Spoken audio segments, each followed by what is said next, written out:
come in. I'm going to turn the microphone here over to Federico Meza, who is ICPC Latin America Director. Welcome, everybody.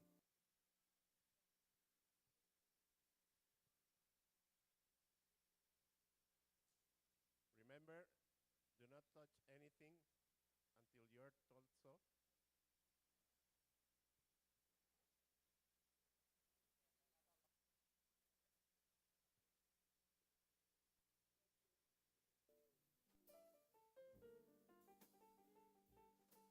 Teams, please proceed to your desk and do not touch anything. Do not touch the computer. Do not touch the brown envelope. Do not touch the chairs. You can't touch the chairs.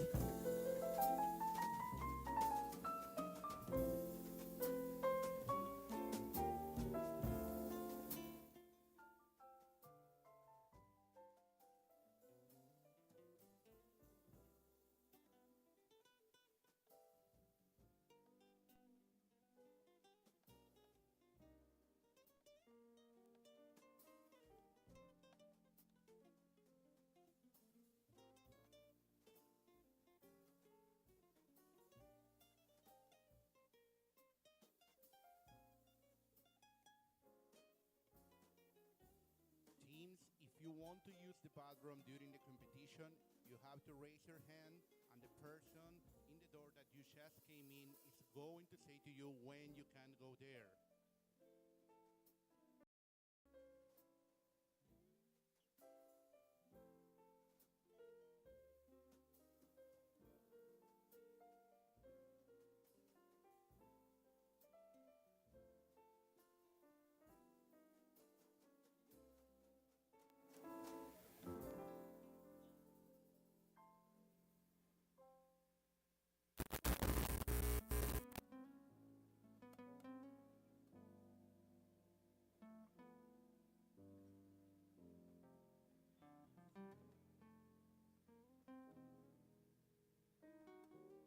Maybe this is a good time to check in your pockets to see if you have your cell phone, personal computer.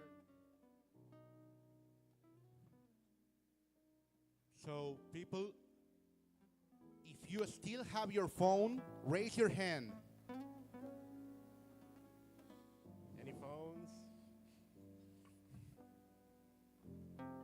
Any electronic device? Any electronic device? Any cell phone? Raise your hand if you have any.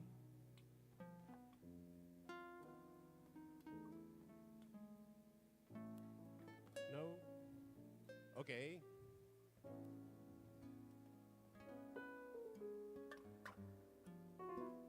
Remember, do not touch anything.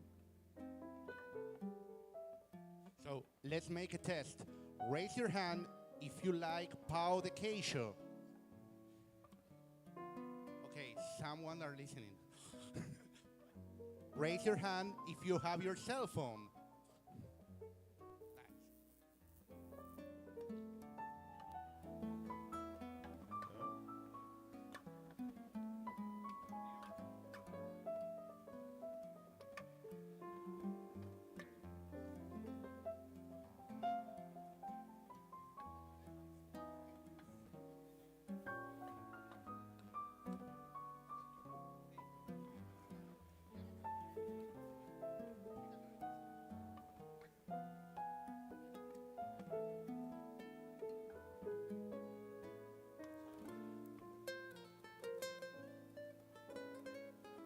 Oh, better.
Claro, pero les voy a decir que antes que me ayuden a practicarlo multilingüe.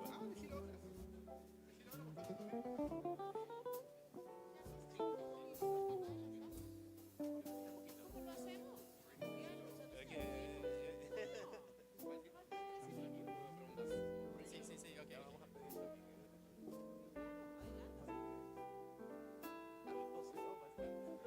Cuando falten 30 segundos, les explico, ¿no?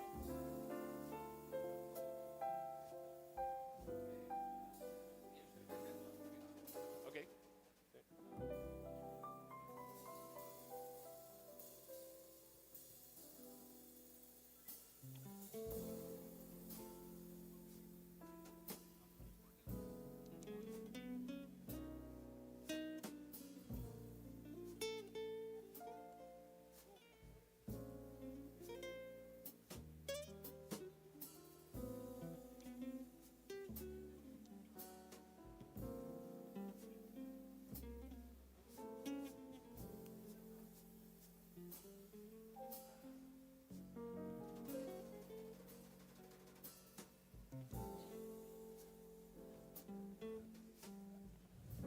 Okay, everybody, in a few seconds, I will ask you to log in. Not yet. Today, we are trying to make a multilingual countdown. So I need you to practice it with me, okay?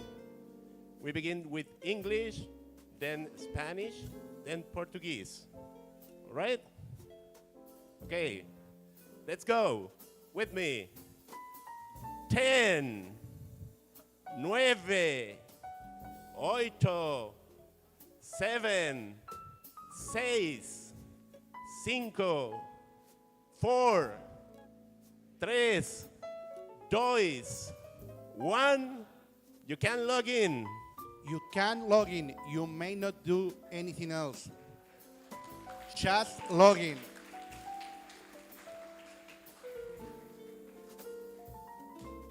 Please do not code. Please do not open any games. Just log in.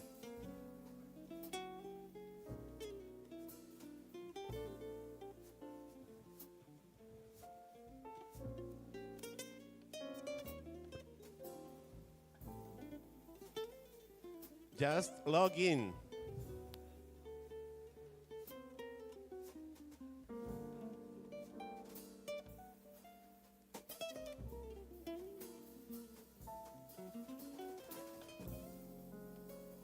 Just log in. Do not open Visual Studio Code. Do not open Genie. Just log in. Do not open Sea Lion by JetBrains.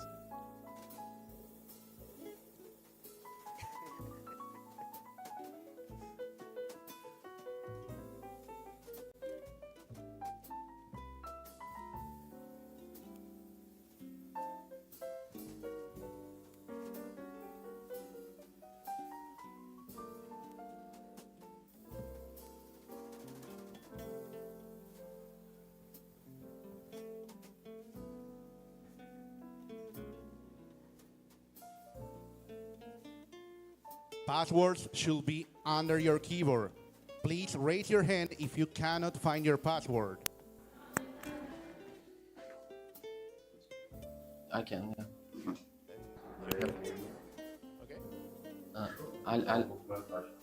A luz tem que ficar verde ou tem que ficar verde e vermelha nesse microfone?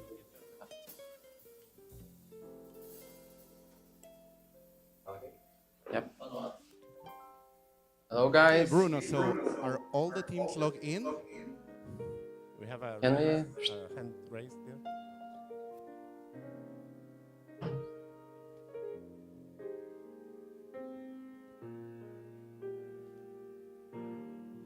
Yep, go ahead.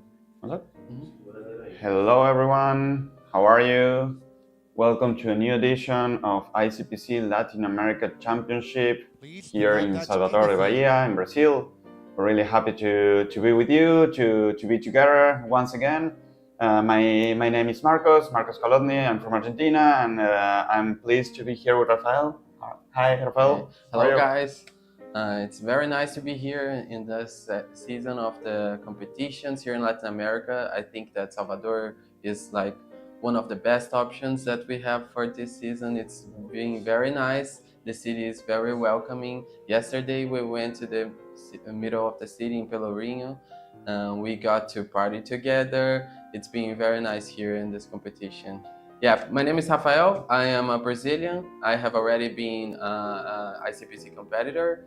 But yeah, I've never been competing in this stage Okay, of Bruno, do you think the we can ICPC top 2 competitions. hours What about around you, the world? Marcus? Yeah, me neither. I mean, it's so exciting to have this. We are having the second Latin American Championship. It's this new stage, and we are facing something new, something that we haven't faced before. And I believe it's amazing to have so many teams here, so many people, and this great event. We've been here for over 5 days already. The beach is amazing. The weather is great. Yeah, like as you said, we in our times as competitors, we were not able to experience such a great thing as the Latin American Championship.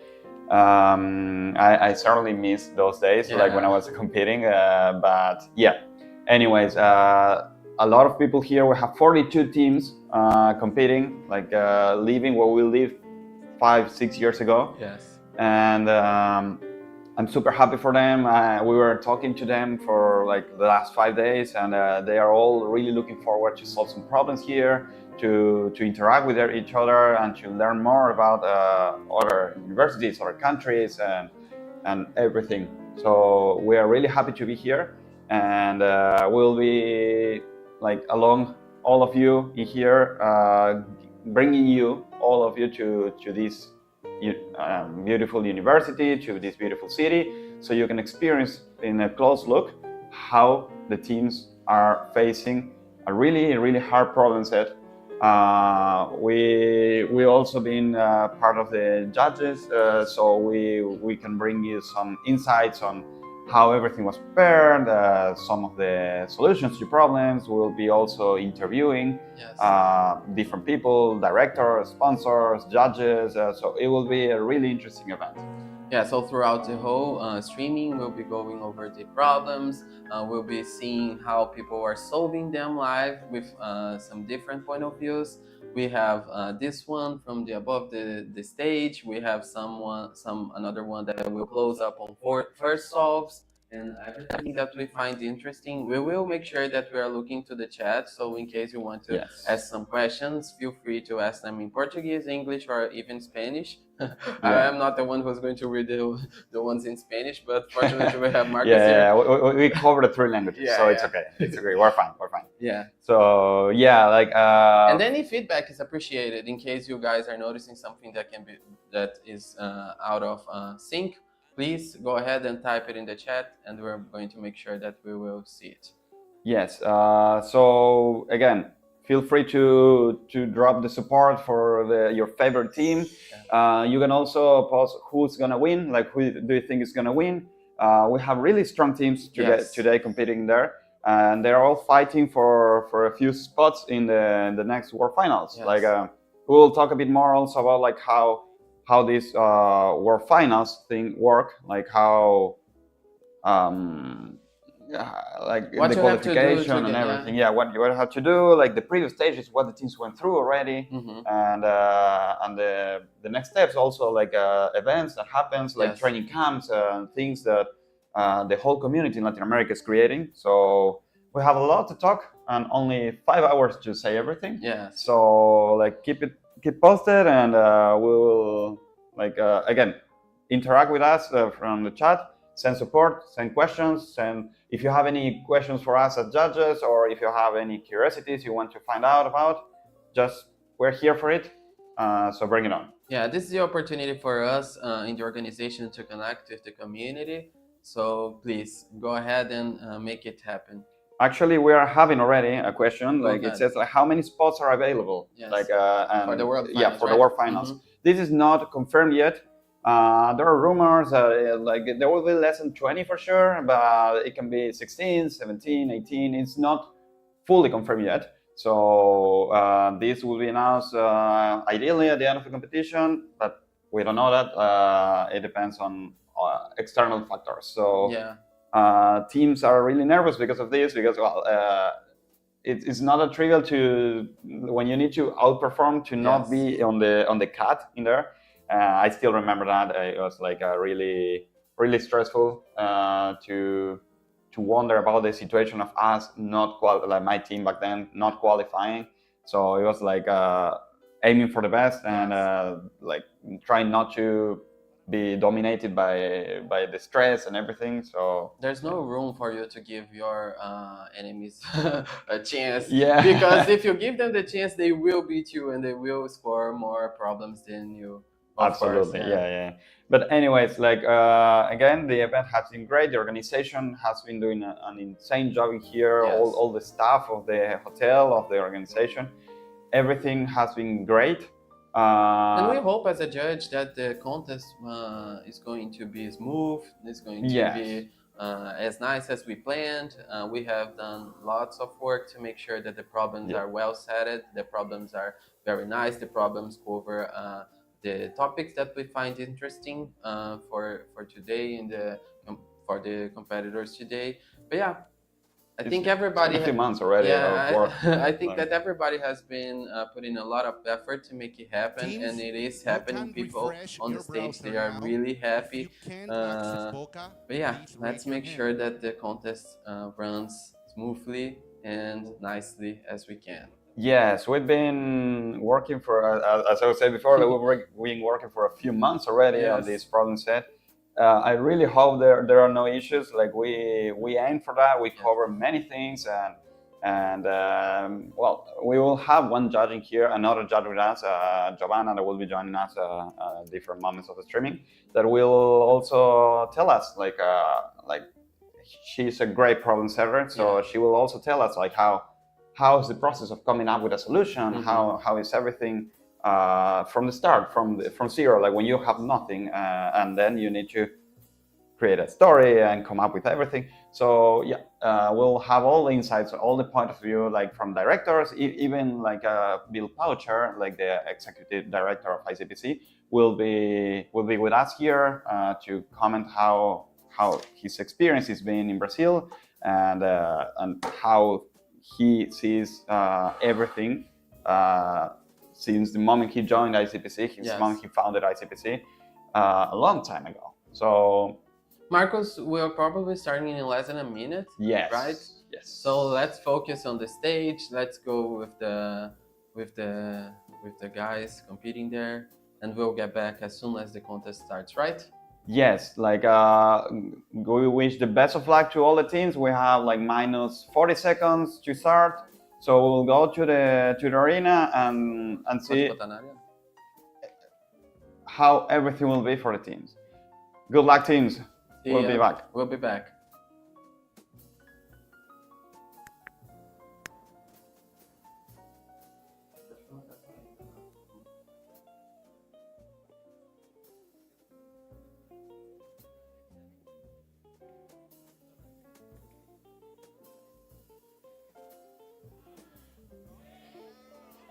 Whoa!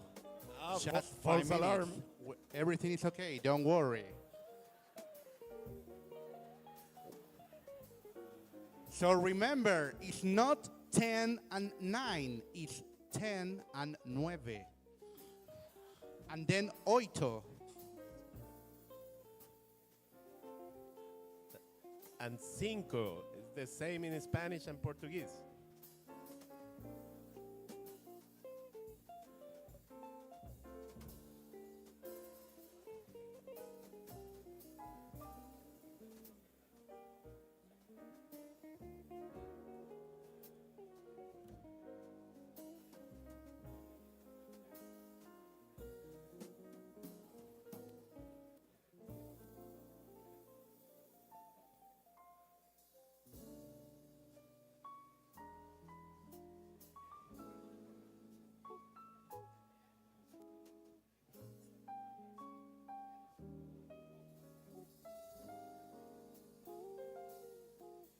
Okay, we are starting in 2 minutes.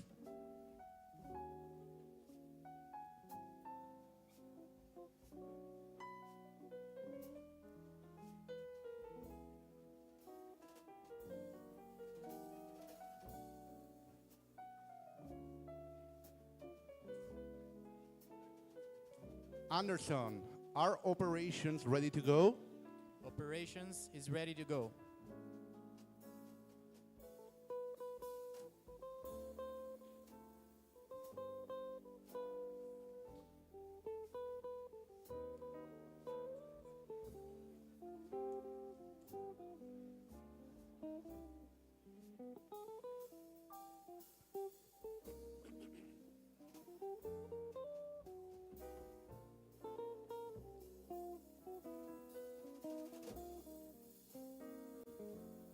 Fede, please come here Which for Fede? the countdown. Which Fede?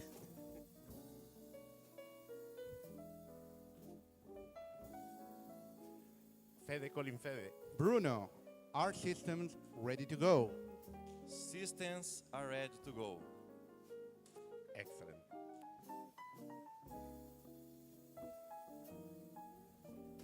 So remember, we are doing 10, 9, 8, and so on.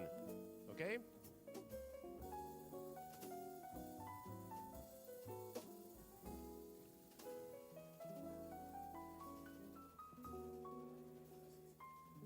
Okay, everybody ready?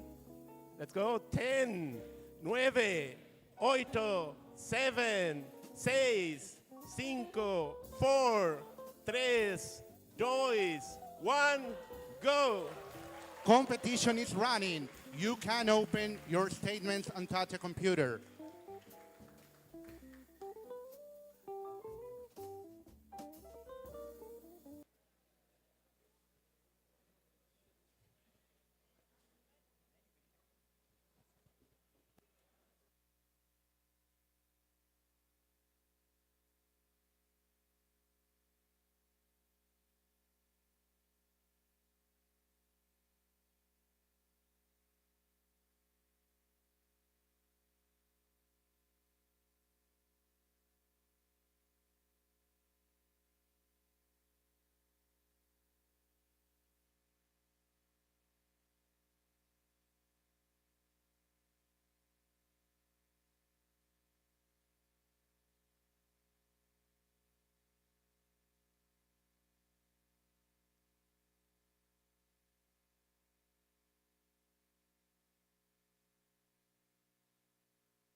Hello guys, we're back.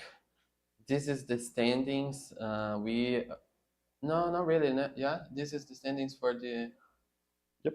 Yeah. Is it? Yep. Okay, so this is the standings for the competition. We have problems from A to L.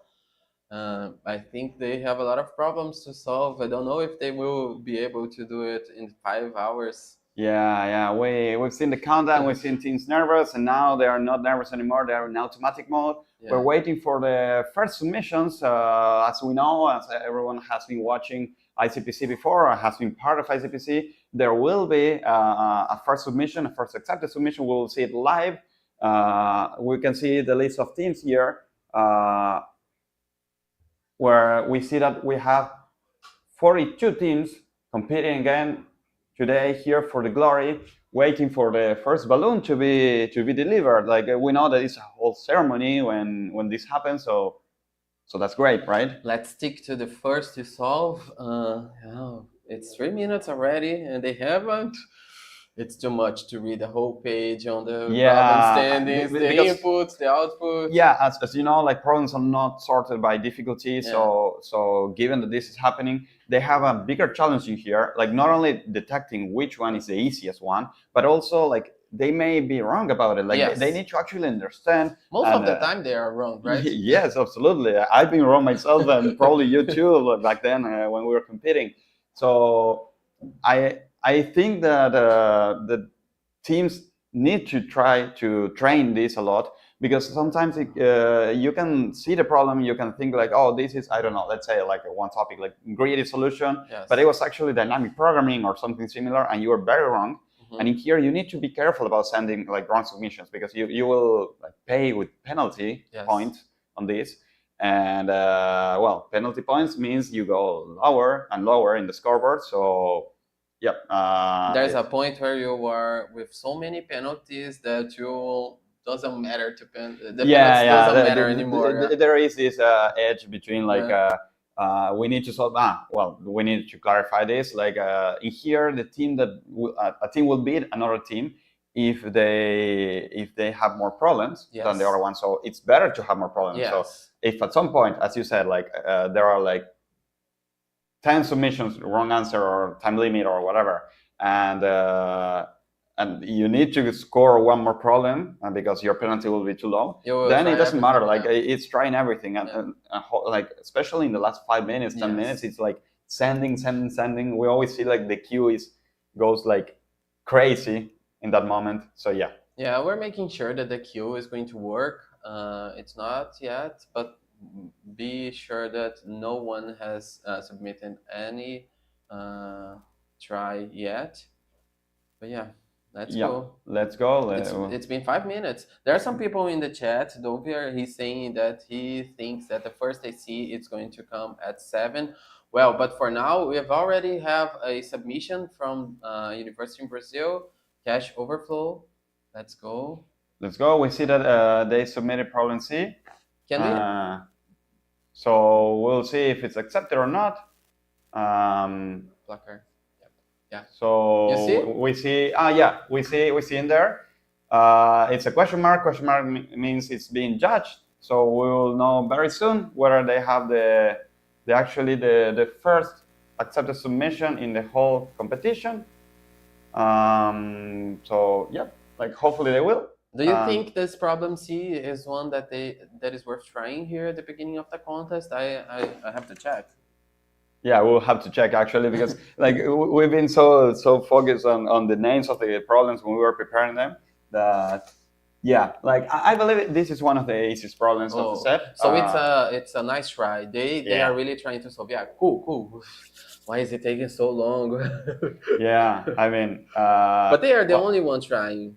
We have time this to is wait. Interesting, right? Yeah, this is interesting. Like, but usually, like, you need to be able to detect this. Like, yes. It's not that trivial to like, because you have problems from A to L, but they're not sorted by difficulty, yes. right? So actually, they need to find out this, and they may be thinking that another problem is the one that is the first one that they should focus into. But this gives a big hint to all of them. Yeah. If there was a submission at the like very few minutes of the competition, then Everyone that saw that problem C got submitted will try to read it at least and make sure that they are aware that problem C is a possible possible problem for the early stages of the competition. I think they will figure it out very quickly, and we can expect to have more teams trying to solve problem C from now on. But yeah, for now we only have and it's a not wrong an accepted. answer. Oh, Maybe they're taking too many. They're taking their solution is taking too long to solve the problem, especially because we saw that it took a lot to get judged, or maybe it's a wrong answer. But anyway, this is not a valid solution. They will have to try again. But in any case, this is an instance where this team now have 20 points as penalties. They tried once and they could not get this problem accepted, so they will have to keep trying. But now with 20 minutes, we have another try. We have another submission. We have another submission from USP. Yeah. USP is a pretty strong Marcus, university. I will be back in a second just to make sure that the queue is working, okay? Yep, good. So we have another submission from USP. We will see whether it's going to be accepted or not.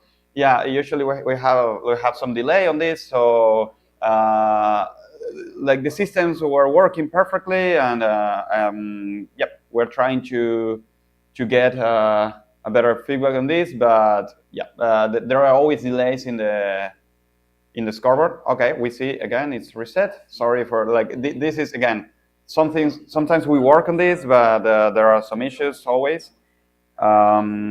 So okay, I see. Oh wait, we see first to solve. We see first to solve, and oh, that was fast. We see first to solve from Cache Overflow. Congratulations to all of them. We'll go to live to see how they deliver the balloon. It's a great event for them, and they're super happy about it, I guess. But again, like you need to be able to focus. Like once you have the first submission, either it's wrong answer or accepted. You need to be back in the game very fast. You can't actually focus on only getting the accepted and forget about it. Yes. And now we can see how Bill Poucher, Executive Director, is actually delivering the balloon. So I don't know if it's him, but we are having the first to solve balloon in a second. Well, it's going to be elite. Oh, the kids, they are going to help. Nice. Yeah, that's sweet. That's sweet. I haven't seen kids delivering first balloon. It's very sweet. It is. And we are sticking the balloons to a very traditional item here we have in Salvador, which are the baianas. We've been to a commemoration yesterday to saw the baianas dancing, and now we're sticking the balloons to the hands of the baianas doll that we have at the stage. It will be very nice. Yeah, I didn't notice that. That's super sweet. That yeah, is. like each team has in the workstation like a small doll in there, and this doll will be holding all the balloons of the teams when they're getting accepted submissions. Yeah, that's very sweet. That's super sweet. So yeah, we see that. I'm very excited to see the reaction of the teams. You guys at home can expect the reaction to be none. They will be frozen and they will continue to work on the problem set. They won't care. Yeah, I remember when I was in Astana and the last World Finals in Kazakhstan, I had the chance of delivering balloons to teams and delivering printouts. And yeah, they couldn't care less, right? Yeah, I felt so ignored in there. Like they completely ignored me. Marcus, you see at the queue, we have another problem solved. Yes. Like Minas Gerais. Yes, this is the university that I came from. We have a team representing my university, Minas Gerais. They were the first one to solve problem L. It must be. I have to check which problem it's a problem that is actually we were expecting this problem to be the easiest one. Oh, I see the L one, right? Yeah. Yeah. So we have Universidad Federal de Minas Gerais, who is actually and now we see another submission, accepted submission to problem L. So now we have two problems that are clearly the easy ones to attack, because I mean, it can be that a team is super experienced and they already got like a problem because they were super strong at that topic or something like this. But when you see 2 submissions in the first 10 minutes, then this means that the problem can be solved. You need to go with it. Oh, you see. And we see Bill Parcher and putting the balloon in the hands of the Vaiana. That's super sweet. I mean, that's amazing. And as you can see, like every first accepted submission for a problem gets a special balloon with the letter of the balloon. Yes. Like it's a golden one. It's super special. That's so cool. The Vaiana are with both hands now. Yeah, that's super sweet. Yeah. And also there is a special balloon for the first accepted submission of the contest. We see the silver star in there. That means it's the first accepted submission of the competition. And then, like, sadly, like not everyone gets this super special balloon. Yeah. But well, getting a balloon is exciting anyways, right? Yeah, it's a competition. Yeah, but yeah, this is an instance where you guys at home can see that we have been taking this very seriously. We're putting all of our efforts into making sure that even the details are working fine. And I hope that the teams are going to be able to bring the doll to their home, right? To represent this experience of the competition. Hopefully, it'll be nice. Yeah. I mean, but you cannot bring the balloons, right? Because the balloons will disappear. So, but the doll can stay forever. Yeah. So again, as you can see on the right, we will see the list of submissions. Like this will be updated live, and that's great because you guys at home will have full feedback live about what the teams are trying, and you can see that when they're getting accepted or wrong answers or everything. But we have a tradition in ICPC, which is the last hour of competition. We have 5 hours of competition. When we see again balloons being delivered, like the special balloons, problem L.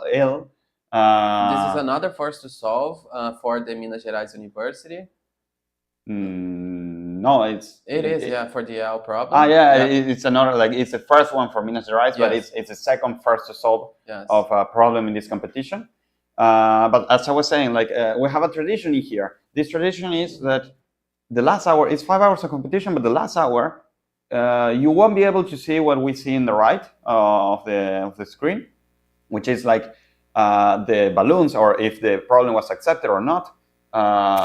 You will have to wait for the reveal of the scoreboard. That will happen a few hours after the competition. Oh, you see the guys, they're trying to see that they got the problems, but they don't care much. They're just continuing to read the problems, making sure that they will solve the next one. Not the first. The first problem is not enough for them to qualify for the Worlds, so they are focusing on solving all of the problems. But yeah, we have the first team trying to solve 2 problems. The USP team, they are trying both C and L. C is already accepted, and L is in Q. But I mean, at the right, we have the Q with lots of yellow submissions. All of them are being judged. Yeah, I mean, I don't know why they're taking so long, but it is what it is.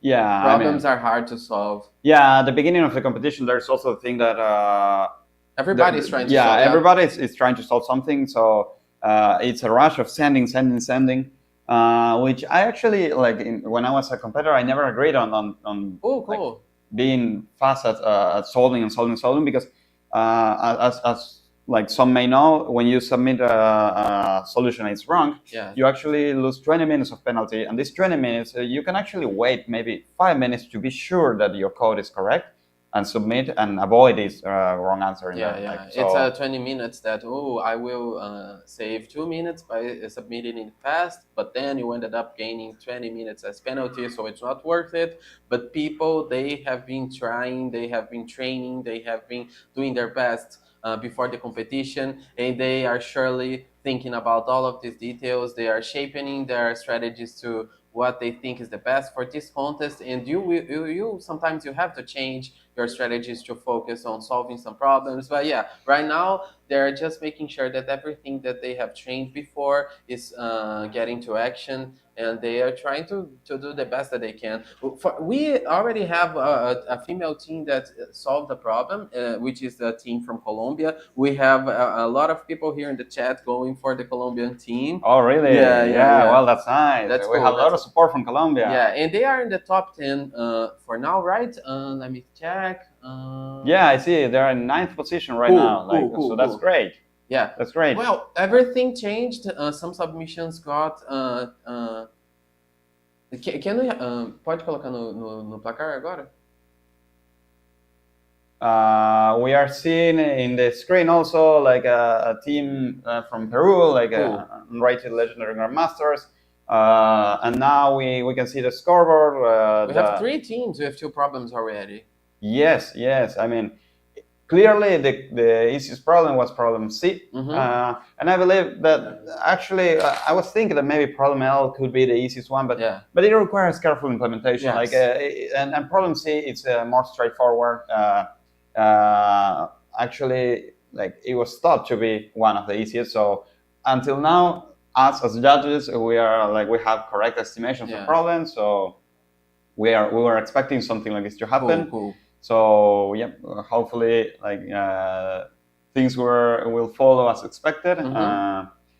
We can see that teams are not trying other problems. Yes. This is normal at the beginning because I mean the ones that got problem C already, they are thinking about problem L because there are a few submissions already. But again, this problem is only not super fast to implement. So only top 3 teams are really thinking about the next problems, right? Yeah. The other ones might have maybe 1 or 2 people who are trying to solve the other problem, while the third one is reading the rest of the contest. Because this is very important. Even though we have problems from A to L, you need to read all of them by the end of the contest, so that you don't miss the opportunity to score a problem, even though the problem is hard, but maybe you have the right idea and you are not expecting to solve a hard problem, but you have the opportunity to. So you need to make sure that you read the whole problem set.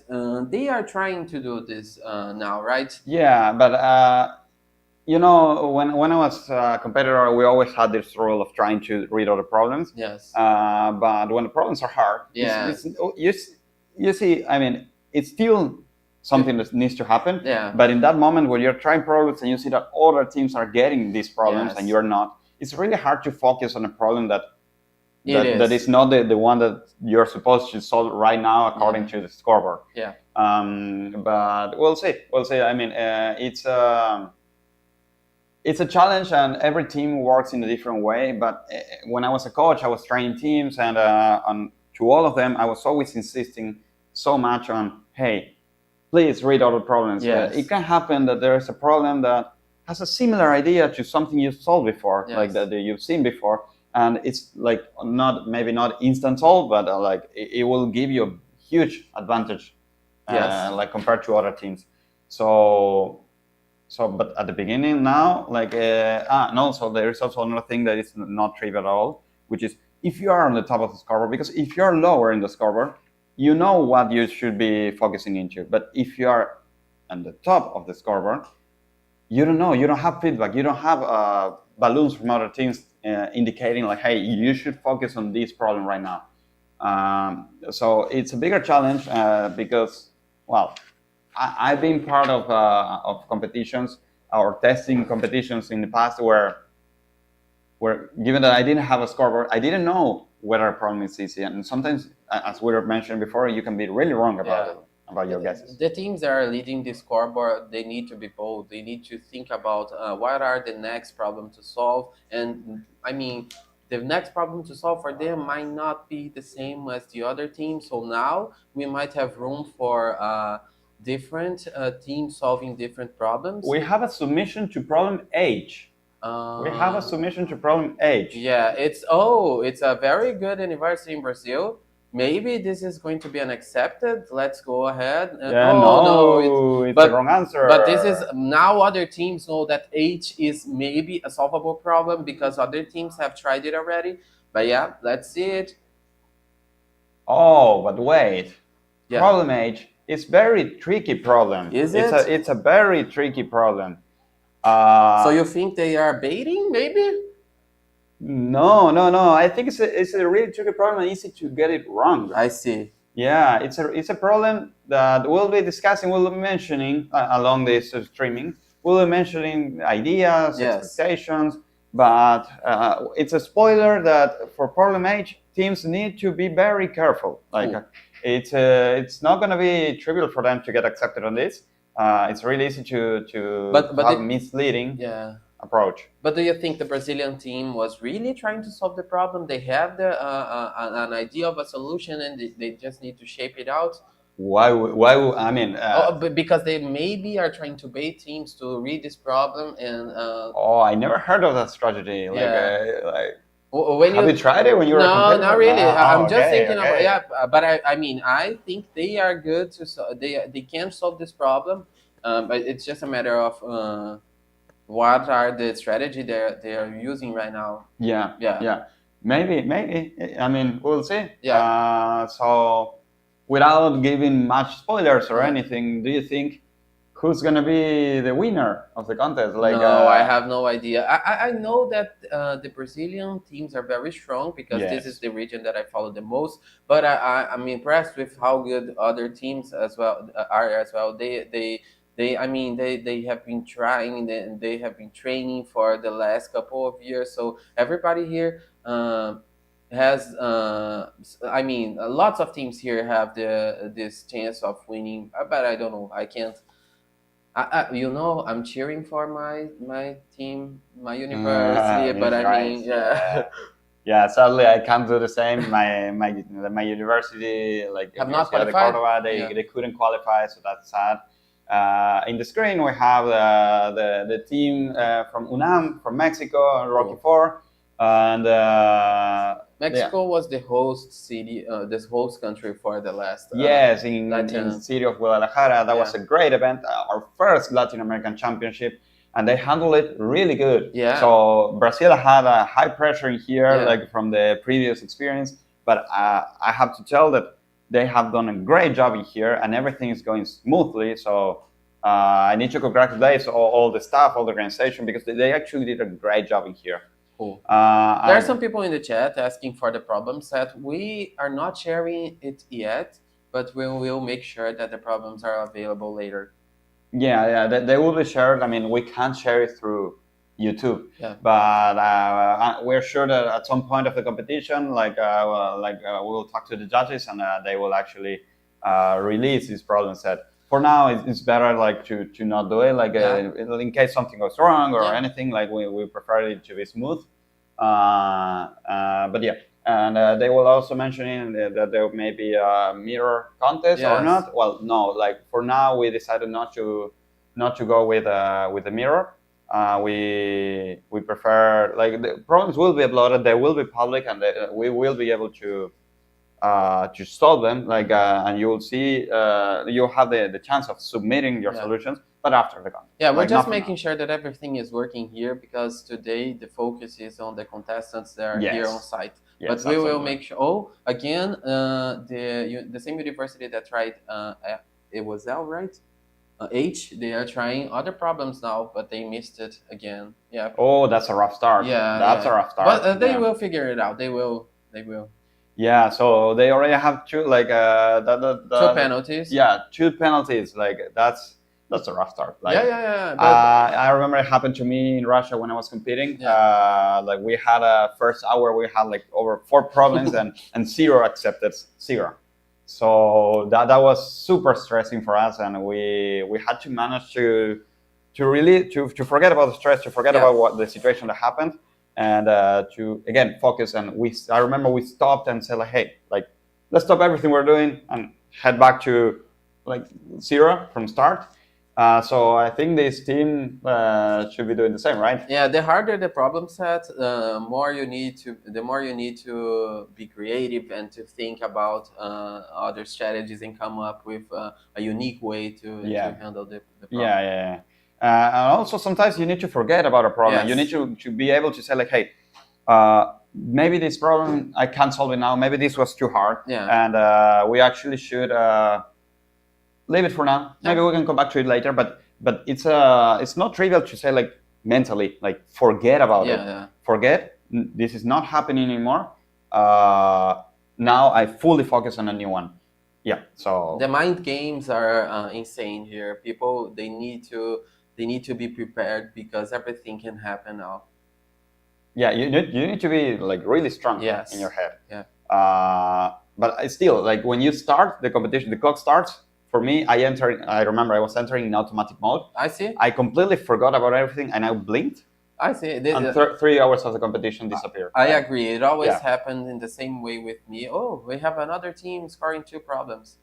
Yeah, we have actually several teams already with Yeah. 2 problems, and many of them also with 1. Yeah. So we'll go for a quick break, like for a few minutes, like 1 or 2 minutes, and we'll be back here with our sponsors. Yeah. Okay. Yep.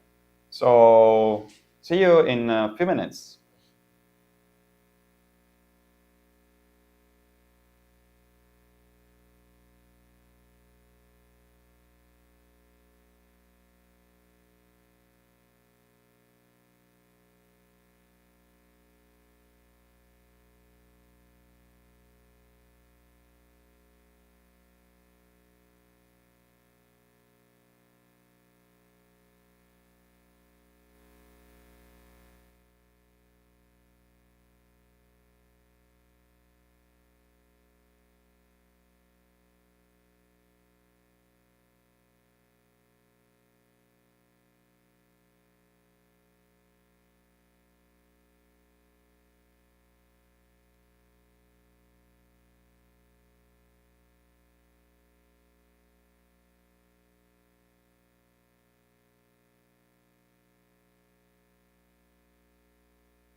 Hello again. Welcome back to the streaming of ICPC Latin American Championship 2025 here in Salvador, in Bahia. We are here with our sponsors. Welcome Luis, welcome Marga. How are you? We're doing great. It's my first time at an ICPC event, and I'm enjoying a lot. Such a very well organized event with all the activities leading up to this day when the competition starts. The things we did, bringing and creating this sense of community, networking, So it's been such a great experience for us. Yeah, I mean, it's been amazing, and it's been amazing to have you in here supporting us. Like, JetBrains have been doing like a great job at supporting this whole community of ICPC, and we are very thankful for such a big company that does a great job at creating tools and software for us to be able to solve problems here. So, like, how's been your ride, like, to this point, to today? Like, since the moment you started here, and since, as you said, like, you've been for 4 times already in an event in ICPC. So, how's been the ride already? Like, how do you find this community? How, like, and how's been your experience with this community so far? I think it's my question.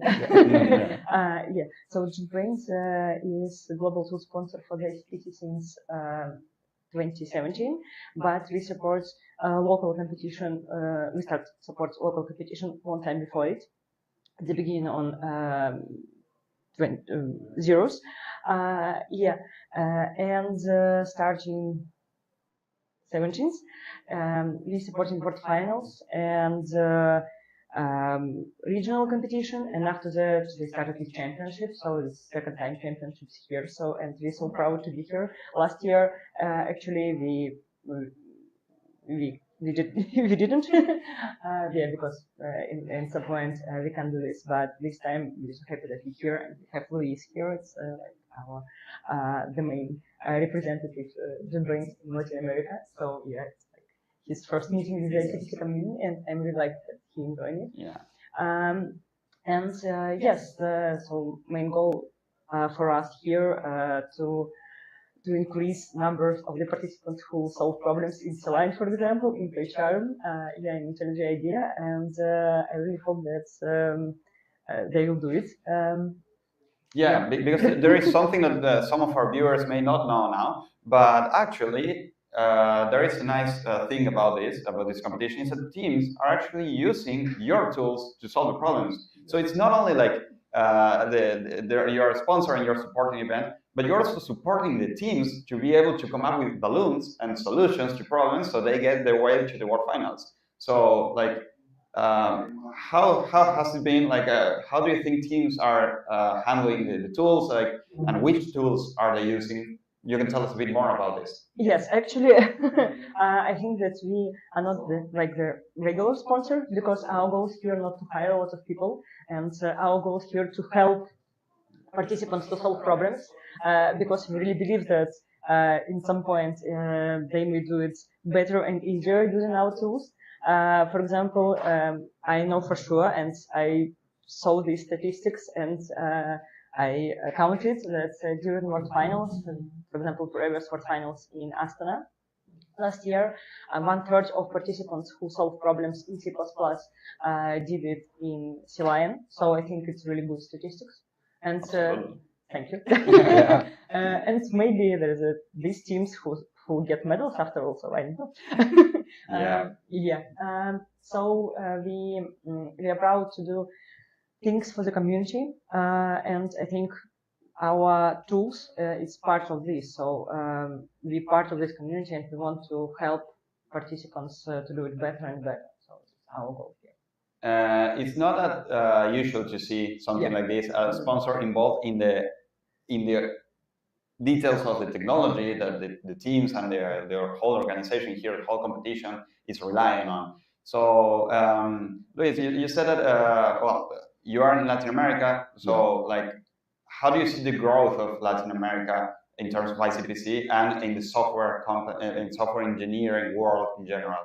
In general, Latin America is having constant growth in the past 5 years since we started to dedicate a team to the region and start to develop marketing activities, and be more present in the region. And an event like ICPC is crucial for us in Latin America because it's a huge region. It's about 25 countries with 2 languages, so everything needs to be in Portuguese and Spanish. And at the same time, during this event in ICPC, I had the opportunity to establish contacts with many universities from all around Latin America, and I already have scheduled meetings and people asking for us to be more present at these universities all over Latin America. So this is going to help us immensely to spread even more JetBrains tools all over Latin America for students for free to help them in their path with our tools that make them much more productive. So you think that as a company, as JetBrains, how do you see the, like, not only in ICPC but in general, how is the expansion in Latin America going? It's going really well. The base of customers is increasing year over year, and I could say that we have had a growth of about 20% year over year for the past 5 years in the region. So, and we still have a lot of space to conquer. So this is a crucial region for the company. Investments are being made for this region. One important thing is that Brazilian Portuguese and Latin American Spanish are considered for all the things we do. So we have websites in both languages, blogs. So we care about the region to speak the language. We know that many people already speak English in this region, but we still have lots of people, new students that didn't have access to English classes. So to talk their language is something crucial that will help us to improve and conquer a big white space that we still have in the region. Yeah, I mean, it's super challenging. It's a region that, because of the lack of sometimes the connection and the spaces, it's not that trivial. So, yeah. So it must be like a huge challenge. But from what I hear and from what I see here, you're doing a great job, like as a great company, and we are really thankful for having both of you here. And do you see yourselves supporting the community in the next few years too? Like, of course, 100%. Yeah, definitely. And actually, a lot of people who already has worked in some places, but who participated this year, told me that they use our tools in their work, and yeah, I was happy about it. So in some companies in Latin America, they use our tools. I use your tools as well. Yeah. No. For me, it's super useful. It's super comfortable. It's great. So good job on that. Like you make my work easier in the daily life, in a daily basis. So yeah, again, like it's super nice to have you here. I believe that ICPC community is as bigger as the support gets. So in general, I hope you're having a good time here in Brazil. Like, yes, of course. I've been in a lot of ICPC competitions, actually all over the world, and you're doing a great job here. So I'm really thank you so much. Thank you very much for this. Yeah. So how's been your ride with ICPC? Oh, I started as a CPC organizer at my home city about 15 years ago. Oh, okay. Yeah, and I've been a CPC organizer about 10 years after that. And actually, I was one of the organizers at ICPC World Finals 10 years ago in Yekaterinburg. So I feel like I'm both on both sides, on the organizer side and on the sponsor side. And it's really helped me to understand how it works and what we should do, because I think we are not just be a part of the community. I hope so. Yeah. Be a part of the community. So the last 3 years, I'm part of JetBrains team, and I help JetBrains to be more and these events all over the world, championships, and to help students all over the world with tools and knowing what JetBrains does, and etc. Well, thank you guys so much for joining us here. Thank you for all the support, and thank you for the tools. The tools are amazing, and you're doing a great job in this, and you're actually helping the teams solve problems. That's not something many people can say. So, so great job in here. Hope you like the community in Latin America, the JetBrains community in Latin America keeps growing at a faster pace in the next few years. And thank you again for joining us, and well, see you around in the event. Okay. And Thank you. while we're sitting here, I noticed that some teams solved B. Oh, I just want to wow, mention good it. So catch. Yeah. We have a submission to problem B. Yeah, that's right. So, and congratulations to this team. yeah, congratulations to Minas Gerais team, who is achieved the third problem. So, thank you guys. Thank you so much. so much, and congratulations. Congratulations for such a very good event. Thank you. Thank you.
Hello again. We are here in the Latin American Championship. It's been 45 minutes of the competition already. We see that the Minas Gerais team is leading the scoreboard with 3 problems.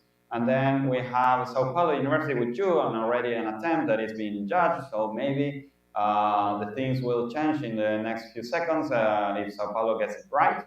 But for now, we are here with a pretty famous face of ICPC in Latin America. I'm sure that many of you already know him. We are here with Carlos Soto from Buenos Aires. Welcome. We have the pleasure of being with such an experienced ex-competitor. Sadly, ex-competitor because it would be nice if he could compete more. But Yeah, so tell us a bit about you. Like, who are you? From like your story, your background. Okay, so my background in competitive programming goes back to the competitions for high school, the high school competitions in Argentina. I began participating when I was around 16, and yeah, I started with IOI, and then I got into ICPC. So yeah, that's basically my background. I also went to the math competitions, and that's actually how I got to know about the programming competitions from people in the Math Olympiad that told me about it. Do you like more the math competitions or programming? I think programming, yeah. Yeah. Because there's not many math competitions for the university level. I see. But I see. yeah. Yeah, but about the background, things were like he skipped a bit is all the achievements. He's a very humble person, but we are proud to say that Latin America has not many medals in ICPC, but we're in front of one of the really not a lot of people that can say that they have a medal in ICPC. He and his team, they got a medal in Luxor for finals in 2023, right? 2020. Yes. Yeah, 2023. But also, he's one of the not many people that were able to say that they have 3 Latin American champion awards in World Finals. I'm saying like this because in Russia in 2021, the World Finals didn't count as a limit of having 2 World Finals as a contestant. After 2 World Finals, you cannot compete anymore. But he was part of, and he was actually my rival. I had the pleasure of competing against him in Russia. Pleasure and not pleasure because he beat me. But yeah, like so he had a chance of, given that these World Finals didn't count towards the limit of 2 World Finals, he had the chance of being part of the 3rd World Final, where in Astana last year, where him and his team, they achieved a really nice result, being really close to medals again. So again, like in the 3 World Finals they participated, they were the best Latin American champion, the best Latin American team and Latin American champions in the World Finals. So overall, like, do you miss the days when you were competing? Like, how is your experience after competing? Yes, I do miss competing, but I think it also came to like a closure. It was, yeah, I felt closure after my last World Finals. Like, I don't know if I would compete again if I had the chance. Like, I think it's really? no. Wow. I think it came to a nice end. Yeah, because I felt we did really well that time. We worked really well as a team, and it was fun. So yeah, I think that was a good way to end my career. Your career as a contestant. As a contestant. But yeah, like your plans in the future are to continue helping the community? Yes, absolutely. I already proposed problems for the Argentina competition, the Argentina ICPC competition. I'm also to be part of the technical team in the Argentina competition. I'm also going to be in the HSC for the IOI, so the scientific committee of the IOI. So yeah, I plan to keep on participating and contributing back to the community. Yeah, I believe that that's the whole purpose of ICPC, like to like give back what people in the past gave to you. In general in Latin America, and actually in the whole world in ICPC, people give to the community without expecting something in return. And I believe that having such experienced people and such a great ex-contestants as you, it's a great opportunity for Latin America, and we are proud of actually saying that we have one more medal thanks to Buenos Aires team last 2 years ago. Yeah, can you tell us, like, for the teams in there that are watching this, do you have any advice for them, like having achieved a lot of things in your life as a contestant and now being part of the organization in different roles? What advice do you give to teams that are maybe starting or that are maybe struggling to to achieve the goals, whether it's like qualifying for finals or like attending regionals or championship or even like performing better in the national stage? Okay, so I'd say I have two pieces of advice. One is that practice is really important. I think that's a given. Most people already know that. You have to practice a lot if you want to improve. And the other one is that something I've seen a lot is that teams that are really good in practices, then in the actual Olympiad, when it actually comes time to qualify, they don't perform as well due to nervousness or whatever. My attitude towards actual competitions is to like just be chill. Don't like act as if it's a game. You're playing a game because at least I really enjoy the competition itself, like thinking about problems, and I think I'd give that advice to just treat it like a game and have fun with your teammates during the competition and try to have fun. Yeah, I usually try to tell the teams when they ask me for advice. I try to tell them like it's very important to take this like to spend a lot of time on training and everything, but it's important to not forget that this is all like a game at the end. Like it's a competition, but it's a game, and we should be able to enjoy it. And but what you said about like I'm interested in what you said about like the handling the pressure, because how do you do it as a team when you were sitting there and there was a countdown of 1 minute or 30 seconds or 10 seconds? Like, what were the feelings between the team? Like, was it easy for you individually to start and focus right away, or like, do you have difficulties on this? So, I think when the countdown starts, like I do get nervous before the contest, but when the countdown starts, I forget everything else. Like in our team, we had like kind of a division, and there's one person that not only thinks about problems, but also thinks about the strategy of the test.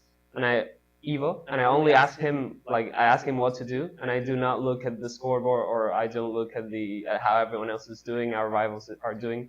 So I think that helps me not get nervous. I find it interesting. I mean, you said that when you're competing, it's like you forget about how other things are doing because you already rely on one of your teammates to actually coordinate all this and tell you what to do.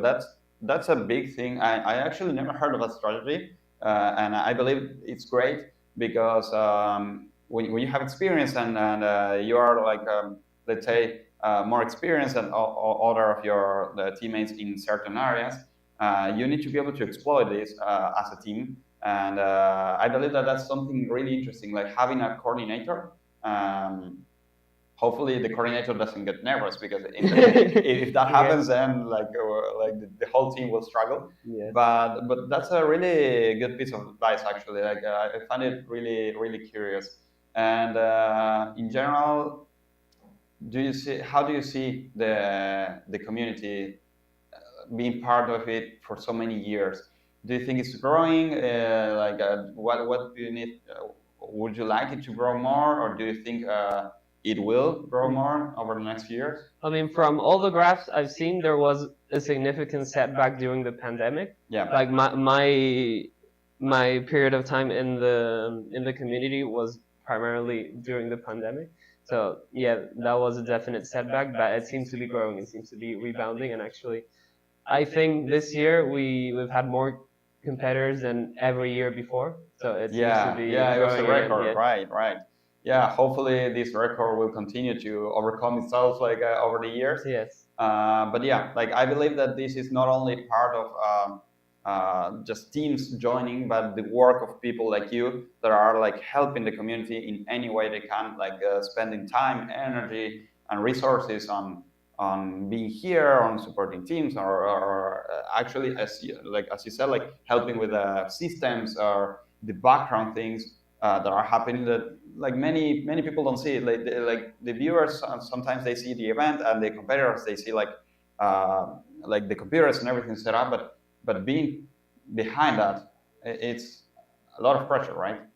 Yes, I mean there's the competition. There are like training camps, But the main thing I would say that increases in the size of the community is the lower level, like making the students in universities realize that ICT exists, and to make them like to let them know what it is, so the ones that like it actually do get to compete.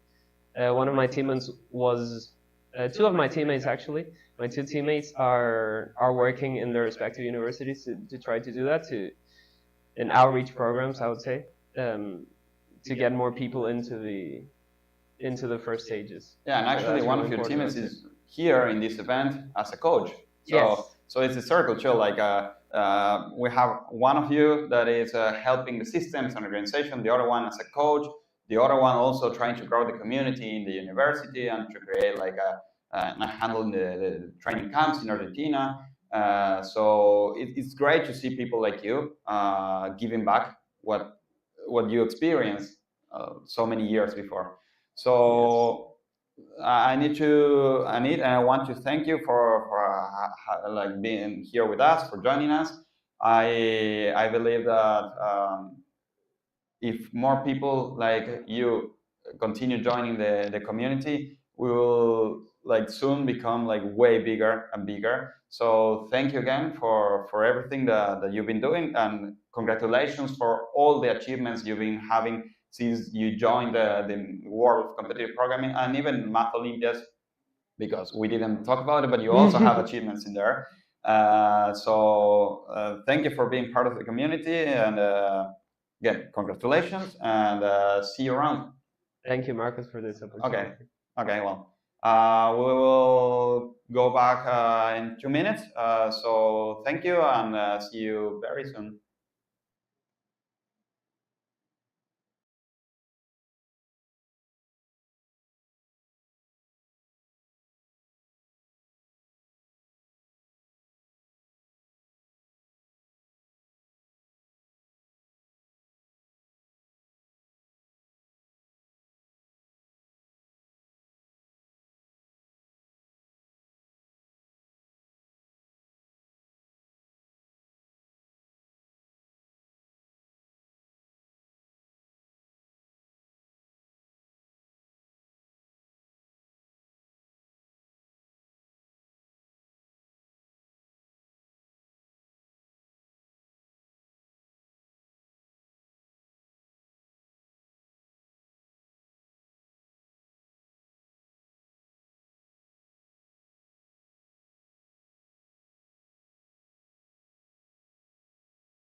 Yep. So Okay. guys, we're missing the, yep, now Yeah, it's working. now it's working. Yeah. Yeah. So hello, welcome back, Rafael. you, How are thank you? How's it going? Yeah, it's fine. I was like in the room with the other coaches. They already have the problem set. They're trying to read. I have talked to the judges. We have some teams trying to submit the problems. They are getting compilation error. I think they need to use all the compilation flags to make sure that their code is working before submitting. But yeah, they're struggling with. There are some teams struggling with that as well. But have you seen that we had 2 more first to solve problems? Have you? Yes. That's actually amazing. Like we have problem A and problem B. Problem B was not expected to be the third, right? Have you seen which one is this? Is this? Yeah, it's the one about SOAR. Yeah. Like that problem was actually the kind of problem that if you know the technique, maybe you will be able to come up with a solution. Yeah. But it's certainly not a trivial one. Problem A, it's also very interesting. Yeah. We have a try for problem G. Problem G. Yeah, maybe this is the first one. Okay, we see a submission for problem this G. one is the Tetris one, right? Yes, as far as I know, yes, and we'll see if they solve it. Because this problem is special. Yeah. This problem is actually special. Why? Because I am the one who proposed this problem. And they got accepted. Nice. Yes, Cool. yeah. They're in the second now. As you guys can see in the queue right here, USP just got the first to solve as the with the blue balloon at 63 minutes. We're in 1 hour in the contest. But yeah, this problem, you know about this problem, how I came up with this? I was just thinking about... Tell us the story. How can I think about changing the Tetris game so that it becomes an interesting problem for contests? And I was starting with maybe changing the pieces, maybe changing the shape of the Tetris board, but at the end I changed everything. But yeah, it is a cool problem, very okay to solve. People that are experienced with competitive programming and have tried some other problems before are able to solve this one. But yeah, this is a tricky one to implement because you have lots of cases. But people will, I think, now that they are seeing that USP has solved the problem G, they will try to solve it as well, and I think they will be able to. So this problem was set by you. How does it feel? The team is actually getting a real solution in the scoreboard. Like we can see that it's been delivered the balloon for your problem. Like you know, Marcus, having your problem solved is something unique because you've been like first of all, you have been participating in the competition for more than 5 years or for a long time, and then you see that your effort, that the one you put for problem setting, the test cases that you came up with, the solutions that you have coded for, and they are all coming to stage and being tested right now. And well, I think that this is a good indicator that the problem is working as expected. I need to make sure that their solution is okay. I mean, I just out of curiosity to see if this is the expected solution. But yeah. You'll have to wait for that. This is very cool. In the last contest, the one for selecting the teams that were going to this one, I also had a problem, and by chance, USP was the only one who got it right. Oh wow! So this is the second time that this team is solving a problem that I proposed for as a first to solve. And we have Universidad Nacional de Rosario from Argentina also submitting your problem, cool. problem G. So we'll see if they get it. Like we'll see. I mean, they did. And they did. Congratulations to Rosario for getting the problem J. Cool. I mean, it feels nice, and it seems like, from what we can see, it's the next problem to attack. Maybe, yeah. You know, Marcus coming up with a problem for the early stages of the competition, but still a problem that is interesting enough, is not an easy task. So, I can imagine. I can imagine. Yeah, of course. and all these months of preparation have come to this moment. Like everything led to here, to Salvador, where we are waiting for more results. We see that the scoreboard it's been 1 hour and 8 minutes already, like almost 1 hour 8 minutes, and we see that there are clearly two problems that are like very doable. Problem C and problem L. There are many teams that are achieving these problems already. You know, Marcus, we've been talking about the Brazilian and the Argentinian teams, but there are some people from other parts of the Latin America, especially from the Caribbean region. There are people from Costa Rica, from Dominican Republic. They are all going with their flags in the chat. I hope, oh, really? Yeah, there are. Oh, I see a lot of flags from Costa Rica in there. Like, that's nice. There are some people from Brazil as well, from Peru, from Argentina, Colombia, República Dominicana. Wow, that's nice. That's really nice. We can see like the teams in the lower part of the scoreboard, but as we can see, almost all the teams already have accepted submissions. Right? That's impressive. Do you know if those 3 teams are here on site? Because maybe they were not able to come.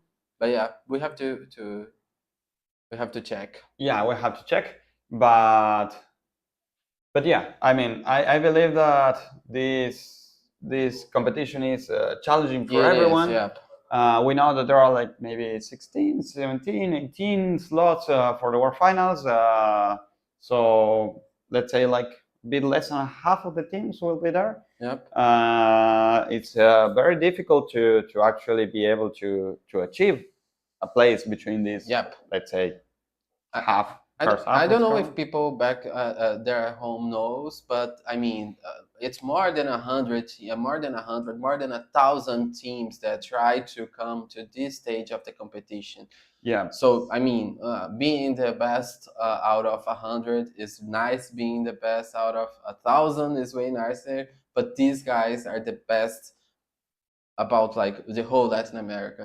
So because I mean, we maybe should talk about like what are the steps the teams follow to get to the precious World Finals.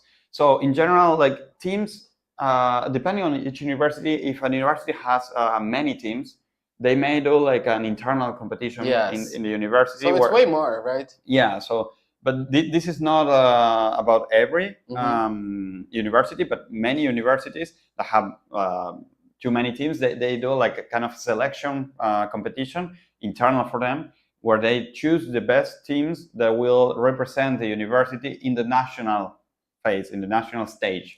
In here, we have like the Brazilian nationals, but there is Argentina, there is Colombia, there is the Caribbean, like in different countries, in Cuba, and also South America North with as I said, like Colombia, Venezuela, Ecuador, and there are people from Bolivia in the chat. Like as I was going to say, like in South America South, we have Bolivia, Peru, Argentina, Chile, Paraguay, Uruguay. So we have like all the teams from Latin America represented in the national stages in each country. Then they qualify to the regionals. Back then, until 2 years ago, the regionals were like the previous phase to the World Finals. We were competing in regionals actually against each other. And both of us got to qualify to the same World Finals, so that was amazing. And that's where we meet, right? In Moscow. Well, actually, we met in Campinas in training camp. We'll talk about how training camps work in Latin America too. So there's the regional where like the whole Latin America is split in different regions, in Caribbean, Mexico, and Brazil, South America South, South America North, and I think that's it. And Central America. And Central America. So in all these regions, they all share the same competition. It's happening at the same time in different cities all over Latin America. And but they all compete for a few spots. Have you seen? We have another force to solve. It was the team at 5th place. Do you know where this team is from? Motomami. Motomami is from Mexico. Oh, cool, cool. Is from Mexico. If I'm correct, it's from Guadalajara. It's First from to Universidad de solve. Guadalajara. Oh, so they were the one hosting the last competition? They are the host. Cool. Yeah. Nice that they have this force to solve in this one. They deserve it. Yes. They must have been training system last year just so that they get the best results they can. Yeah. So congratulations. Congratulations. And we see one of our sponsors, Vitex, in there, like delivering the first to solve balloon. Cool. So yeah, that's nice. Congratulations to Guadalajara for achieving this. They've been working really hard for it. They represented their university in a really good way back in the day last year. So now they're doing a great job over here too. Do you know the meaning of their name, Motomami? Because I've only heard this in a song. I don't know if this has a meaning in Spanish. Does it? I have no idea. No idea. So yeah. So we already we can see like problem A being solved, problem C being solved, problem D being solved, cool. L. So there are like six problems already solved. And we have a try for problem K. Have you seen? Yeah. Here down in the queue, we have maybe here. I don't know if. We can see that actually your university, the one that is leading the competition. Yeah, let me check which problem is this one. It's a tricky problem about like adding +1 and minus and multiplying. And, it's a really nice problem that has a greedy solution, but it requires careful implementation too. It's not like straightforward. So we'll see if they achieve it. They are already at first. They don't have any wrong submissions. All of the submissions they did were accepted at first. Maybe this one is the first one that they will get a wrong answer, because there is another team that has already tried problem K. It shows that problem K is, tricky to implement because they got 2 wrong answers, or maybe they got 2 unaccepted submissions. But let's check. We'll see. If they achieve it without any penalty, they're in a really good start. Yeah, they are. Yeah. They already are, but getting the 4th problem without any wrong submissions. It lets you calm down to focus on the problems that you are able to solve. You don't have to hurry. But at the same time, you need to figure out what are the next problems to solve. They do have a hint that G might be the next one. But they have problem G and they have problem A also. A already, so they are in a they are in a really good spot right now. Yeah, and this university is the one that won in the last championship. I don't know if they're going to be able to hold the title, and if this is the case, then UFMG is going to be the only winner of the Latin America. I don't know. Yeah, well, we'll see. So to recap on what we were discussing before, regionals, internal university selections, then the national phase of each country, then the regional in our 6 regions happen at the same time, but they qualify here independently. There are slots for each region, and depending on the amount of universities and all, we have 6 regions, so there will be at least 1 team from each one representing the region at the World Finals, right? Yes. And the remaining of the spots we are choosing based on the performance. Yeah, the calculations. The calculations are really tricky to get, but the rules are public online, so you can see how they qualify first here and then to the World Finals. As we were saying, after 2 years before the previous competition, the regionals were actually the qualifiers to the World Finals with different rules. Now there is this competition that we're hosting here. When we see that there is another acceptance to problem G. UP Bonaterra. Yeah, from Bonaterra, also from Mexico. So now the teams with this phase, the regional phase, they qualify to here. They qualify to here. They got, this is the top 42 of Latin America in general, like counting all the 6 regions, Yeah. and they are all competing towards the goal of qualifying to the World Finals. These World Finals, it was announced actually not a long time ago, maybe 10 days ago or like something like this. Yeah. It was announced that these World Finals will be held at the end of August and beginning of September in Baku, in Azerbaijan. Yep. So it's a long way from here to there. Like in the middle of continental Asia, it will be very nice for us. We're very far away from there. Yeah. But we will make sure that we have a lot of Latin American teams competing in the world to represent us. Yeah, let's try to get the best of them here in this competition. But I'm pretty sure they will do a nice job in the Worlds.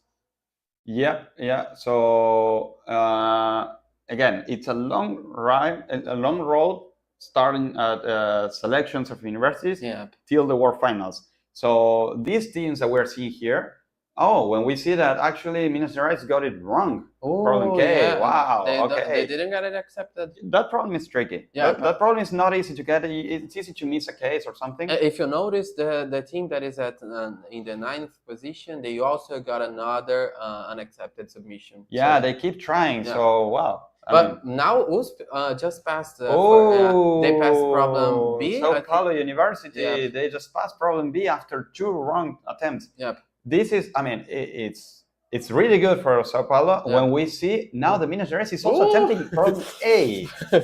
Okay, this is getting very, very interesting. Like, so, but they got it wrong. Okay, this is a rough moment for Minas Gerais. Yeah. It's very important for them to actually calm down now.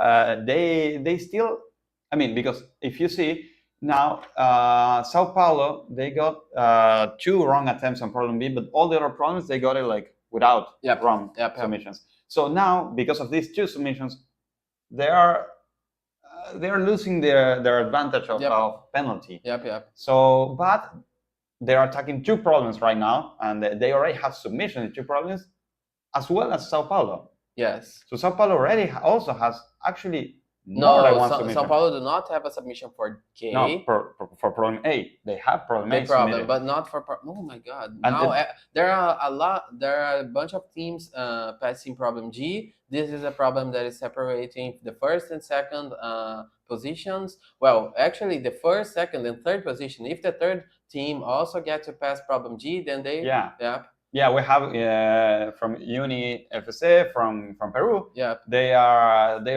achieved problem A, and it seems that the top 2 is actually struggling with problem A. Yes.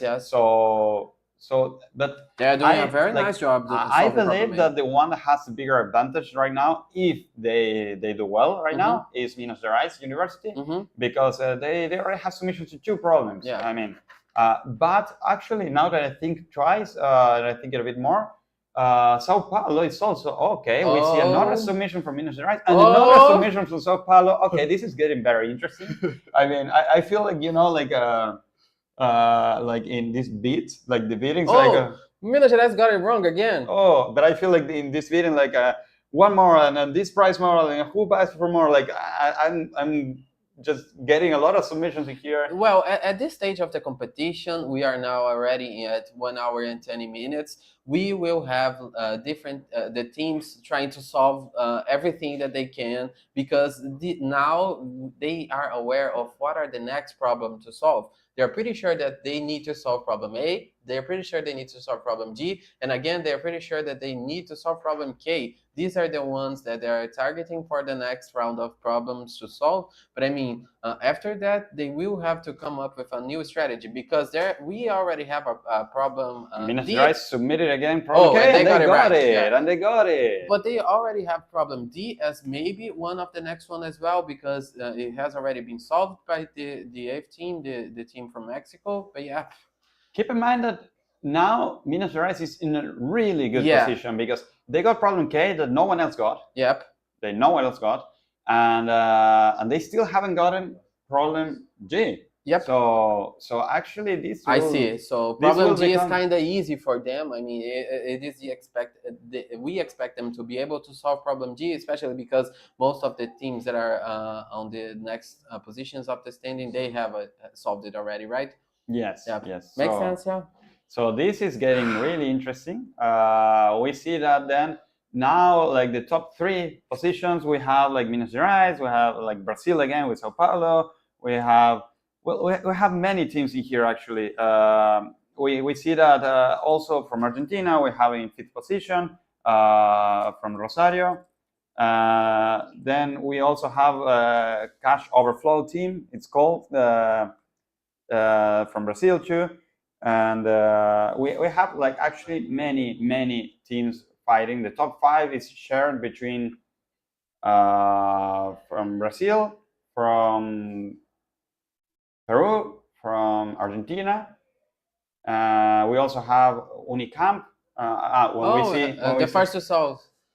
Yeah, when we see the balloon for problem K being delivered by Federico Mesa, our Latin American director, who is delivering the golden balloon to the team that actually achieved problem K, like from Minas Gerais. Yeah, it's cool. I bet that you must be feeling really proud of them, like representing your university. You know, actually, right now I'm so nervous that I don't know. I can't imagine how they're feeling.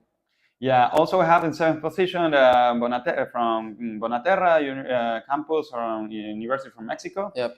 And on 8th place we have Guadalajara. Then we have UFP. I don't know how to pronounce that. How is it? UFP.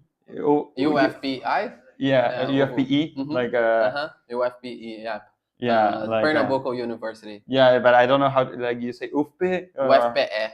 Oh my God, I was so far from it. Okay, yeah, that's why you're not getting me. Yeah, but we don't get we don't have a standard for the university in Brazil. Sometimes we call it UFPE, sometimes we call it UBA, sometimes we call it Yeah, I'm talking about UBA. The 10th position is actually right now for Universidad de Buenos Aires, who we had the pleasure of having a representative of Universidad de Buenos Aires, Carlos Soto from the last few years. Like Soto was competing last year, right? Yeah, they were competing. They were really close to medals, and the previous year to that they got bronze medal in the World Finals. Yeah. So actually, Buenos Aires University is handling really well. It was amazing to see their performance at the Worlds. I know we are competing here in the Latin America, but once we get to the Worlds, we always cheer for all of the Latin American teams. Yeah. And they were like rocking at the World Finals. They did a very nice job. They got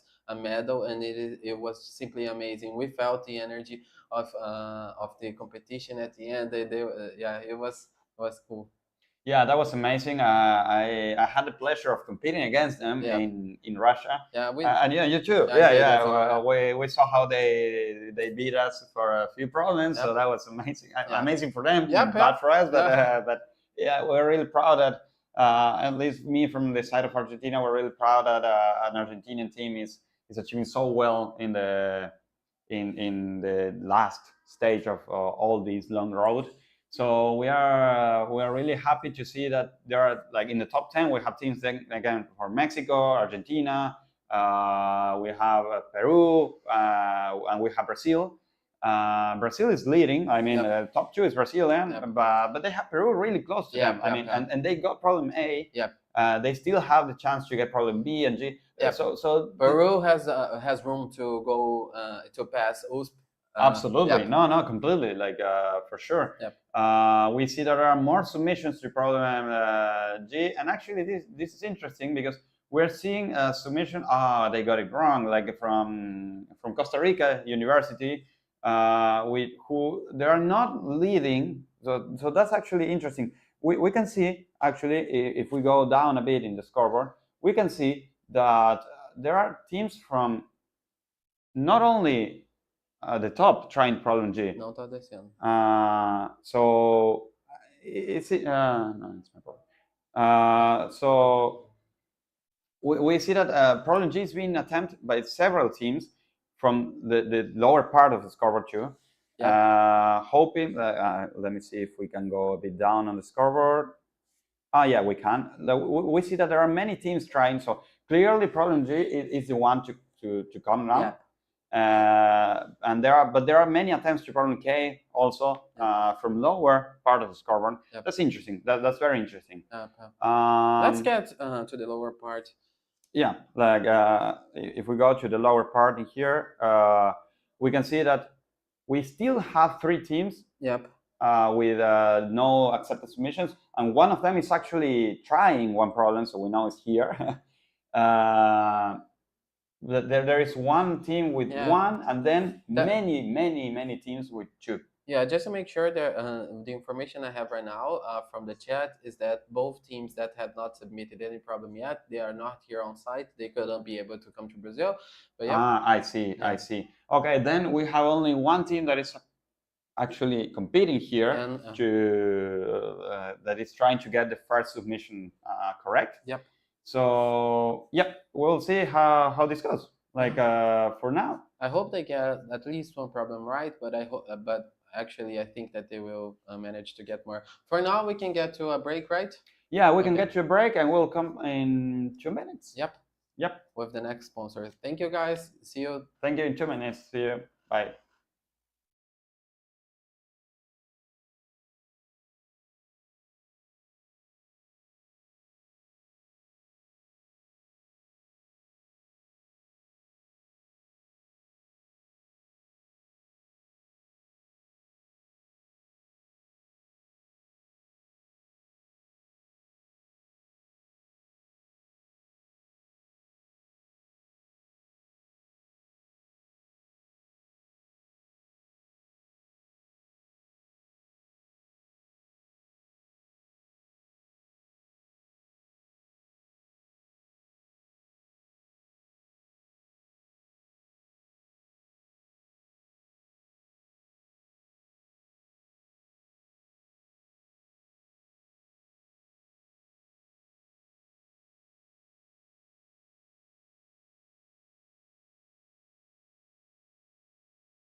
Hello guys, welcome back. Now we have another sponsor, Mariana, representing Nubank, right? Yes. Welcome Mariana to the transmission, to the live stream. Thank you so much. Super nice to be here with you. Mariana, we will be following questions from the chat. Okay. In case anyone has something to ask. But for now, I think it would be interesting for you to share with the whole Latin American community what is the purpose of Nubank, what is Nubank doing for our community. Yeah. Nice, super nice. So Nubank is a company that is completing 12 years this year. We are a tech company that offers financial services to like Latin America. Right now we have 3 operations: Brazil, Mexico, and Colombia, with over than 115 million clients. And basically we use technology, design, and data to fight complexity, to empower people to have like better financial services. Cool. And what is your role specifically at Nubank? Nice. Right now I'm part of the talent acquisition team in people and culture. I've been there for almost 6 years, 3 of them recruiting specifically for data science, machine learning, engineering roles. Cool. And I mean, this is the first time that Nubank is representing and sponsoring an on-site event here in Brazil. I mean, why? Why would you choose to sponsor a competition that is so interesting as this one? Nice. I think Nubank values a lot of skills that we see in the competitors of this kind of competition. So, for example, problem solving, like resilience. So we really believe that this kind of skills are super important for Nubank, and like our engineers are doing the same of what they are doing here, but of course at scale, like impacting millions of lives. But we really believe in this parallel, of skills. Yeah, and I mean, what about personally? What do you think about this event? Because I mean, you have not competed while you were in the university, and I think that this is the first time that you're seeing something like a mind game sport that brings programming into competition, and now we have like the best teams of Latin America here. What's your opinion on the event? Like, it's super nice to see like great talent of our region. Like Nubank is really betting on another talent strategy, and I think it's super nice to see folks from from Latin America being here, like taking it super seriously. So it's I think it's inspiring to be here and see everything, like all the commitment of everyone here. Yeah, and you know, it's hard to focus because we have some people trying to solve problems. I'm looking for. Oh my God! Yeah, we have this Motomamis team again. They just solved one interesting problem D. They are the second one to solve. They are fighting for the top spots of the competition. But yeah, we will have these changes in the standings for the whole time. Yeah. No worries. Like, we had priorities. I was like super following the results when I was in the other room also. Yeah, you see that the teammates, they are all always chilling and focusing on solving problems, and we are here. Oh yeah, thankfully they solved it. Yeah, it's pretty cool. But I mean, you said that you are hiring. Your position is for hiring at Nubank, right? Yes. And I think that most people here, they are, I mean, looking for opportunities to turn this impact, turn this experiment of getting to know hard stuff, getting to get to the bottom of the problems. I mean, having this skill developed here in the competition, but they are trying to get opportunities to use these skills. I mean, to impact the community as well. And do you have opportunities for them at Nubank? Yes. I know we have. Like the question that I heard the most here. Yes, we have open positions, we have full-time positions, and we also have internship positions open for different roles. So we have software engineers, data scientists, machine learning engineers, analytics engineers. So we have like different positions. And one thing that I think it's interesting to mention is the stack that we use. So right now, like the software engineering roles, they are super focused on Clojure. The science teams are using Python. So like we have this kind of opportunities with these differences. And do you have people that have already competed at the ICPC working at Nubank? Yes, we have some folks. Actually, they are here, like in the CCL competition. So we really it's really interesting to bring these people here and like to the students be able to see like a path to follow and like see Nubank as a role model. Exactly. Yeah, that does make sense.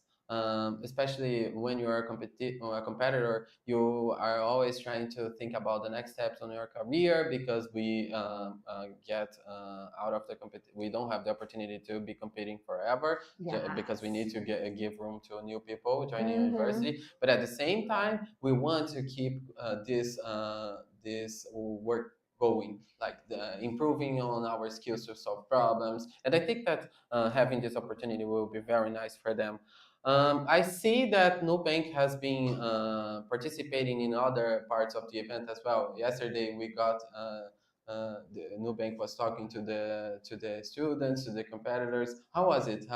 What is the most frequent question that they make, and what is their opinion on Nubank? What are they interested in specifically on the? Can you share your thoughts on what you have been talking to? Nice. I think we receive a lot of questions about what exactly Nubank looks like in a hiring process. So what we evaluating? I always like to share that we evaluate people from values perspective, and of course a technical perspective. When we talk about technical, we are talking about programming, architecture, like problem solving skills. And when we talk about values, we are talking about like the capacity of people to work together, to collaborate with different teams, to challenge the status quo, and like the willingness to work with challenges, with technical challenges, and like I think this is the main idea. And a lot of people also interested in knowing like the technical stack. So our team that was former competitors, they are helping us a lot, like sharing this kind of technical details with the students.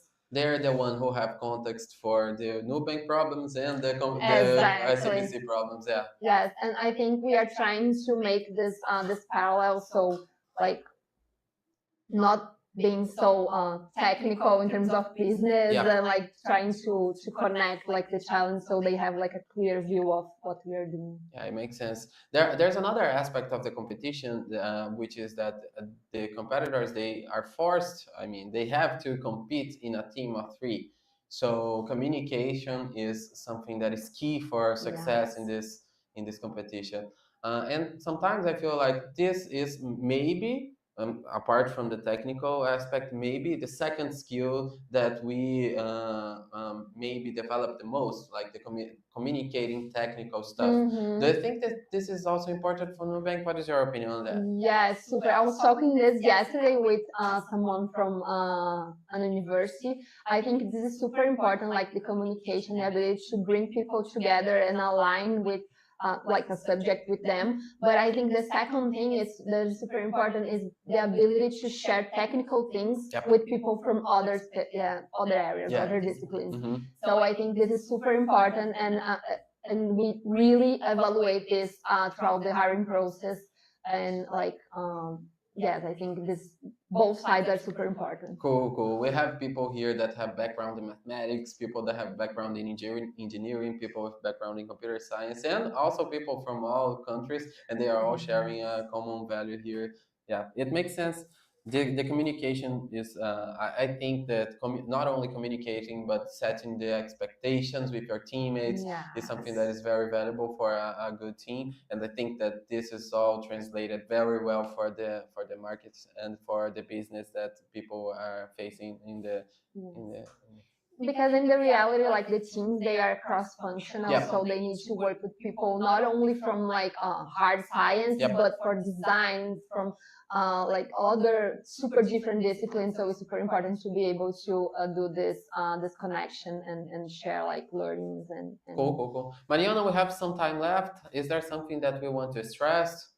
Maybe? No, just that we'll be sharing in the chat like a link or a QR code. I'm not sure what we'll share with an interest form to our hiring processes. So right now, as I mentioned, we have some positions, and if you are interested, you can fill it out and we'll get in touch to talk about like the position that fits the most with your profile. So looking forward to talk with our audience. Yeah.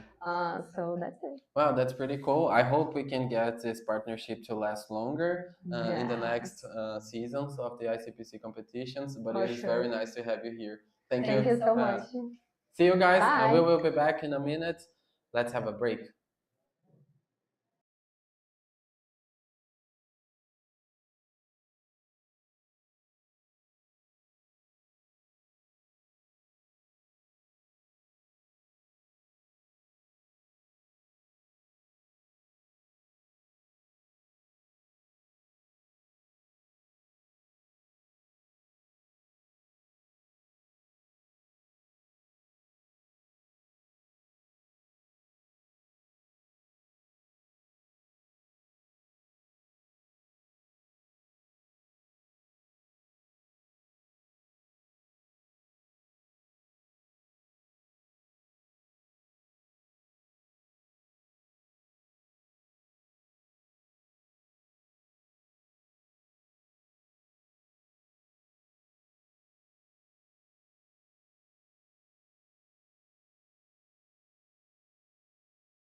Hello everyone, Hello. welcome back. I'm here with Giovanna. How are you, Hi. Giovanna? I'm doing great. It's an exciting competition, huh? Yeah, well, I have the pleasure to be here with you, Giovanna, for she's very well known. She's been a judge, author, a competitor, like a great competitor. She was actually my rival again in Russia. So We yeah. beat you in the Latin American, and you guys beat us in the World Finals. Yeah, Very badly. we're tied. Okay. So good. yeah. I'm glad you consider that. Yeah. Because I think you guys won a lot, but it's fine. So yeah, well, welcome here, and thank you for being with us. It will be super exciting to be with you here and to see a bit of the scoreboard. We'll discuss about the competition itself, but also for the ones no one knows actually. Giovanna has been helping as a judge, not only as a judge, but she's the author of 3 problems, right? Yes, this time 3. So 3 problems. Wow, that's a lot of work. The other judges help a lot as well. You guys are very, very helpful in making all the problems work. Yeah. You just come up with some fun ideas. Yeah, but I mean, it's a big skill that one needs to have to actually come up with so many good ideas for problems and then being selected. So like, don't be humble. Like you're Thank you. You're doing a great job in here. So tell us a bit more. Which are your problems? Like, which letters are your problems? Yes. So this time I got with an easy one, a medium one, and a bit of a harder one, right? Cool. So one of mine is C, which everyone has passed gladly. Just a nice simple problem to get everyone started on the competition. I also did problem J that no one has solved yet. And the problem that I think we're going to be discussing today, which is now a very contentious problem, is problem A, right? Yeah, I mean, it seems like top 3 is trying to attack this problem. Well, Yes. actually, there is a team that already got it. So, Yes. And they passed, I think, without any wrong attempts. Yeah, exactly, without wrong attempts. But the other 2 teams, they're struggling and not just a bit. They're fighting for a while. They have like 2 and 4 wrong answers, like from Minas Gerais and Sao Paulo. So it's getting interesting. And we see actually now that Sao Paulo is trying problem D. They're submitting problem D. This can make things interesting. I mean, if they achieve it, they can get to the top. So, yeah. These 3 teams are actually competing very fiercely, right? Because each one of them has problems that the other hasn't solved. Yeah, exactly. So, yeah, so you said you proposed them problem J, problem A and C. Yes. So it's I guess that it's really good for you to see that problem C is so away, because we see that Sao Paulo actually got problem D and they jumped to the first position of the scoreboard. Wow! Oh my God! This is getting interesting. We see the top 5 has these 4 problems, and then there are like many teams until the top 11 that is having 3 problems. So as far as I can see, there is not like a big gap. I mean, there is competition for everyone. But that's what we want to see at this point in the competition, right? Because all the teams have problems to solve that the other teams have solved and they have not. So this is the nice part. There's no team that's like completely dominating and is having to look for new problems right now. Yeah, absolutely. So given that we have the author of 3 of the problems, maybe we can take a look and deep dive into what actually teams are, like the top 3, at least the top 3, is fighting or already got an accepted in, which is problem A. Yes, let's talk a little bit about some problems. We're talking about the competition itself. Yeah. Okay, so let's talk about problem A. In problem A, you are given a graph, a directed graph. Yeah. Do you want to start? Yeah, I'm trying to get the Wacom working. Okay. But well, so this problem is about graphs. Yes. But it's about graphs and maybe strings too, right? Yes, exactly. It's both a graph problem and a string problem. So it is. Is working? Okay, so you're given a directed graph, and each of the edges, directed edges, are labeled with a character. Okay. And the problem asks you to determine how many pairs of vertices are connected through a path that is palindromic in the characters. And one thing that is interesting about this problem, that is not very common in graph problems in general, is that these paths don't need to be simple. So you might want to take a character many times before continuing your path. Okay. And our limit is that both the number of vertices and the number of edges are limited by 5,000. Okay, so 5,000. Yes. I mean, this sounds like, let me try to write a bit in here to see if, this should be, good. So again, so we can draw the sample just to see. It's gonna be tough because let me see if I can swap one thing in here.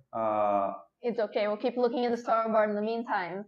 UFMG has now submitted problem G. Okay, now it should work. Oh, yeah. okay. Okay. Now, sorry for the issue. Now I should be able to draw a bit better.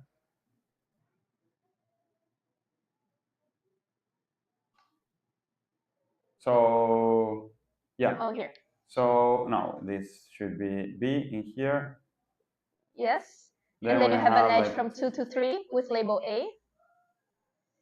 An edge from 3 to 4 with label A.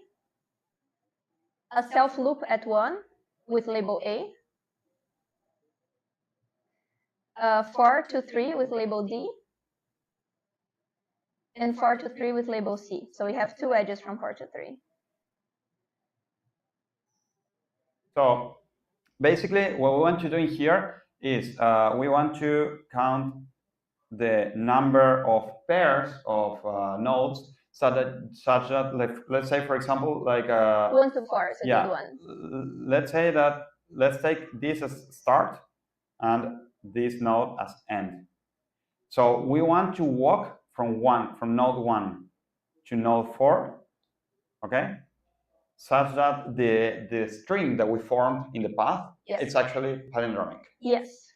So, for example, in this way, what we need to do is to actually, for example, do like 1, stay in 1 with letter A. Yes. Then we move to 1 again with letter A. And we're using this self loop. Yes. So and then we go to B to 2, sorry, with letter B. Then we go to 3 with letter A, and then we jump to 4 with letter A. And here you can see the funny thing I said, where like in this case you had to stay at 1 a lot of times, right? Few problems. You allow non-simple paths like that, where you're just repeating edges a bunch at the start. Yeah. So how do you handle this? That's what the teams are gonna have to figure out. Yeah, in here what we can use to solve this problem is to actually look at this, like use the thing that we're building a palindrome. It's very easy to think about these problems like from left to right. Like it's very intuitive to think like build from left to right or from right to left. But actually, what we should do here is to use the idea that a palindrome, let's assume that the palindrome will be like odd size. So in this case, it's odd because it's 5. Yes. So we start, the palindrome starts with a letter in the center. It can be anything. Yes. And then it's just going outside. Like we think like from inwards to outwards. So we build from the center, and then we need to put the same letter twice, like then a D. But if we put a D here, then we need to put a D here. Yes. Because otherwise it wouldn't be palindrome, right? Also notice that it doesn't matter what's in the middle, right? If we click that there is a palindrome from one path to the other and we want to expand it to the sides, it doesn't matter what the palindrome was, right? Yeah, exactly. So the idea here is that, well, we need to be able, like, this is a, let's say, nice case, because in this nice case, we have a letter in the middle, right? No, actually, this is the annoying case. But we have the letter in the middle that we need to iterate, okay? So this letter needs to be one of the edges of the graph. So let's say, for example, in this case, in the case we presented here, this letter would be, where am I? Here. It will be this letter, okay? This letter represents this edge. So by doing this, basically we fix that the middle of the palindrome will be this in here. But then we may have an issue. As you said, we may need to repeat edges. Yes. There may be cycles. So I think the key insight of this problem is that, as I said, once you have a palindrome and you want to expand it to the sides, it doesn't matter what the palindrome was. So we can just consider any palindrome and just not repeat that pair once. So in this case, for example, we would be starting with the middle of the palindrome, which is 1 to 2. And then we are going to be expanding it by adding A's on either sides. And then we're going to have from 1 to 3. And then we expand it again, adding A on either side, and we have 1 to 4. So even though we are repeating a part of the path, the full pairs of vertices that we are adding to our queue or our event space, they are different. Yeah, 1 to 3, and then we go to 1 to 4. Yes, so we are repeating an edge, but we're not repeating pairs, because even though one side is going to be equal, the other side is going to be different. So that way, for example, if we had a 1 with a self loop, then a B, and then a 2 with a self loop, we wouldn't be needing to use those self loops many times, even Yeah. though there are infinite palindromes Yeah. that could form those paths. Yeah, exactly. So basically here, as we discussed, well, we can represent, as you said, given that when you are standing in two vertices or a pair of vertices, it's like on the left you are standing on this, and on the right you are standing in this vertex. Yeah. That represents like we are not going to repeat the state. Yes. Okay, so we want to be able to, and notice also that given that we are starting, we're taking the old size palindrome, the even size is similar. It can be handled in a very easy way. So given that we're fixing this and then we are moving, one thing we can do is, okay, we are in node A on the left and node B on the right. Mm-hmm. And then we can try to iterate over like all the chances or all the combinations of saying like, okay, now A should move to node C. Okay, so if we are in node A and node B, we should iterate over all C, D, such that there is an edge from C to A. There is an edge from C, not from. This is something to be careful. Is an edge from C to A. No, actually A to C, directed. Okay. In the original graph, right? Okay. And also an edge from B to D. Yeah, so essentially we are starting with a path in the middle and we're seeing which ways we can expand those paths sideways, Yeah. right? Yeah. And these characters need to match. So basically if we have a palindrome here in the middle, ABA, we are looking at all possible things that are, for example, C, ABA, C. Yes. Or B, ABA, Yes. B. Yes. Right? Yes, exactly. So, but what we mentioned here is that there should be in the original graph an edge coming from the. All right, it's C to A. Sorry. Yeah. My bad. Sorry, it's C to A and B to D. Yes. Yeah. So let's say for now, brute force idea would be, okay, let's iterate over all the neighbors of C. Mm-hmm. Well, one thing that is a bit annoying is that we are actually standing on A, not on C. Yeah, so we're iterating through all the inbound edges to A, right? Yeah. So basically, what we can do is we can try to compute the reverse graph of this, so we can actually get all the inbound edges that reach A. Yes. And in that way, we can iterate one. Let's say for now, brute force will be iterating over all the possibilities of C and all the possibilities of D. So basically, like a double for loop in there, and actually trying if they have the same letter, then we can transition to, as we're saying here, we transition from AB to CD. Yes. And this, if we can actually get to CD, then CD was a valid pair. And we add it to an event queue because then we want to expand it from CD later on. Yeah. And then the important thing as well, so you don't time limit, is that you only add CD if it hasn't been added before. We don't need to consider the same pair twice. Yeah, because there may be multiple paths that are palindromes that can reach like the starting C and end D. So let's review our solution kind of in a more high-level manner. We are going to have an event queue, essentially. And that event queue is going to represent the pair of vertices that have a palindromic path between them. Yes. We are going to initialize that event queue with the path from all vertices to it themselves, or all single edges, because the empty string is a palindrome, and a single character is always a palindrome.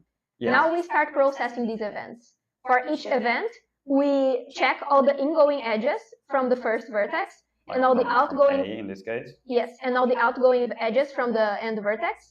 And if the characters match, we add the corresponding pair to the event queue as well, if it hasn't been added before. Yes, exactly. And now the question is, and then we do that until the event queue is gone, and we output the number of vertices computed. Now the question is, does that satisfy the runtime? I said we had 5,000 vertices and 5,000 edges. So N is 5,000, and M is also 5,000. Yes. And well, in order to analyze the complexity of this, one could say, okay, we have the amount of pairs A, B, the possible pairs in here are actually O of square N, right? Yes. And for each of them, you are doing a double for loop, iterating edges. So one could say, okay, if we have this, if we have n square possibilities and we have a double for loop that iterates over the edges, then this should be O of n squared, number of states, times, in each of them, we iterate edges. So it should be like n squared, which is super slow, right? Yes. But are we right? Well, now we have to think about it. If you imagine that one, because we're thinking about the worst case where like I have 5,000 ingoing edges, right? But if I have 5,000 ingoing edges, no one else does. What we're having here actually is we have the sum for every pair UV of vertices of the in degree of A times the out degree of B. If we're summing that, we can also write, for example, as the sum of... Yeah, we can write this as... the sum for all A of in degree of A times the sum for all B of in degree of B, right? This is what the amount of operations we do in total, right? Now But, change that second sum to the middle. But this doesn't depend on B, okay? Yes. So we can actually move it. Sorry. So we can take it out and say like in degree of A times this. And the sum of the out degree of all vertices is just M. Yeah. So we can substitute the second sum by M. And now we have the sum of the in degree of all vertices times M. Let me write it down. And the sum of the in degree of all vertices is also M. Yeah, we can also take this outside. Sorry. M. Yeah, sorry. M doesn't depend on A, so we can take it outside.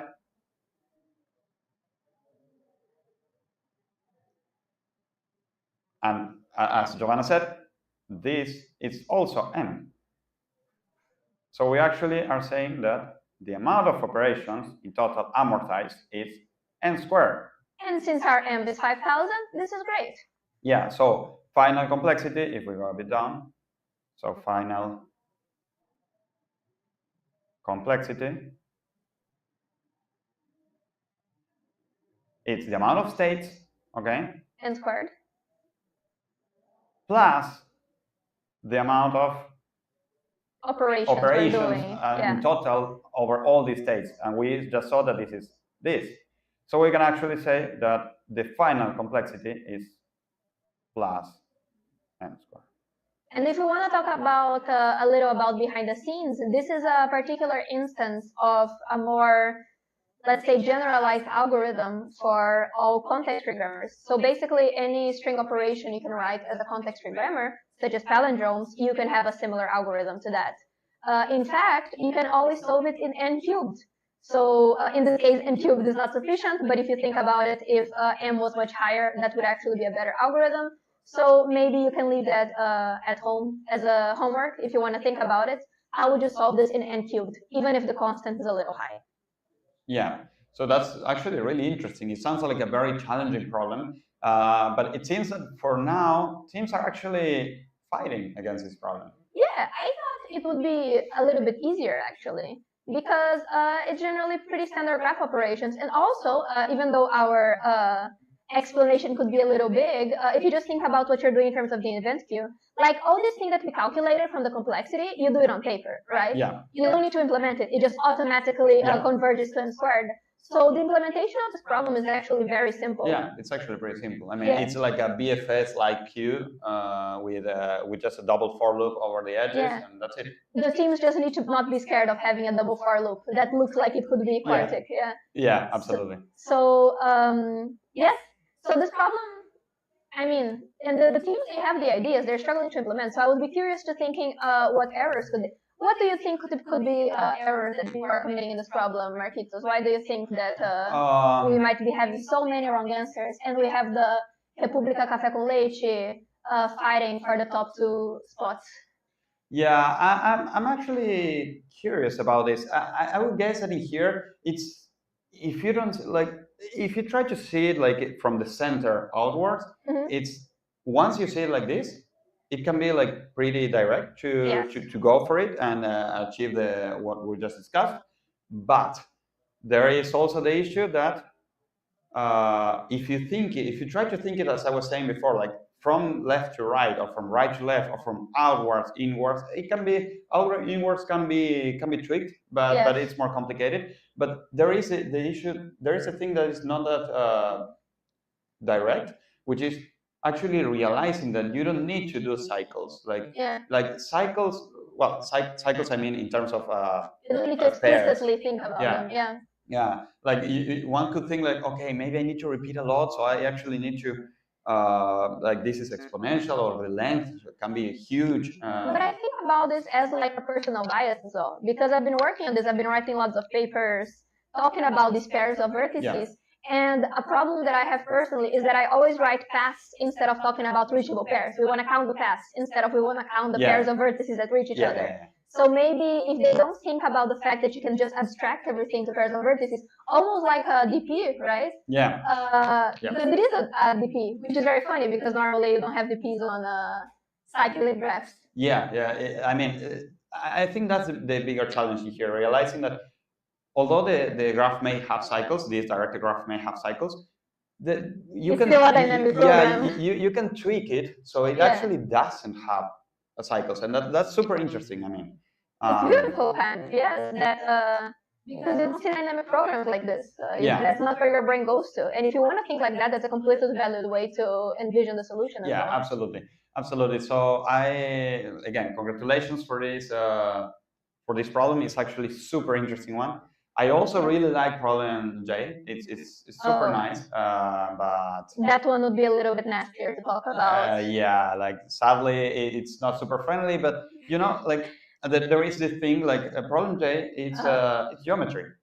But the issue is that in Latin America in general, where like the contestants in general tend to be afraid of geometry, when geometry can be very beautiful. And that's I'm always setting a lot of problems. So that's a pain of mine, in which we take a lot of time to set a beautiful problem for the contestants, and they are afraid of it, and they don't even try until the end. Do you think they will try? No? I think, let's see, I think so. I think some team will try it. But actually, one of the things we do now, or at least that I do, I almost avoid putting figures on geometry problems. To not scare them. Because if the team is reading the contest and they see a complicated 3D geometry figure, they get scared and they don't even read the problem. So we're making the problem harder, we're trying to make the problem easier by making it harder from them. Because even very simple problems, sometimes they don't even attempt. And it's very sad for us. Judges have hearts, and they break them all the time. Talking about judges, this 3D geometry problem is actually very tricky to test as a judge. Oh, yes. So how is your experience testing a 3D? Because coming up with not random, like good cases for problems in 3D geometry with precision. This problem has a lot of may have a lot of precision issues. So how is it that you come up with the cases for this? The first step is actually from you guys, my beautiful fellow judges that implemented a million solutions, some of which should pass, some of which shouldn't. And then it comes from me trying to be evil and breaking all the things you did. Makes sense. So looking at your codes, looking where maybe we can do something ugly here, looking at all the places where you're assuming things maybe you shouldn't be assuming, and then trying to break. But what really helps is having as many judge solutions as possible to emulate all the possible things that the students can do. Yeah, and actually, like a fun fact from behind closed doors, we were actually struggling a lot with this problem, like to actually get correct solutions, because there was always a case with precision issues, or like we were missing something. So that was very interesting to I think the problem is that you guys were using a lot of algorithms from your 3D geometry notebooks. And these tend to assume a lot of things, and you need to be very careful about using them. And I am guilty of it. All my geometry things, I use them as black boxes. I close my eyes and I just copy the algorithm, and then I just use it. And sometimes you gotta go in and tweak it, which is why it's so important to know your notebook. Even if you trust it, you need to know how to get in and modify it. Absolutely. Yeah. So as we can see in the scoreboard, it hasn't moved a lot. They are still struggling with A. Hopefully they will pass it before I leave here. There are several submissions to A. it seems like actually I didn't at the think beginning there were going to be wrong answers, honestly. I don't know, but the thing is, at the beginning it looked like A was going to be like the fourth problem because B was not that solved and A I was betting on being the third. Yeah, well, I'm sorry. that may have been like a wild guess, but it had a quick submission problem A, so it could indicate that yeah, like that's the next problem to tackle. But then like B overcame it, and then like suddenly D had a lot of submissions. Like now we can see that the problem D has like over 6 accepted. So it's looking actually really good. I mean, this is what we want to see. I had Lucy yesterday. She asked me, what do you want in the competition? Do you want them to solve all the problems? Do you want, or do you want like there to be some problems unsolved? And I told her, what we want is we want all problems to be solved and no teams to solve all the problems. Yeah. I feel like that's our metric of a good test, right? All the problems are solvable, but we gave all the teams a run for their money. And I think we are in very good track to have a competition like that. Yeah, so, well, we'll see how it continues, but it was really nice talking to you. It was nice to discuss your problem. Great problem, by the way. Congratulations for getting 3 problems in the final problem set. They are really high quality, and as you said, like easy, medium, hard. I like making you have everything. Suffer. You have everything. So congratulations. We'll continue seeing you now in the streaming. So. I'll head off for a bit, but I'll be back myself in a while. So see you very soon. We have company. I just realized that we have this company here. Yes. She keeps the mosquitoes away, which is very important. It's very important. Yeah, absolutely. So okay, see you guys in 1 or 2 minutes with another interview for sponsors. Bye. Bye.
And we are back now with a sponsor interview.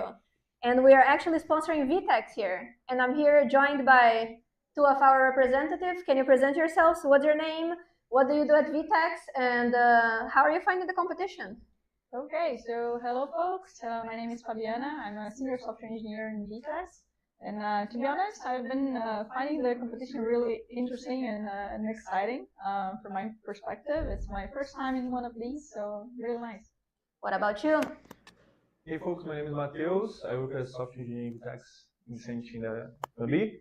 I actually already participated in the ICPC Marathon of 2023, so although I'm not made to the Latin final as a competitor, it's always a pleasure to be in this environment, and especially in a company that is sponsoring such huge events. So. And what does VTEX do? Tell me more about the company. Okay, so we are software as a service. Basically, the idea is that we provide capabilities for retailers to host their own e-commerces on them. And this makes us a platform that provides everything in terms of what is the cycle of an order. So if we have someone buying a shoe and like shoes in a company, in a store in a web store, you would see all the flow in terms of searching, buying, paying, delivering, and everything. This is something that we provide as features for the client to use. So you help companies with their e-commerce, and I know that there are some huge companies that use VTEX to power their services, right? Yes, we do have, for instance, Samsung as one huge example. That's a big one. And we have some Brazilian ones that you might know, maybe. For example, CNA, and we do have, let's see, can you help me? Boticário, I think, Carrefour. Farm. Yeah, and now it's also some Europeans, but I think it's a pretty specific, environment, I think. No, but that's extremely nice. So handling a lot of flow of money, a lot of services, I imagine a lot of data as well. And VTEX has been a huge partner of Brazilian ICPC for a very long time. How long have you guys been involved here? So we've been involved with marathons for more than 7 years. Sponsoring and being part of the event, trying to always be ahead in terms of providing a good environment and also a good sort of features and things that we can bring to provide a good experience for the competitors that are here as well. And you've been a participant for a while, and now you're at VTEX, so I suppose their initiatives worked on you. What type of initiatives did VTEX do as a sponsor that made you think they were a really cool company? Yeah, that's pretty cool because actually I got to know VTEX through summer school. They have an Unicamp. So first I got to met them through this event that they sponsored. And one thing that really kept me was that much more than just giving money for sponsoring. They actually put effort to create good experiences for the students and the contestants that were there. So at the time they took 3-4 engineers and gave bingos and gave backpacks and t-shirts for everyone. They were delivering free energy drinks for all participants. I was like, oh, that's a pretty cool company. Maybe I should join them. And much more than just giving prizes and some clothes that is pretty cool. That it's nice to be part of a company that actually value this background because they know you can translate the skills you are flexing and practicing here in the marathons every day to the software engineer contest pretty well. And much more than that, it's good to be part of a company that actually value these events in a form of sponsoring and make this really happen. So. And I think that's why the Brazilian ICPC really likes working, and Latin American ICPC now really likes working with VTEX, is because you guys really kind of go a mile ahead and put extra effort in to make the experience be fun for the participants, right? Because I think they're much more likely to want to go to the company if you talk their language in doing competitions and doing fun challenges. And so 7 years, VTEX has been hiring people, I guess, especially for the summer internship, right? For a very long time. Why do you guys like hiring competitive programmers that much? Yeah, I mean, the contestants that are here, they are well known for all the analytical and technical skills. So this is something that we value a lot in the company because in the end of the day, if we think about, as you said, we have a lot of data, we have a lot of clients. So the challenges, the technical challenges, they are really difficult and really interesting. So in terms of how you optimize the solutions that we are giving in terms of software and new products that we develop, this is something that I think it's both interesting for us to having people really skilled in terms of technical knowledge, but also for them, because in terms of the contestants, I think it's pretty nice to have like pretty different and difficult like matters and challenges for you to solve in terms of technical matters. Yeah, of course. And then you coming from a competitive programming background, how have you found that your competitive programming skills and experience translates into that environment? Yeah, I think something every like ICPC contestant has in common that we like to solve real difficult challenges. Then when I was looking for internship, something I was afraid of is just be like another intern, create some CRUDs, do some API calls. Like that's not very interesting, you know.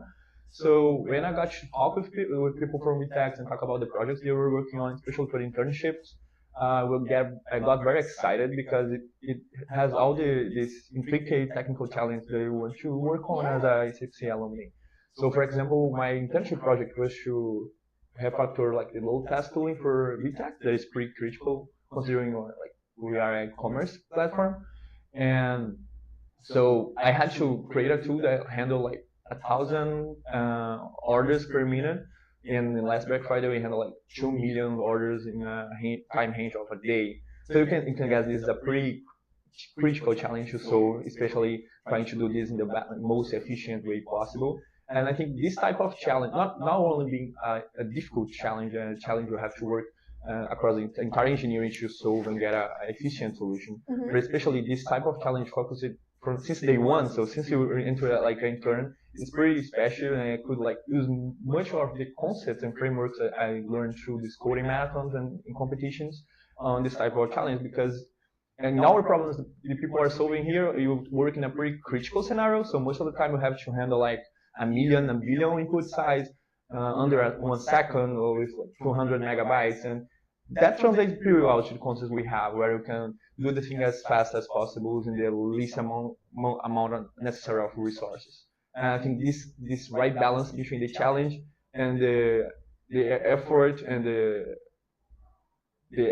effort the company puts in this type of events was the perfect match. I was searching to choose a company, and because of that I ended VTEX. That makes sense. There's something we like in competitive programming is to make code run fast. Yeah. And servicing stars like Samsung, I imagine you have to make your code really, really fast. Fast and reliable. So yeah. Okay, we're not that good at reliable. But we as try. soon as you get Sometimes. AC, we're good enough. Exactly. I don't know if you have that concept in VTEX. Once the order goes through, you don't care about it anymore. Yeah. So yeah, but for example, there are a lot of other skills you have to practice here. Like for example, thinking edge cases or things that could make go wrong. And our customers are pretty creative in things that could go wrong. So when you think like, okay, this solution is working, but would it work like if someone inputted like a negative value or my didn't name put anything is at no. all? So this type of mindset and framework to think about solutions is pretty useful in any field, especially in software engineering at VTEX. And something that I feel like we don't talk about enough, and that I felt a huge change in myself, is how much competitive programming helps with your soft skills, right? You have to work with a team in like high pressure environment. I imagine Black Friday is a very high pressure environment. Exactly. At the end of the day, this is a team competition, so you have to work together to solve all the problems as fast as possible. And we were talking with the other sponsors back there, and we'll talk a little bit about how the strategy you use to split the problems and try to scan all the problems as fast as possible. So you have you only have one computer to solve all the problems. You have to do this rotation as efficient as you can, so you do not waste any time trying to solve a problem that probably wouldn't get a accepted solution. So you can do that pretty well in the Black Friday when you have some incidents to solve. So it's a pretty cool match. No, there's never incidents. Everything always works. Okay, I am convinced. Oh my God, what do they do now? What should the people at home that are interested in VTEX and really like your company? Are you guys hiring? Who do you want? I mean, we are always hiring, so in terms of full time and etc. But we do have a specific program for internship. We have at least one per year. The next one will be in the beginning of 2026. And the subscriptions to enroll and to be able to go through the program process begins in the beginning of the year, in the middle of the year, sorry. And the idea is that we do have a careers website, so if you want to go there and check it out. And there is also a free subscription that you can go. Maybe we can send in the chat. Yeah, of course. In the YouTube. And yeah, basically we do have a kind of a complex, let's say, process in terms of there are pretty nice challenges for you to tackle, like coding challenges and things like that, but also tackling a couple of things related to soft skills. So I think it's a pretty nice program that we think and we do prepare ourselves a lot to receive you all and to have the best experience in terms of intern. So yeah. And select all the worthy interns. What about you? Do you have any final messages for the people at home? Actually, I think Fabi spoke very well. I'm just gonna keep rooting for Unicamp. I hope they can. Oh no, but this is. Oh, well. I'm getting nervous. The competition is so exciting, right? Yeah. We are very excited about seeing the first solution of every problem. Actually, we deliver They have a huge balloon. They have huge balloons with the letters. It looks so actually, cool. The final message would be to the competitors to solve the I question, because the text one, the I letter question. Okay. Because it's in text as well, so I could deliver another balloon. And you look so happy when you're delivering a balloon. Yeah. So a lot of I got a little awkward. Awesome, guys. So I think now we're going for a little break, and we'll see you guys soon. Bye-bye.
Hello guys, we're back for another round of discussion. This time it's me and Giovanna. We have presented ourselves before, but this time we're going to talk about a very important topic, which is problem setting, right, Giovanna? We both have been problem setting for the Brazilian competitions, for the Latin American competitions, even for the interstate competitions that we have in Brazil. And what's your problem here in the thingy? Yeah, my problem is a problem G. We saw it live when it was first solved. It was first solved by your university, USP.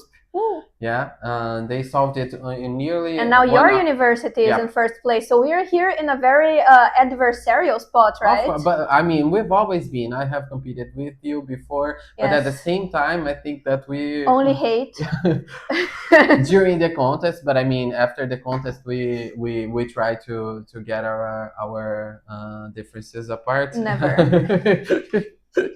But yeah, Giovanna, can you tell me maybe a little bit more on how do you first start thinking about a problem? Because those problems are hard to solve. What about coming up with them, actually? It sounds way harder. It's very easy. You need a bathtub with hot water. You see, you need to be relaxed. You need to be relaxed, and you need to let your mind wander. Yeah. You look at the ceiling, and then you start seeing points, and then you start seeing graphs, and then you start seeing things happen.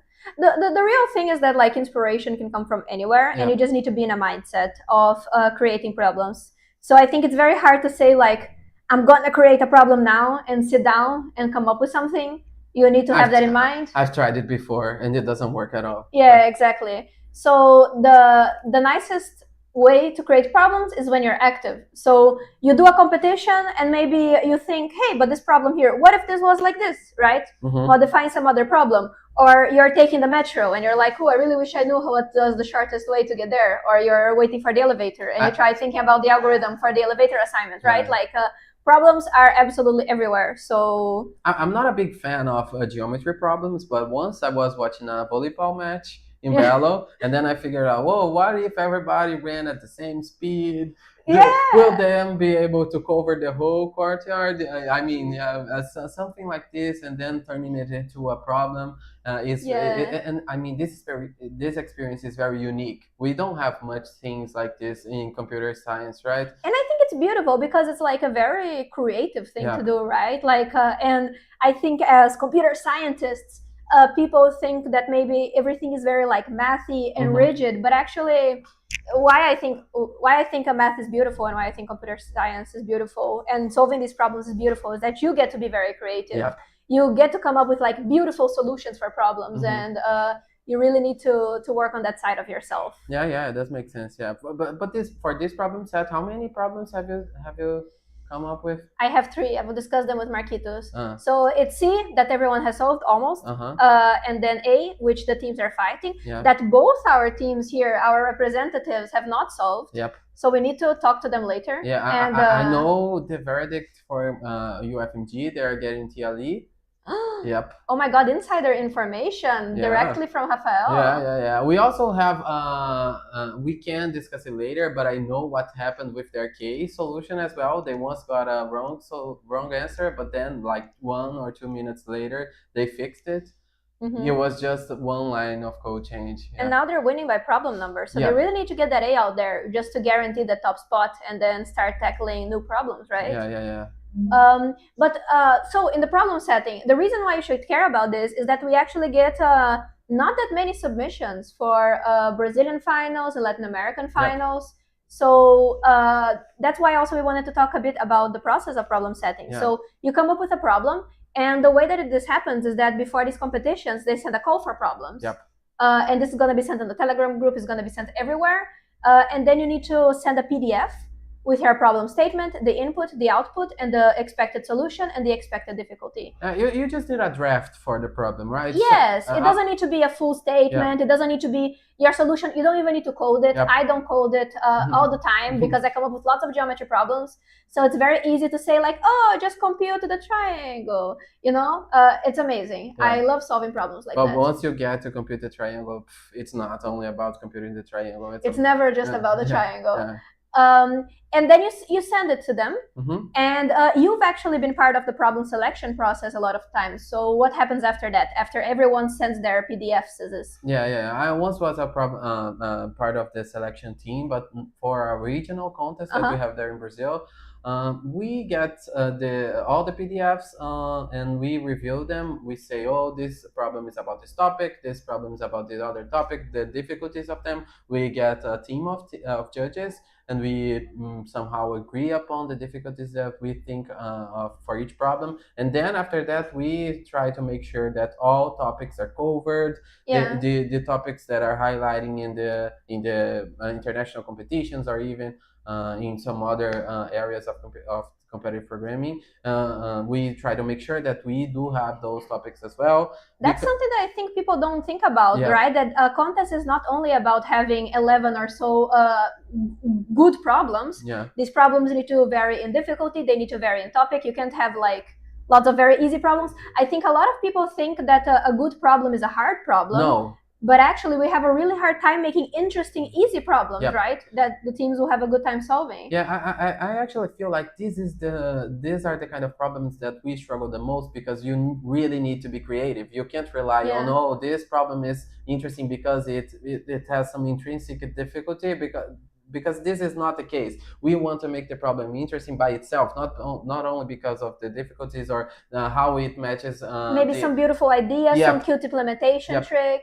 And we also try to make sure that the implementations are feasible, because we sometimes have some problems that are interesting, they cover topics that are interesting, but still they don't really match that profile of problems for... It's a 5-hour competition. Yeah. And we also only share one computer, so there are 3 people sharing one computer. The timing is important as well. But yeah. I still want but that's why I want to incentivize people to send their problems. If you have problem ideas, but you always thought, my problems are too easy, I cannot solve hard problems, or I cannot send hard problems, please still send them, because we're very interested. And lots of times we're missing beautiful, easy problems that have nice ideas. Yeah. Well, Giovanna, we were talking about the Unicamp team with the sponsors before, and they just got one of the problems accepted, problem D. Yeah, nice. Yeah, that's cool. After one wrong answer. They got to the 4th place. Now they're winning a gold medal. So yeah, it is an important problem for them. Yeah, and now we have Argentina also on top, and the Peruvian team and Mexico are also competing for those top spots. Performing very well. Have you checked the female teams? At the beginning they were like rocking, and I think I know that UFAM also has a woman on their team. They generally perform really well. Yeah. Oh yeah, here at the 11th place. Yeah, let me get to show them. Yeah, they are in the so they're getting a medal. Cool. Yes, UFAM goes to the World Finals all the time. I feel like they perform very consistently, which is really nice.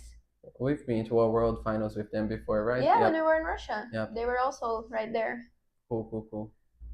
No, we have and we have another accepted for B now. Yes. And Ibontera goes to the Mexicans. They go directly to 4th place. Oh, and this problem is interesting. It's the XR one, right? Yes. Will we have another solution for A, maybe? Oh my God, let's see. Because if USTG solves this, they have 3 problems. Yeah. So. But I mean, I think they have solutions for B and D. Solving A is extremely important because the top 2 teams are still struggling. But they didn't. What do you think? People are really struggling with this problem. I don't know what their issue is. It's so easy. I don't think so, Giovanna. You always say something like this. It's easy, but it's at the end, it's not. Okay, that's something you also notice when you start setting problems. Your problems are always easy for you, and then all the other problems are very hard. It's because problem A is yours. I see. Yes, of course. I only make easy problems. Oh, I see. If I can make them, they are easy. People at home, they're asking us to show their teams. Do you know if we have... if we can do that? Can you scroll there? Yeah, let's take a look at the... So this is the team from Rafael's home... Let me get this home straight. University. Can you pass through some teams there? I can. Okay. So let's take a look at some teams here and see how they're performing, the top ones. So the top one now is UFMG. Oh, this one is for USP. The second one is USP. Yeah, let's go again. This is the UFMG, the top one. From this boys' land. Yep. And these guys are from the São Paulo From my University. land. Yep. They're in the second place. Now we have And that's always sad about being a setter as well. It's the sad part is where you make problems and your own university does not solve them. Yep. I feel very sad and betrayed by that. Do you know this team, Giovanna? Red Black Tree. Yep. I've talked to the guys. They seem nice. And they're performing really well now. And this is the team that is 4th place. All of these teams are currently winning a gold medal. This is coming from Mexico directly. Yeah. Following up, we have Unicamp, who the VTEX is supporting emotionally. This one is also from Brazil. Yes, UFAL. Yes. They are in the 6th place. We have UniFC from Peru. Cool. They're doing very good. Yes, and they look tough. They look very angry at the problems. They do. About to destroy them. Oh, nice. FC UNAM. This is our team from Mexico. Cool. Our second team from Mexico. But they're also classifying currently. Yep. This one is from Brazil as well. UFCG. Campina Grande. Yes. Near here, kind of. Not really. Yeah, this is the first team that is getting a bronze medal. The second one is the Motomamis. They have a first to solve. And this is also our third Mexican team. So the Mexicans are dominating the scoreboard after us, of course, obviously. Yeah, and they were the first one to solve problem D. Again, we have a Brazilian team. Oh, that's the team of Ufang. Yep. And the last team receiving a medal is this one from UFBA. Brazilian as well. They are very good. They are very, very good. I think, but look, even though we have here some top spots, I feel like it's still lots of teams could steal this first place. They're all like lots of teams are 2 or 3 problems away. For example, look at Team 9 from USCG, right? Yep. They are this one, right? Yes. Can you go back to the scoreboard? Yep. So look at that. They are currently at 9th place with 3 problems, but they have 4 wrong answers. Yep. If they solve all these problems, they go and they tie for the first spot. And we never know how close they are. They have 4 wrong answers. If they get all of them right, they get first place. Get first. Yep. Exactly. So like it could be anyone's here. Yep. They could be like one silly mistake in all the problems. Maybe they don't know how to read input. They just fix that in all of them, and they go straight to first place. Cool. Well, Giovanna, we have room for more interesting topics. For now, I'm leaving. I'll get lunch. I am also leaving now. Yeah. And we'll get back after the break with our 2 hosts of this competition. Thank you, guys. Thank you, guys.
So welcome back.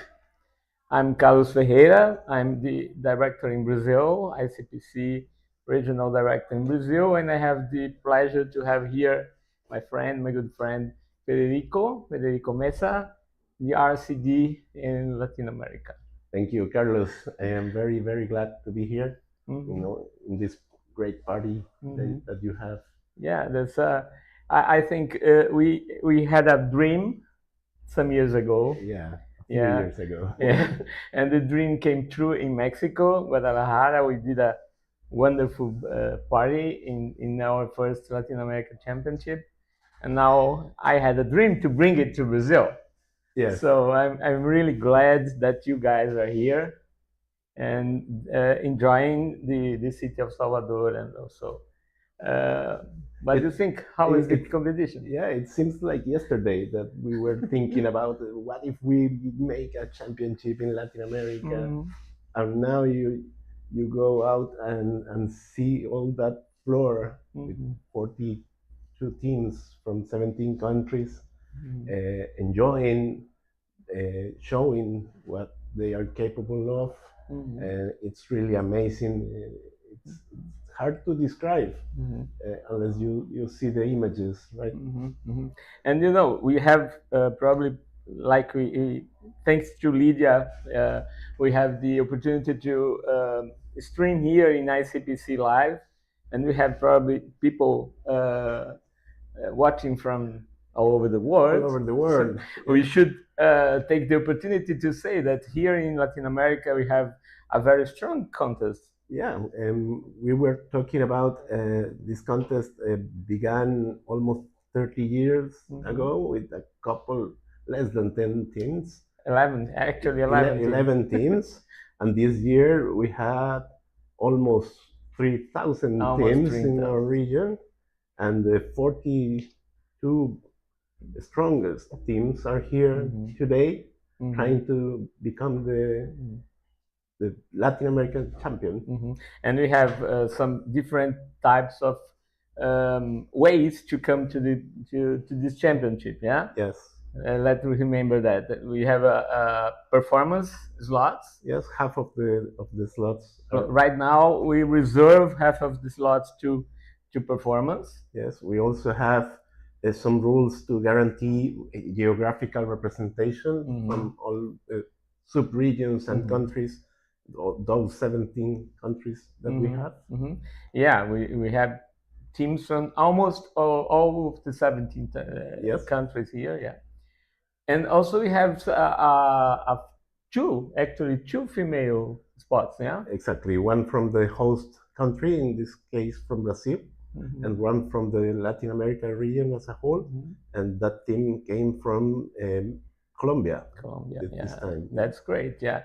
That's a great contest. Yeah, that we try to balance between performance and geographic representation, inclusion, and also participation. We assigned some slots to the countries and the regions that have most teams participating. Yeah, we are going to recognize here the regional champions, the best teams in that region. Yeah, exactly. We have 6 regions. 6 regions: the Caribbean, Mexico, Central America, South America North, South America South, and Brazil. Yeah, that's it will be amazing. It will be amazing to see. Yes. Yeah, and yeah, I think it's a reality right now. The championship is a reality, and we always want to know where are you going the next year. Do you know? It will be north. I know, but I don't know if I'm allowed to tell here. Yeah. What do you think? I can say that it's south. It will be in some country from Mexico to the south. From Mexico to the south. Okay. Okay. If it's really south, it would be like Patagonia or Ushuaia. A little north. Okay. Yeah, it's great because we have in our region we have I really don't know how many kilometers, but it's spread over 10,000 maybe. I don't know, but from Mexico has a weather that's completely different to Chile and Brazil. Even in Brazil, we have different kinds of weather and from cultural and the Caribbean. And the Caribbean is completely different from us. Yes. I mean, it's an amazing continent, yeah, the Latin America. And I think that's a very nice party that we are providing the kids. We have a huge diversity in this contest in our region, like you said. Yeah, and it's one of the greatest things of our region. Well, yeah, it's really an amazing place, and I think it's very nice to provide the opportunity to these kids, to these guys, to come here and to enjoy the Brazilian culture. And yesterday we had it has been an amazing week, not only in the contest but also the excursion yesterday to the historic city of Salvador. We have been here down to the through the elevator. Yeah, we used the elevator. We have we were in front of this church. We saw that one. And the percussion show was amazing. Olodum playing. Everybody enjoyed. And showing some us of the RCDs playing. You were the best. The other day. You were the best. I mean, you showed that you have some drum school, probably. It's really difficult. It's hard to play with these guys. Yeah. Yes. So you gave up so easily. You don't want to know where the next championship will be. You said it's a secret. It's not a secret. Okay, it's not a secret. But before we are going to Baku, yeah. Yeah. Next. And do you know how many teams are going to Baku? Yeah, I know. It's a secret. Do you want to know? It's also a secret. Everything is a secret here. I mean, yeah. It's a secret that I don't know if we can tell. We can tell. I don't know. Maybe we let it for us later. Yeah, maybe. I can tell here, but don't tell anyone. Yeah, don't tell anyone. Yeah, please don't tell anyone. We have 42 teams competing for 17 slots to the World Final. Only 17. Okay. We are not telling anyone. Okay. 17 teams will go to Baku in October to the 2025 ICPC World Finals. It is great. We have here Bill Poulter. Yes. And we are going to ask him to say the guys who is going to Baku, and very nice. So you told me already that 17 guys are coming to Baku, and before that.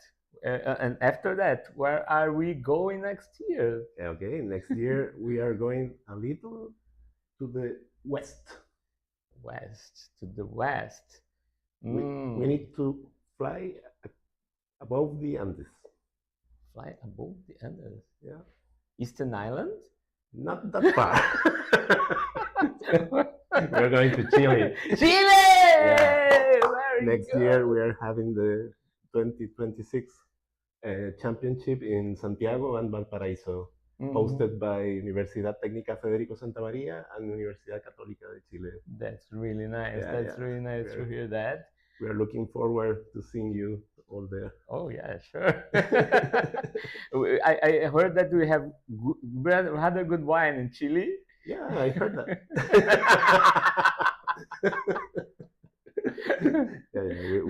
We will try to make the best for you to feel like home. Oh, thank you very much. And I think that's our time is already done here, and we have some more important people to talk. Yeah. More serious people. More serious people, at least. more bad people. I think I feel that bad people is coming. Yeah, bad people is coming. Okay, let's thank you again for watching. We are leaving, and see you later. Okay, the transition. Thank you. Bye-bye. Bye-bye.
Hi everyone. Despite what has been told about us, we are not bad people. We are judges, and I am Vinicius. I am the judging representing one of the 6 regions, which is Brazil.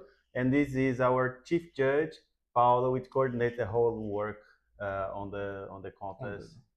Latin America regional and also here at the championship. So can you explain briefly what judges do, or what is our work here? I think essentially our work is to ensure that all of these contestants that are on the floor are having as much fun as they can. So we try to come up with really interesting problems that will challenge them and keep them busy for a couple hours, trying to come up with solutions to these puzzles. And I think the main goal is to ensure they have fun and also, of course, have a set that is challenging enough so that we can select the teams that are going to represent Latin America at the World Finals. Yeah, we just had the spoiler on the number of slots, so don't tell anyone it's serious because the contestants really don't know yet. Yeah. So in the closing ceremony, when the results will be revealed, they will know already whether or not they classified. And we don't want to ruin their surprise. Yeah. And so you said that select good problems to have a nice competition, to select good representatives from our region in the World Finals. And during the contest, what's the main purpose of judges? What is it to be done or to be checked during the contest? Yeah, during the contest, if all went well and we did our job properly during the months before the contest, there isn't actually much work for us to do. We essentially keep looking at the screen and ensuring that everything is running smoothly. Sometimes, depending on the problems, there are some stuff that we want to check. So essentially, we try to ensure that the system is doing what we expect it to do. And most of the time, I can't even remember when we had surprises, but most of the time things just work as they should. So I think we do a good job. And despite what they do about us, we usually celebrate when people solve problems. Yeah, we are as happy as the teams. Whenever we see a balloon, it's always like, I was super happy now because I was looking at the scoreboard over there and I see that we have our first accepted for problem F. So this one is a new problem. It was not solved so far. So that's really nice. So it was a team from University of São Paulo. Yeah, they solved F. It's their 6th problem. And now we have 4 teams. Teams with 6 problems. With 6 problems. So if you want a gold medal, you probably will have to. If you're not already in there, you probably need to at least 7 altogether. Oh, and another problem that was not solved before is now accepted. So problem I also gotten accepted now. So I think with that we have 9 different problems solved. Or 10, perhaps. 9. I think we're missing E, H, and J, which are the 3 hardest problems. So I think we did a good job. The 3 problems that we think are the really hard ones are the ones that were not solved yet. And 3 hours in the competition, and the ones that were more approachable and that we expected to be solved by now are there. And it's always tough to find challenging but still solvable problems. Yeah. That's the kind of thing that this competition is about, right? To challenge yourself and solving more problems than other people. And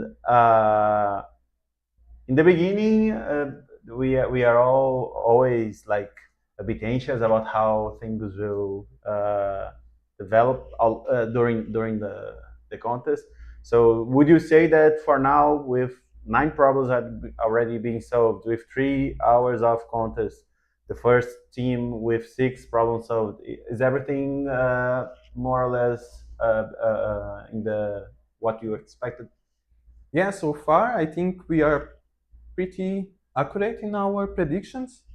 This time I'm actually hoping that our predictions are wrong, because we think there will be 1 problem that will not be solved during the competition. But despite thinking that this is most likely what will happen, we would be really happy to see our problem solved.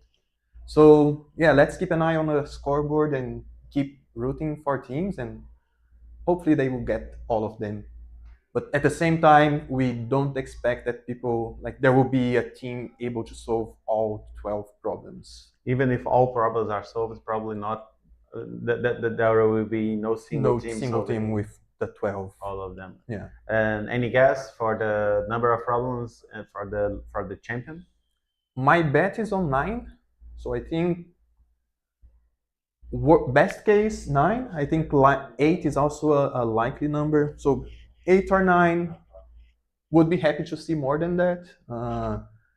But yeah, the hard part of the set is a bit more challenging, not only in ideas, but also in implementation. So that's also something that we try to balance when choosing the problems. Some of them should be easier to implement, other a bit harder. Like the idea is somewhat intuitive, but then translating that into a running solution is the challenge of the problem. Mm-hmm. And I think this time on the 4 harder problems, we have a mix, a good mix of both, and also problems that are not only challenging in idea, like coming up with the idea is challenging, and once you come up with the idea, turning that into code is also quite tricky. Yeah, that's something that many people don't understand about this kind of competitions. It has many names in different countries, and in some of them, the coding aspect of it gets some more attention because of the words that people use naming these competitions. But actually, most of the challenges are in the abstract ideas using algorithms and data structures, and not necessarily in the implementation. Actually, there are many hard problems with very small solutions. Very small solutions. But on the other hand, sometimes people get stuck on the coding part because some of them are very tricky. There are lots of details, lots of opportunities to make mistakes. Let's put it this way. I think one of the harder problems, not sure if there were spoilers already earlier in the streaming, but we have a geometry problem that is somewhat easy to understand what you have to do. You have a 3D space and you want to find a cone that has no stars within it. So, okay, I just need to do this. But when you try to code all of that and handle all of these 3D geometry premises, you know what you have to do, but implementing this with enough precision and fast enough can get quite challenging. But yeah. So you're seeing now the balloons for the first to solve problem I. And we had seen the one for F a couple of minutes before, for for problem F, right? Yeah. Yeah, and let's hope we see some more of them. So you are expecting 2 more to be solved, at least from these 3 that no one still could solve. So can you say which one do you think is the hardest one, or is it a spoiler? No, I think it's safe to say. Problem H, I think I would be really surprised if we have a solution for H. So E and J are likely to... E and J are more likely to come out, especially E. I think E, I'm really hoping that we will get a solution for that one. Now, H and J, if these 2 are not solved by the end of the competition, it wouldn't be a complete surprise. I think J is a bit more manageable, but this is the geometry one that I just mentioned. And we know that, geometry is one of the topics that scare teens the most. So even though constraints are quite small, you don't need to come up with a super fancy solution. Just getting your basic 3D geometry in place is already enough challenge. But we have the best teams of Latin America competing here today, so I believe that they can make it happen. And so you made the guess that the first team will have probably 9 problems. So that seems like a reasonable guess. I mean, there are 9 problems solved. Yeah, there are 4 teams with 6 problems. So if one of these 4 teams solves 3 more, and for all of them there are 3 problems, that seemed solvable because some team already solved them. Yeah. So yeah, I will be a bit more optimistic and guess 10. Yeah. Yeah, perhaps there's a team with working on 2 or 3 solutions in parallel, and yeah, we do have the team. We have 2 hours, so perhaps they can. Yeah, the team from University from São Paulo currently in second place. Like they have 6 problems, but they have 2 different problems that they are trying. We know that their solution to problem A is on the right path, so they are fixing a few different bugs from here and there, but they are on the right path, so I think they will get it eventually. So that would give them 7.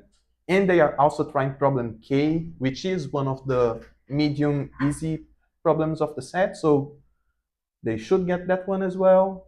And then after that, they just need I, which is also relatively easy once you get the idea. I think now that there is one solved on this problem, that's when teams will start jumping into it and maybe it's simple. If they weren't already thinking of it, perhaps let's take a second look on this problem, because perhaps there is something to be seen there. Yeah, so I think both São Paulo and Minas is also trying problem A, and they were also on the right direction from what I remember.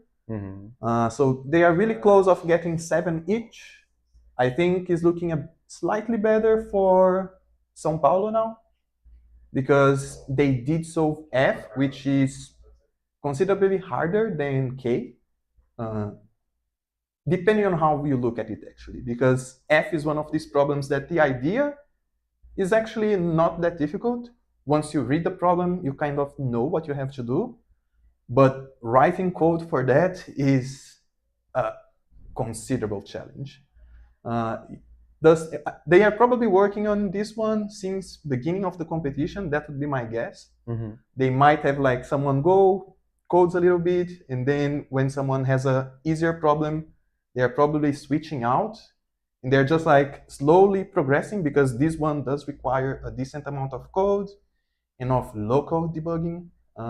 So if it requires some strategy as well, because if they leave it to the very they won't have enough time for coding, even though the idea might be on their heads.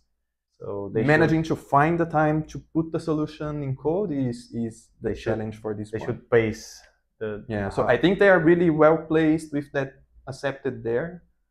2 easy problems that they are already trying, so getting 9 seems really reasonable for them, and then they just need I to get 10 and make me wrong, what I would love to see. So having a team with 10 or 11 problems solved would be the ideal scenario. Yeah, so we haven't seen many updates in the last few minutes. Perhaps our scoreboard is not that update, but let's hope that at least 3 more problems are solved in the by all teams, but in particular that the champion solves a lot of problems. I think is that what would make us happy in the end, if there is a champion with lots of solved problems. Yeah. Our time is over, and in a couple of minutes we will have explanation of some of the solutions of some problems. So see you. Yeah, stay tuned. See you.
Hello guys, welcome back. We're here again and now for a round of discussions on the problem set.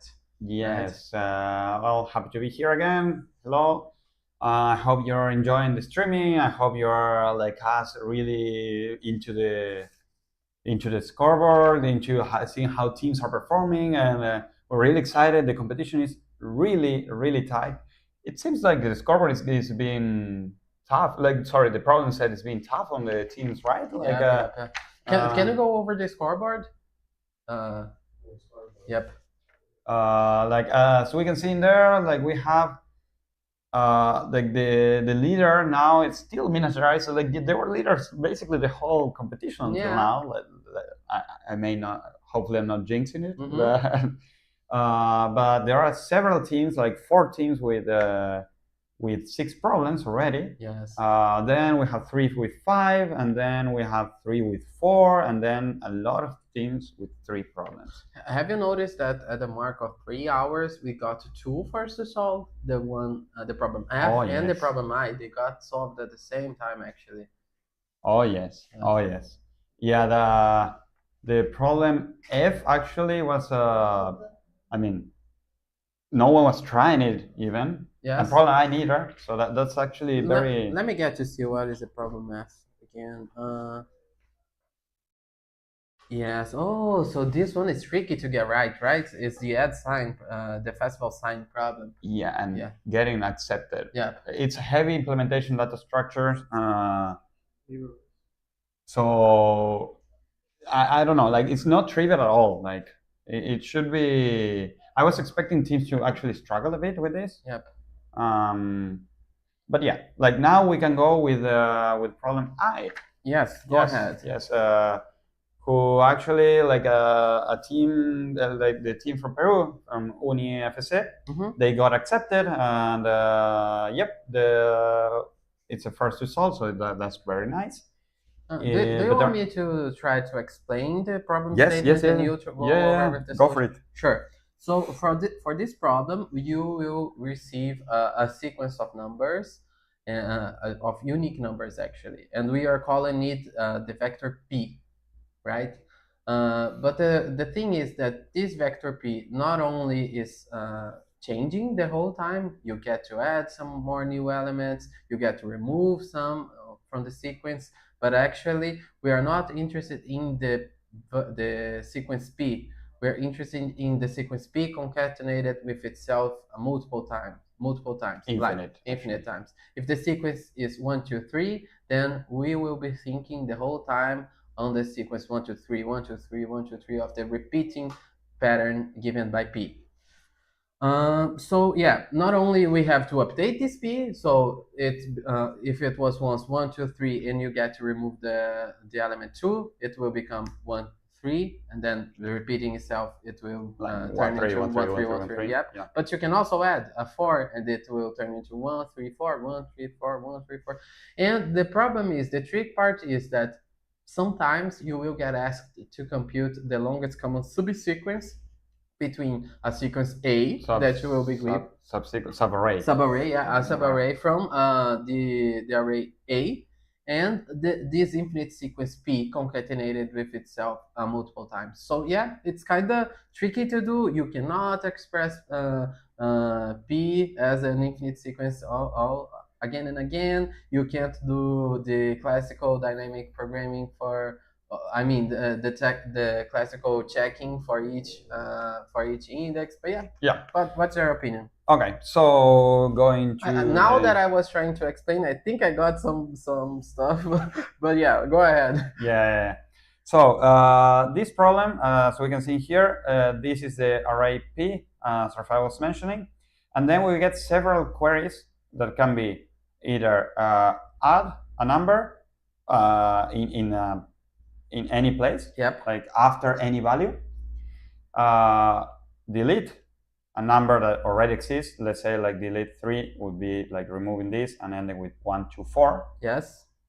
So we have add, delete, and queries. Queries can give you an array. Okay. In this case, the array, for example, is given like a question mark, the size of the array, and then the real array. Cool. So in this case, for example, the answer, just a reminder, we want to get we have this infinite array P, denoted by P infinite, which is like 1, 2, 3, 4, 1, 2, 3, 4, 1, 2, and like this. And then let's name our array A, the one from the query. We have A infinite, which is like 3, 2, 3, 2, 3. Yes. 3, 2. So from all of these, we want to get like a subarray of this array that is contained here also as a subarray, and that this subarray is from maximum size. Yes. Okay. So how to do this problem? And n and the queries are, I don't remember the exact number. Let me get it to you. I think 10 to 5. 5 to 10 to 5. Okay, 5 times. It's 5 times 10 to 5. Okay, and the values of like pi and a sub I are between 1 and 10 to 6. Yes.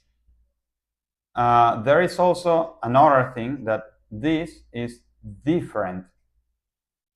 All elements are distinct. Different elements, like distinct and different.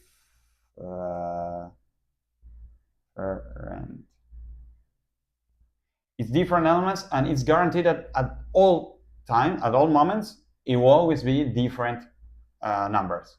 And well, that's something that when you're reading a problem, you should be careful about. Like, if it's telling you this, it's because of something. Like, yes. There has to be a reason for it. So why? Let's notice something. Let's take array P. Let's say that we, after delete and everything, we actually let's maintain the list, like a linked list of this array. Yes. So the operation, remember, is delete the number x, okay, but these x are lower than 10 to the 6. Okay, so given that it's 10 to the 6, then we can maintain like the like a linked list of numbers, and the position of number x is very easy to compute. And now basically is removing this number where it's x, and the previous one just put a pointer to the next one. It's like deletion on linked list, yep. And it's a very well-known problem. Yes. And addition is add after a certain value. So it's like if we ask for add x, y, it means put y, sorry, not after, before. It's put y before x. It's important to know that this x is value, not position. Yes. So basically this, again, is another like classical insertion problem. Like it's just like the previous 2x, you pointed to here, and then y there. So we can support these two operations in constant time. That's super easy. So now let's consider one array P. And let's say, for simplicity, we can like reordinate, recompress the coordinates and reorder the numbers. So we can say, let's say that P is this array. Oh no, let's make a smaller one.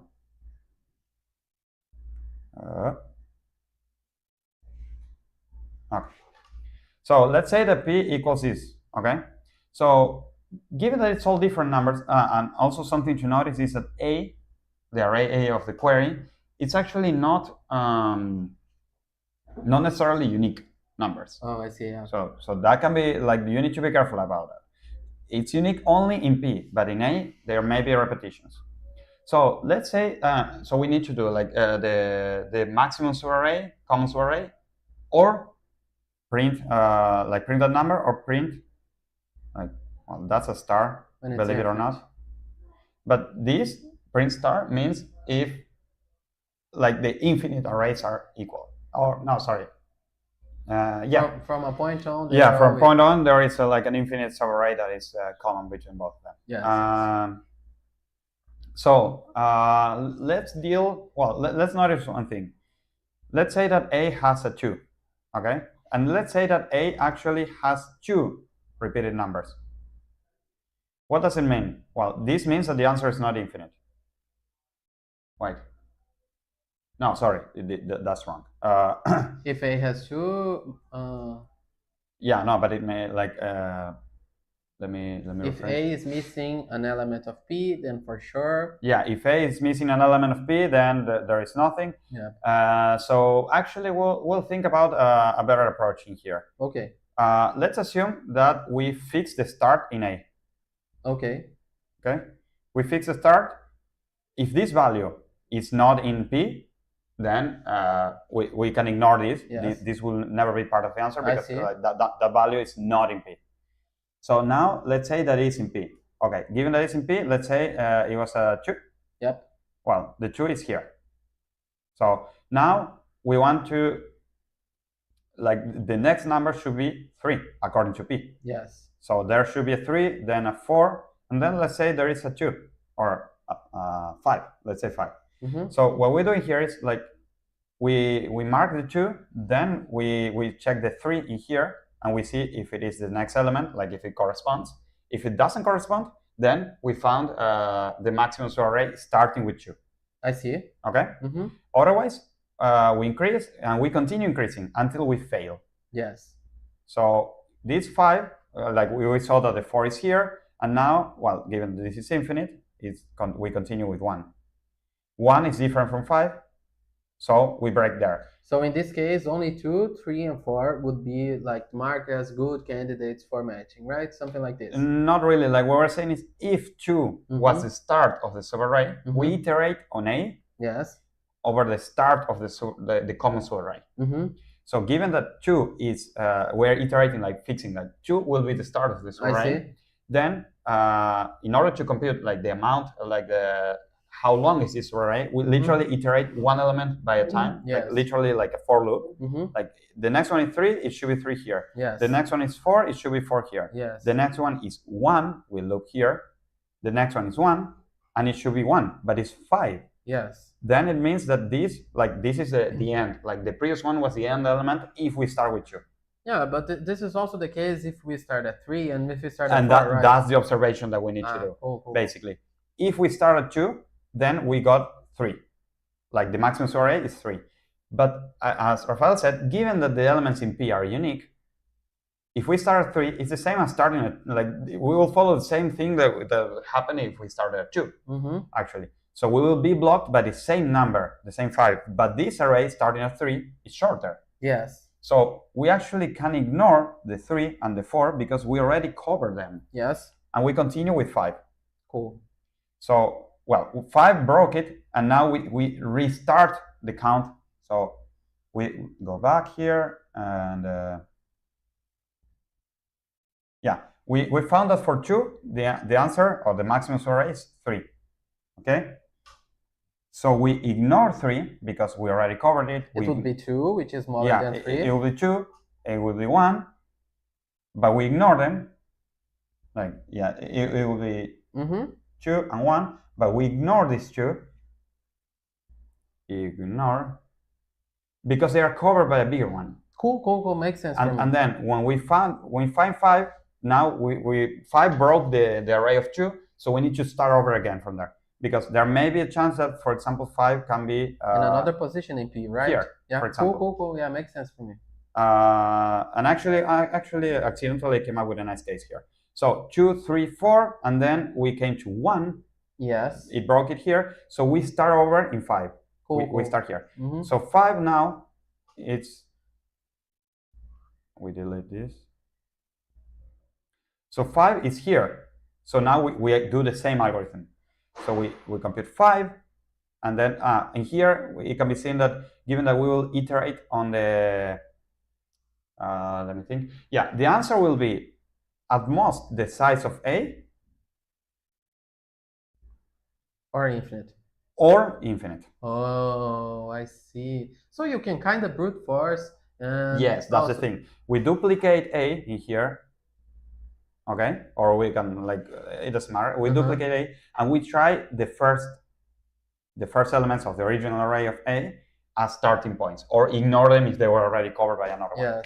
And now we start on 5. We already did the procedure for 2. We ignore 3. We ignore 4, and now with 5, we go here. We have it here.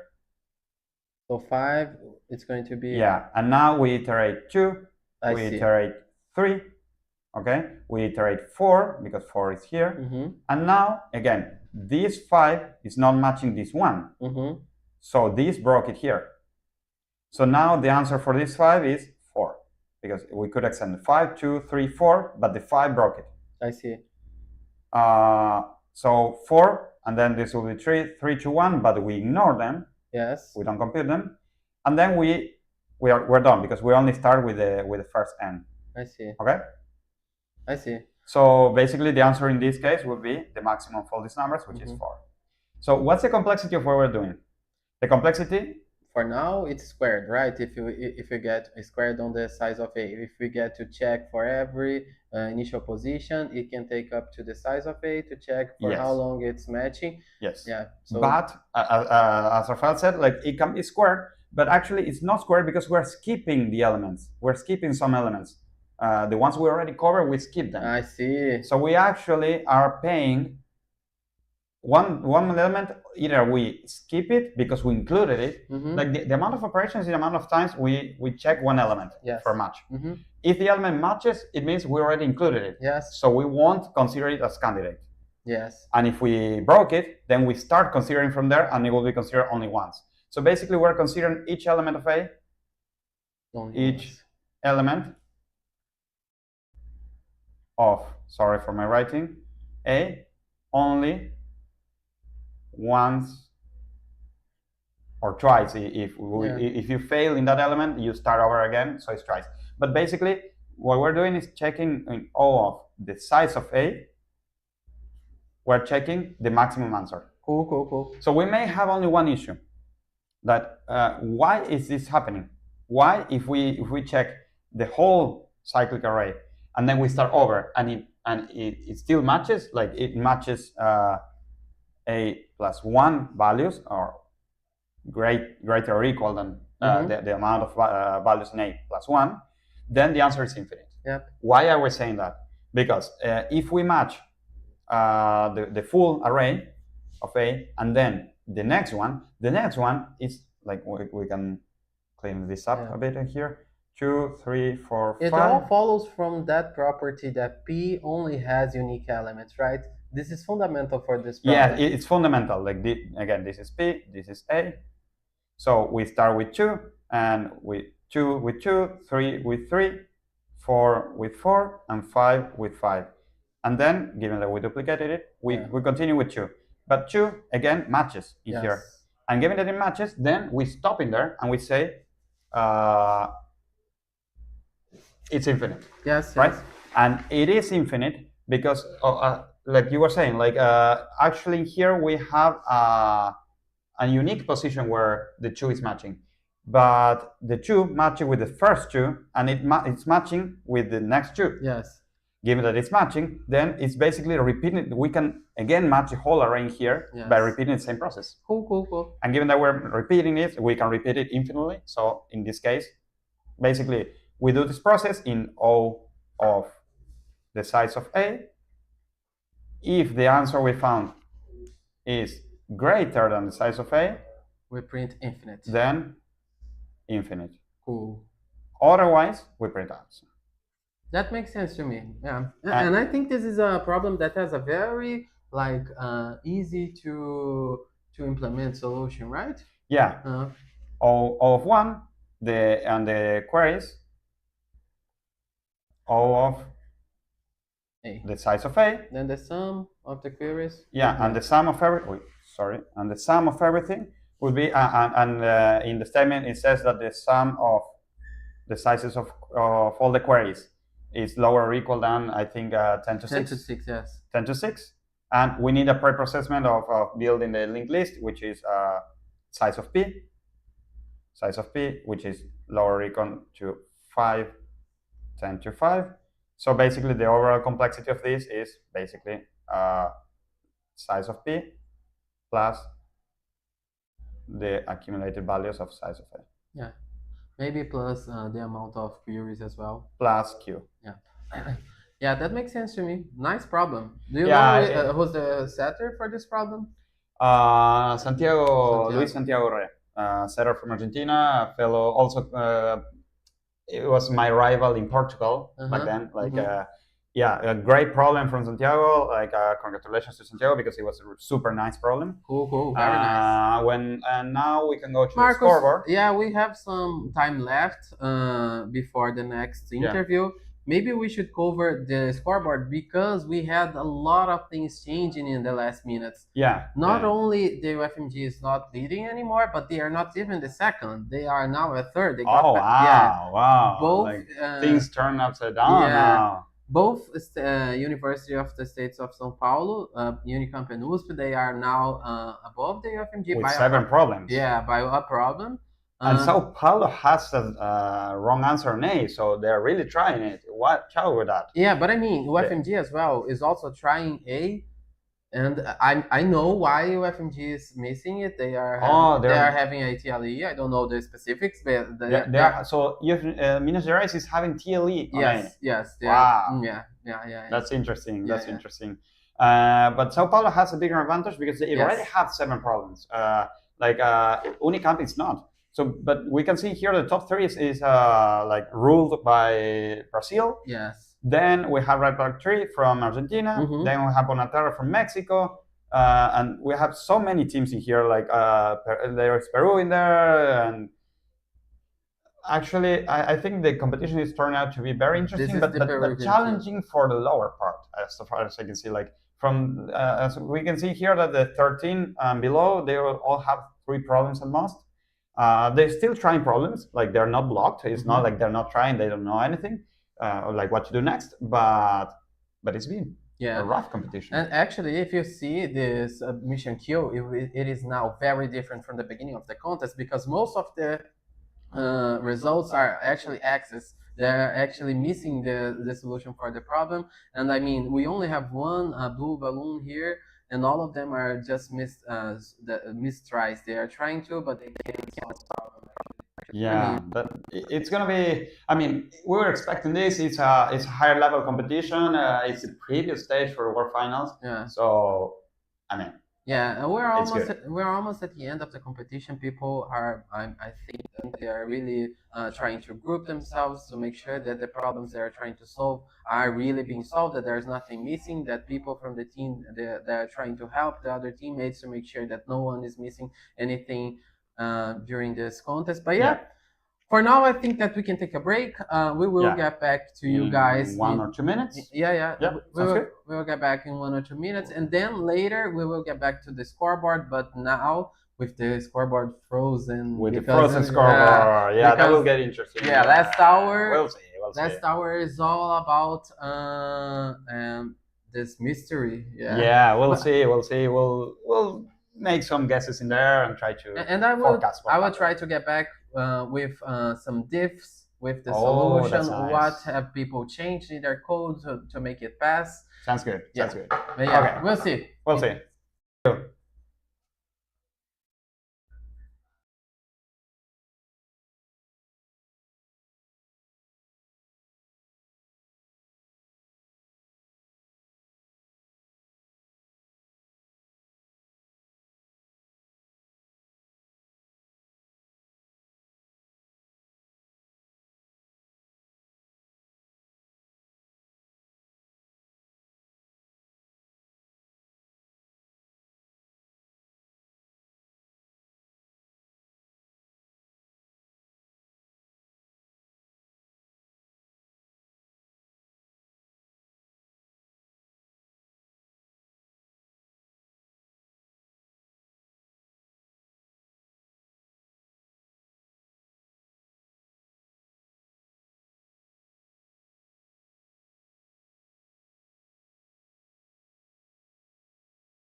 Hello, Bill. How are you? Oh, just fine. Yeah. Okay. So we're here with Bill Poucher, Executive Director of our precious ICPC and founder, also. So, welcome. Well, thank you very much. I'm delighted to be here. In fact, I have my watermelon shirt on because we're here in Bahia, courtesy of Universidad Federal de Bahia, who is hosting this wonderful championship. Yes. Yeah. So, how are you finding things? Oh, it's wonderful. Everyone is having a great time. Again, this is an ICPC championship. So everyone who's here is already a champion at their university. Absolutely. And they have advanced here from competitions in the regionals. Yes. And so it's a celebration and preparation for identifying who the champions are here in Latin America in 2025. Yeah, and who will get spots for Baku? Oh yes, yeah, that's because we do right? have the World Championship and it's coming up very soon. So yes, like teams must be really excited trying to solve problems and then to get a spot and deserve the well-deserved spots for all of them. Oh, without a doubt. And it's hosted by ADA University in Baku. And if you've never been to Baku, you need to put it on your to-do list. Baku is right there on the Caspian Sea, beautiful place. If you've never been to Bahia, put that on your to-do list as well. Absolutely. Here we are. The weather, the beach, paradise, and everything is super nice. Mm-hmm. Yeah. So, like in this interview, like we usually try to ask you about like how do you like the competition and the next steps and everything. But I would like to take it more like on a personal level. Like how would you feel? Like usually, in my experience, when I achieve things, I tend to be more in automatic mode. Like when I'm like making progress and I got something, I am like, oh, that's nice, or like the next step is this one, and so on and so forth. So in your case, you've been in ICPC since the beginning. Mm-hmm. You created and you've seen this huge thing grow and from scratch.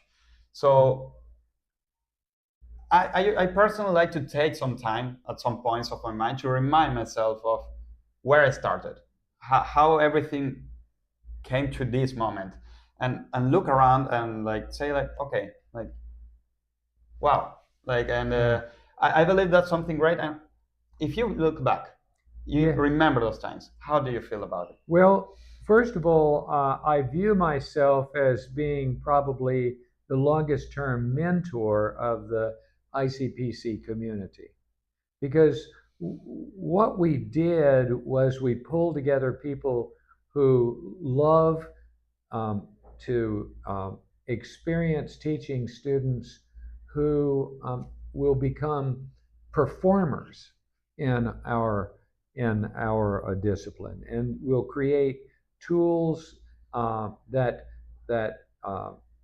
build communities and serve their neighbors.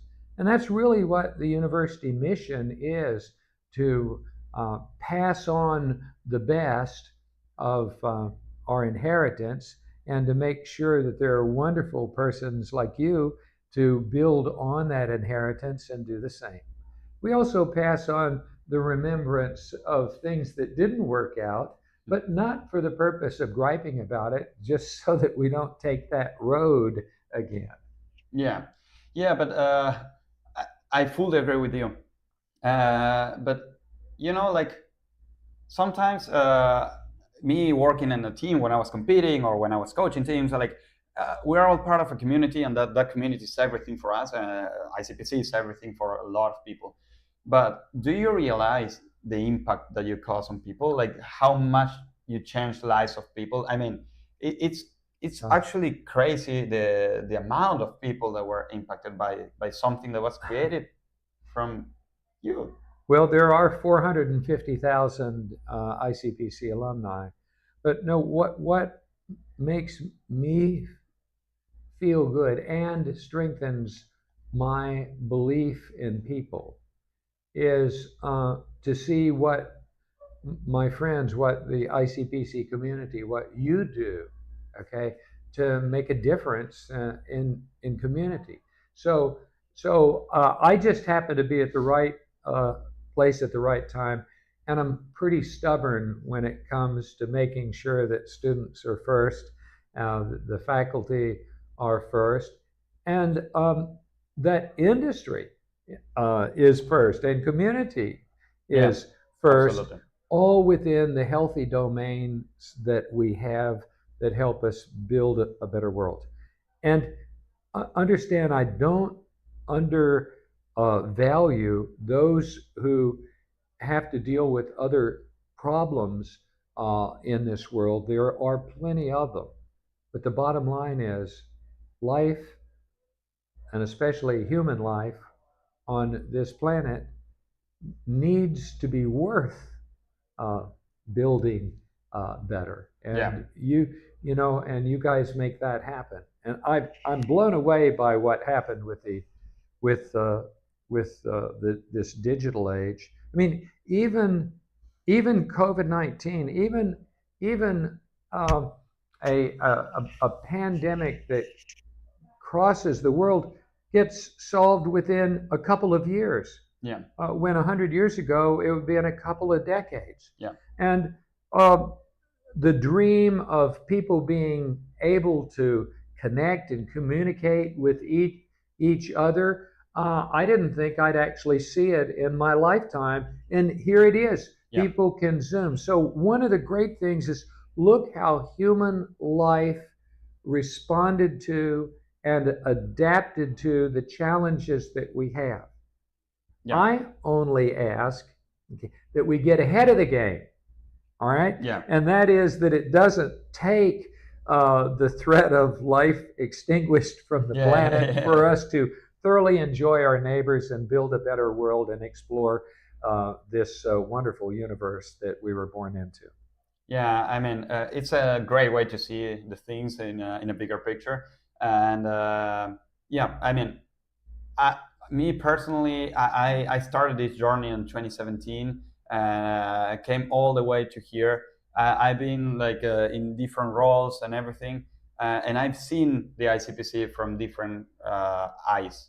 How do you see, like when there is the contest happening and you see the students there fighting the problems, how do you feel about them? Like what do you see in there? I feel great because you see these teams are competing with scarce resources to solve a series of problems, some easy, some medium difficulty, some hard, some PhD level, I would say. Yeah, absolutely. And they're getting it done. Now, I would say probably one of the biggest impacts that I saw in my early teaching is that I taught data structures. Okay. Mm-hmm. And once I got my students involved in competitive programming, all right? Yeah. Rather than giving them 8 assignments a year, a term, yeah, I gave them 32. Oh, wow. That is, really the norm them, huh? became 4 times as great when people are enjoying playing together, performing together, than if they're having to do another programming assignment from a professor. Yeah, you know? absolutely. So I love the life of it. The other is I love that we preserved the ICPC healthy boundaries, that our events are come to grandma's house. Yeah, that's actually a very important thing. Like, it's easy for something like this when it becomes like global scale to actually lose the core values that it had when it began. It didn't. Like, it still remains the same. Yeah, and that's because it's our values. You see, and that's the other thing about it. You know, sometimes people talk about different ways of encouraging people to compete, and we certainly do that day in and day out. But our program is ours. The O is for opportunity. The U is for unity. The R is for respect. And the S is for service. And I actually think if you're looking for something to build a happy community that's very productive, try ours. Exactly. So yeah, I need to, like, in representation of everyone around you here in Bahia as Latin Americans, we would like to thank you for being here, for supporting all this, and for creating this huge community that changed the lives of so many. Like me personally, it changed my life, like from like literally 180 degrees, like it turned it upside down. And I'm not leaving this community. No way, that's not happening. So well, I am thrilled because there's the contest to put on the contest, and there's the contest to put on the contest to put on the contest. Yeah, it's recursive, right? Recursive, yeah, like infinite recursion. And Yeah. One of the things that you're doing right now in interviewing and sharing all this information is very, very important, not only for the contest to put on the contest, but the contest to put on the contest to put on the contest. Because value has to be built through exposure, and you're making that happen. Thank you. Yeah. Thank you. Thank you, Bill. And see you around. Absolutely, anytime. Yeah.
You can still send files to print.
Hello again. Hello. So we are in the frozen hour. Yes. Yeah. Wow.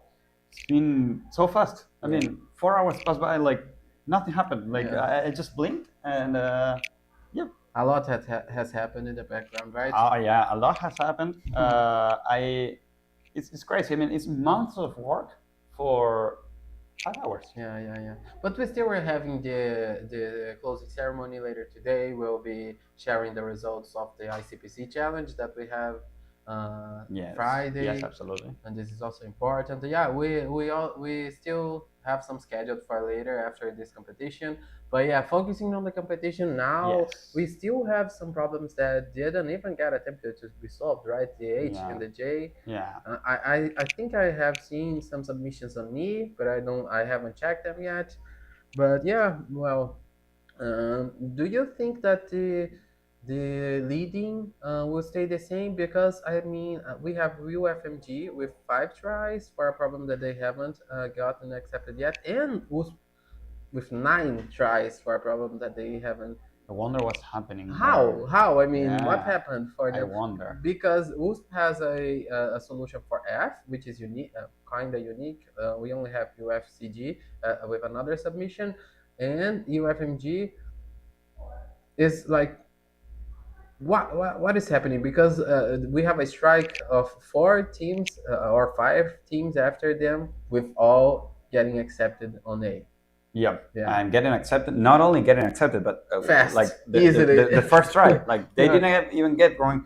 Actually, if I'm not mistaken, yeah, all the acceptance to problem A were like easy, instant solve. Mhm. Like not in terms of fast, but without any mistakes. Yes. But In contrast with K, right? Yeah, Where but people always get the yeah, first try like wrong. but K is expected. It's super complicated. It's tricky. No, not complicated, but tricky. Yes. But A, the ones that got it like without any issues.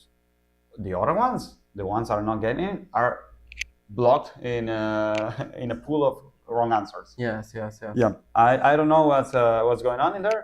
Like I'm pretty curious, but okay. So just to give some more context in here, the scoreboard is frozen actually right now.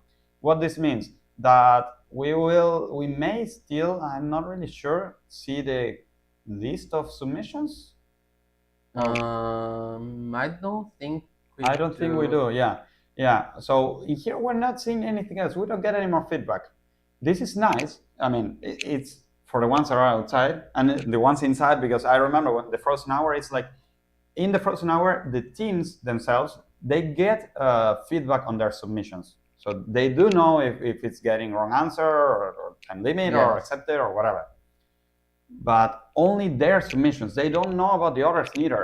So it's a lot of speculation and a lot of struggling, finding the good strategy, assuming, like setting a goal beforehand and actually trying to achieve that goal, assuming results from other teams, which is super not trivial. So I don't know, like I find it like really, really nice, the fifth hour, but it's certainly a challenge for the team in terms of organization. So no balloons are delivered now, no feedback in the scoreboard. We don't know anything. The only ones that know something is judges. Well, we have some feedback in our laptops, but of course we're gonna say nothing about it. Yes. So we'll leave you with the wondering of what's going on, because not even like the organization, the directors, no one knows what's happening. Yes. Only the judges. Yes. Only us. Yes. So it's been a really interesting competition. Analyzing a bit the scoreboard, we see that the top 2 are both from Brazil. From Brazil. I'm both from São Paulo. I'm both from São Paulo. São Paulo State. Yeah, São Paulo State, Yeah. not São Paulo City, like Unicamp is from Campinas. And then we have Minas Gerais, and then we have Argentina in the 4th position, and then Mexico in the 5th one. So it's getting interesting. Peru in the 7th one. So it is nice. Really is nice. We see. Yeah, this shouldn't be working. Okay. We see that basically the spots for the World Finals is still secret. Yes. It will be announced in the ceremony, but we know, as we said before, it should be between like 15, 16, 17, 18, 19. We don't know that. So as far as we can see right now, the 15th position, which is the team from Guadalajara, is the last team with 4 problems, while the 16, 17, 18, 19th, and so on, they have 3. This may mean that when the thing is unfrozen, the scoreboard is unfrozen, do you think the last team qualifying will get 4 problems or 3? I think they will manage to cut the qualification for 4 problems. It sounds reasonable. Yeah, maybe making sure that you know how to solve the 3 easiest one, and one more that is related to something specific that you can bring out of the pocket or something like this. But yeah, I think that a team needs to shine, needs to show their value to go to the Worlds. They will need to show the 4 problem accepted. Yeah, I believe the same. Yeah, as we can see, in this moment are 1, 2, 3, 4, 5, 6. There are 9 problems that have been solved. 9 problems. Yes. This is also like it feels rewarding as being judges, that we see that the scoreboard is pretty balanced. Like the second half of the scoreboard is struggling a lot. Well, that's something that it's hard, but it's hard to make a balanced competition for teams that are like from very different experiences and levels.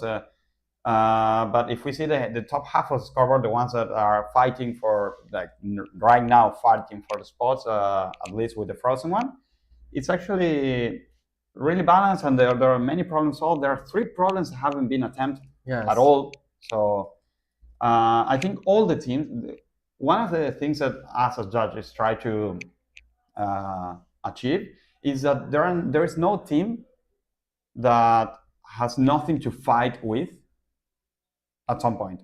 Yeah, it's hard to like we don't want people to forfeit in the middle of the contest. We want them to be trying hard till the end of the contest. Absolutely, yeah. So in the scoreboard, we can see that teams are doing that.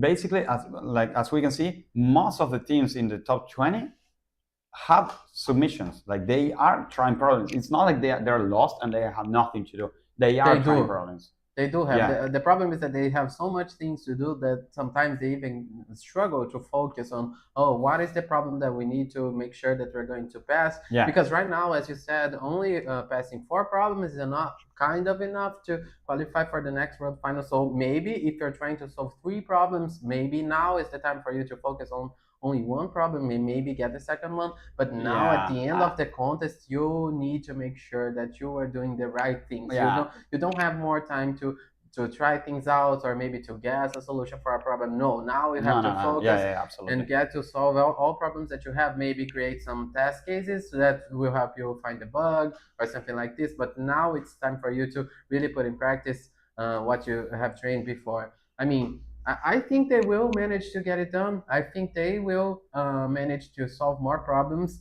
but at the same time, the other teams that are competing against will solve problems as well. So yeah, you have to be better than them. Maybe the good thing is that the good things for the teams that are competing now and they are they are leading the board. They are not really afraid of losing a spot in the Worlds. But still, they want to get as best as they can because medals. There's Latin American champion being disputed here. Yeah. And maybe today we will have the second champion of the Latin America. Most likely or not, I don't know. I mean, if we see the numbers in here, the last champion, which is Minas Gerais University, they have 6 problems and 425 minutes of penalty, while the 2 above them are actually like. And especially the first one, which is from Sao Paulo, they have like 7 problems, 1 more problem, but with 734 minutes of penalty. What's the issue with this? That as far as I can see, Minas Gerais has 5 attempts on problem A. This means that they have already 20 minutes per attempt, so 100 extra points if they get the problem. And given that the scoreboard is already frozen, it's been like 200, at least 240 minutes since the start of the competition. This would mean that even if they got it at the moment where the scoreboard was frozen, then it's 340 minutes minimum of penalty, which leaves them with 760 something minutes of penalty if they got it in the first minute of the frozen scoreboard. That is not enough to overcome Sao Paulo. This is what we were talking with Rafael right now, that actually the strategy for Minas Gerais, given that they struggle too much with problem A, is to split the work, try to work in parallel, and try to get 2 problems in the last hour, because 1 is not enough for winning. So they actually need 2 problems, and that's challenging. So I don't know. I see that Minas Gerais will need to do a really good job and get 2 problems with not that like high penalty. Yeah. Because Sao Paulo, well, actually, Sao Paulo, now that I think, they also have 9 attempts on it. Yes. Whenever the first one solves the problem A, they will boom in their penalties, both UFMG and USP. Yeah, so basically, I think the champion will be defined it's by the number of problems. By number of problems. I see. I think it's very clear that it will be solved by number of problems. Yeah. It is true that Campinas and Sao Paulo have advantage because they already have 7 problems. Yes. But there are also other teams that, like from Rosario, Bonaterra, UFAL. Even the team from Peru, right? And the team from Peru, UniFC, that they actually have more advantage. An advantage, yes. Yeah, because they have solved the they are missing K, they are missing B. Okay, and B, yeah. Yeah, so Peru can jump. Can be one of the champions. They have really good chances of jumping. Marcos, I got to search for some problems from some submissions that I think are interesting to highlight here. I'll tell you in advance. I chose the K problem for UFMG. Can you go in the UFMG?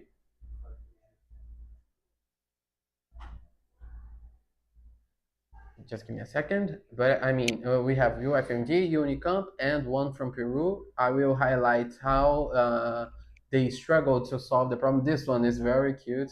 Oh no! And in the left, we can see that the lines 42, they actually have missed one of the cases. Oh wow! In case y is equal to none, then the return should be 0, and they were. Yeah, it's like this like they're multiplying numbers that they're too big, so they need to be careful because if they multiply, it can overflow. Yes. So what they're doing is basically a very well-known trick to avoid it. Like if the multiplication is bigger than infinite, being a big number, I see. Then they return infinite. Otherwise, the multiplication. But instead of multiplying to check if it's bigger than infinite, they're just like dividing by y, and this is equivalent. But the problem is if the number is already infinite, and or they are dividing by 0 actually. They're dividing by 0. They got a runtime error.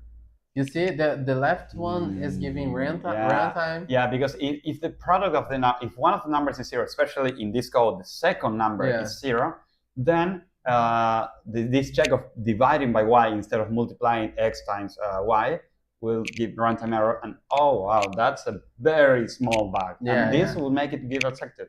Yeah, but nice that they could catch it. I mean, whenever you see something like inf divided by y, you wonder what if y is 0? There has to be a reason. I think this is even though this is tricky to get.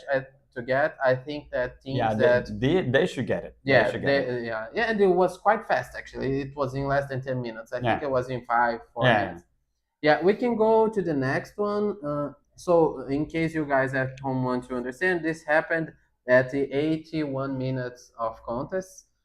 So 1 hour and 20 minutes, something like this, and they got 20 minutes as penalties just for missing this line. Yeah, this is harsh. Like it can be hard. That's why you need to be careful about the submissions. And what else do we have? Well, I also got another one, which is from Unicamp. This one is the team that is in the second place in the scoreboard.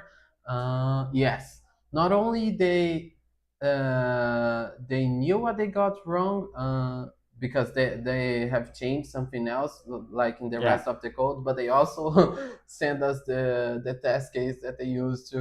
Oh, that's interesting. Okay, so we can see how they were testing things. Yeah, Okay, you okay. see? So they were saving the tests in the file. They found out a test case that were giving wrong answer for them. They maybe, I don't know how they figured this test out, but they got a new test that is highlighted in the lines from 17 to 21. And using this test case, they were able to figure out what was wrong and turn the solution that was wrong answer into an accepted solution. Wow. So we have feedback not like by checking at the codes, we have not only feedback about it's either what or accepted or whatever.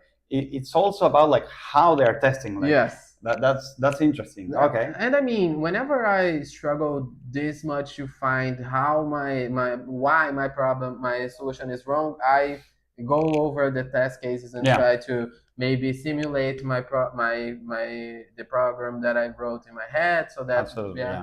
But I mean, it was pretty cool to see that they managed to get a sample, a test case that is giving wrong answer for them. Yeah, and the last one, I chose the Peruvian team, Peruvian team that is leading the scoreboard. The leftmost submission is the first one, the middle is the second one, and then the right one and the rightmost submission is the last one. And as you can see, the last one is actually the simplest one. They were from a large bunch of code, and they were deleting stuff, changing stuff, but at the end, the resulting code was actually simpler. That's interesting. Yeah. That's very interesting. Like it's very easy to jump ahead and start coding instead of actually thinking a bit more. Yes. And that costed a wrong answer and 20 minutes of penalty. Yes. So that's interesting, right? Yeah. Like I mean, and as you can see, they once thought that the problem was about the lesser or greater operator. You see? Yeah. At the line 27. Yeah, but then later yeah. they figured out, no, this doesn't matter. That doesn't even make sense. And they changed it. And I can tell you the another struggle that they had. They were forgetting to get the key for the set.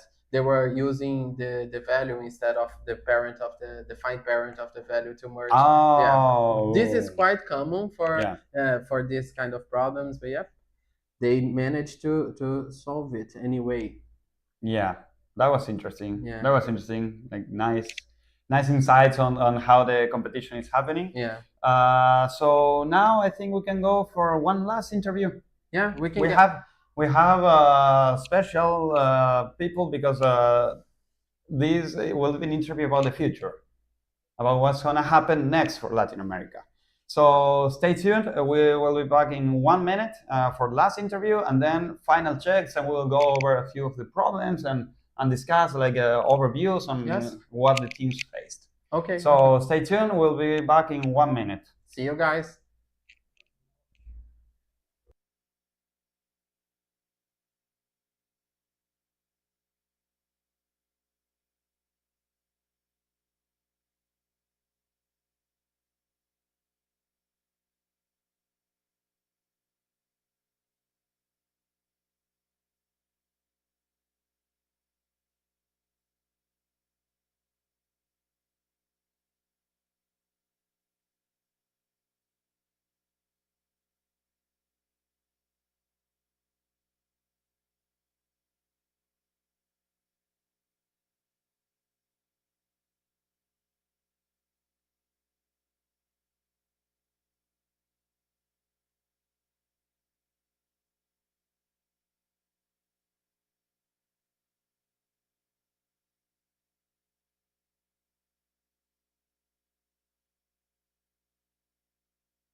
Hello again. We are in the last less than 35 minutes of the contest.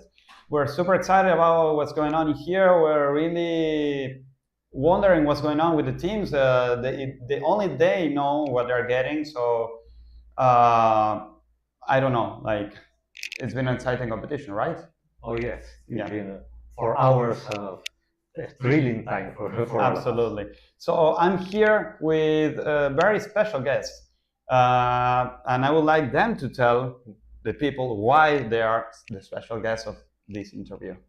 Well, I think we can introduce ourselves. Well, I'm Christian Rus. I'm the RCD for the South American region, South American South region, and I'm the national site director of Chile since almost 8 years now.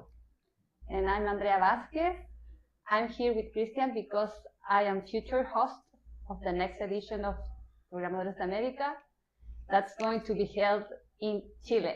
Yeah. So it's fully announced now. Like people, like the competitors are looking forward to the next event. It's going to be in Chile. So tell us a bit more about it. Well, it's an effort that we've been talking between the two universities. Yeah, because that's special. Like it's not one university. Yes, it's also special because it's co-hosted by 2 universities. That's amazing. Universidad Técnica Federico Santa María, Andrea, and Universidad Católica de Chile, where I work. That's amazing. We expect to have 2 events in 2 sites in Valparaíso and also in Santiago for the main event. That's amazing. And given that this is new, I mean, at least me, I don't remember an event being hosted like this event of Latin America or a big scale hosted like this between 2 universities. It's something very challenging. Like, how are you handling this? Does this impose a bigger challenge, or how things are working there? Well, anyway, it's a big challenge, but we have a lot of friendship within the 2 universities, and of all of us included, with Federico and with Carla. We have been working for almost 2 years since we had the idea of hosting this. And we also have been hosting the local competition like since almost 30 years now. So we have a lot of experience organizing this type of events between our universities. And I mean, this edition was very special. It's going to be very hard for us to make something as amazing as this edition. And we think that having our sites in 2 different cities may add something special. And we're very excited about that. So that's going to be our proposition, to be different and to be something as exciting as Salvador de Valle has been. I believe that it's great that there are 2 universities working together to build something such big and such amazing event like this one. I can't imagine the amount of challenges you're facing, but I guess there is a lot of excitement also from you, right?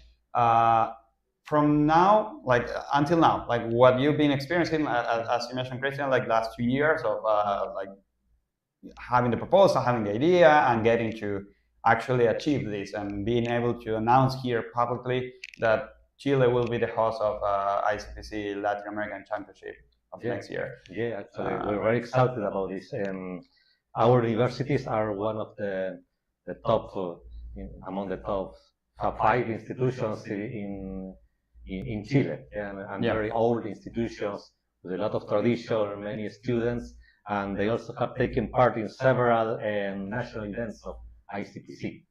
I'm just going to add that my university, Universidad Técnica Federico Santa María, is one of the most beautiful universities, I would say, in the world. We are in a castle nearby the seaside, so that's going to be looking forward to see it. Sure. Yeah. Yeah, you know, Santiago is in the middle of the ground, so we expect to have at least one event for all of you to know beautiful landscapes like Valparaíso, Viña del Mar. Sounds amazing. Really looking forward to it. And also, this is something nice because, I mean, 2 years ago, it was just an idea. Now it became reality. And this opens doors for the future too, right? Like, how do you see your universities in the future? Like, do you see yourselves hosting again events like this Do you have bigger plans, or is something that we will keep quiet for now? Well, we have been going step by step. Step by step. So, yeah, Perfect. so Yeah. in the beginning we had just a small national contest. Then we had the TCP that began like 6 years ago also. The TCP like is the Chilean tournament, Chilean, the national phase Chileno of the national phase that we were discussing before. Yes, and then now we're going for the next challenge that is going to be this regional and super regional competition. It's impressive how like Chile has grown. I mean, as both of you were mentioning, like several years ago it was just local competitions, then national. Now like Latin America as a whole. That's amazing. So I can't imagine like I don't see this as a limit. Like this is just like the first steps, as you said.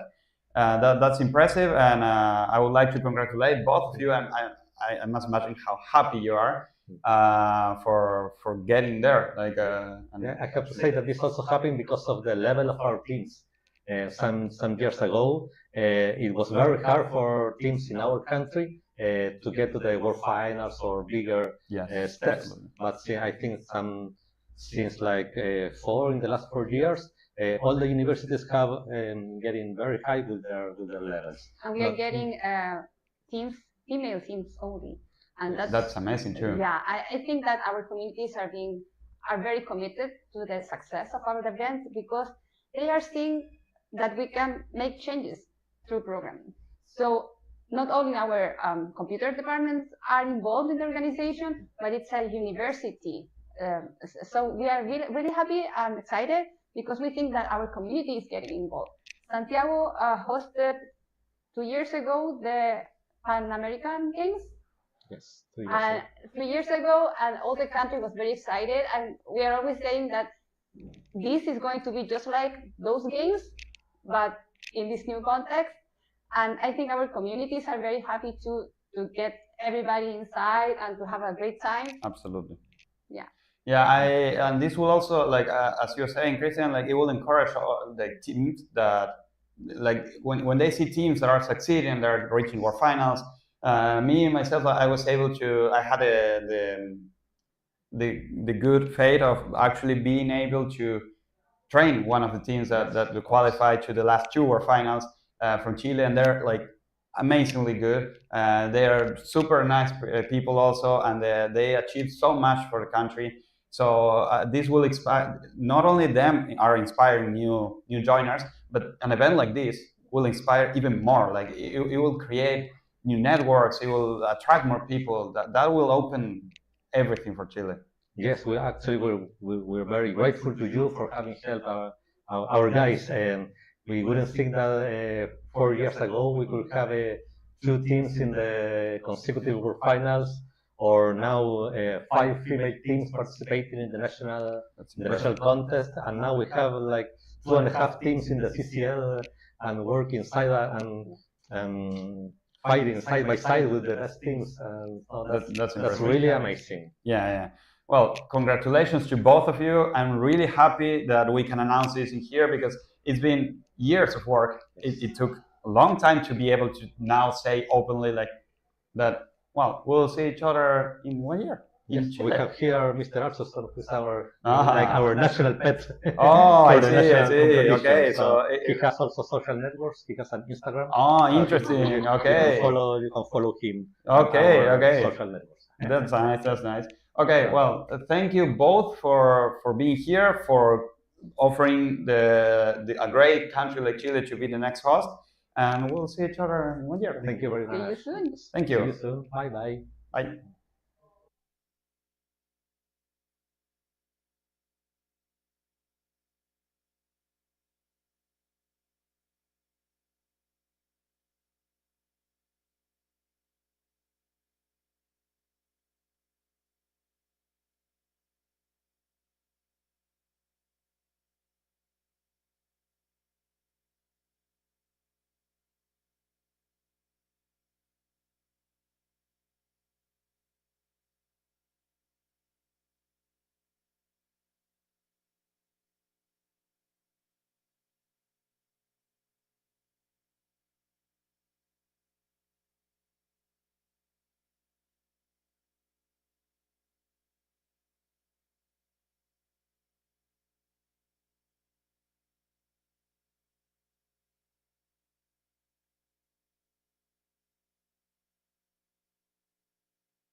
Hello again. And now we're the three of us, the three hosts for this morning here in Salvador.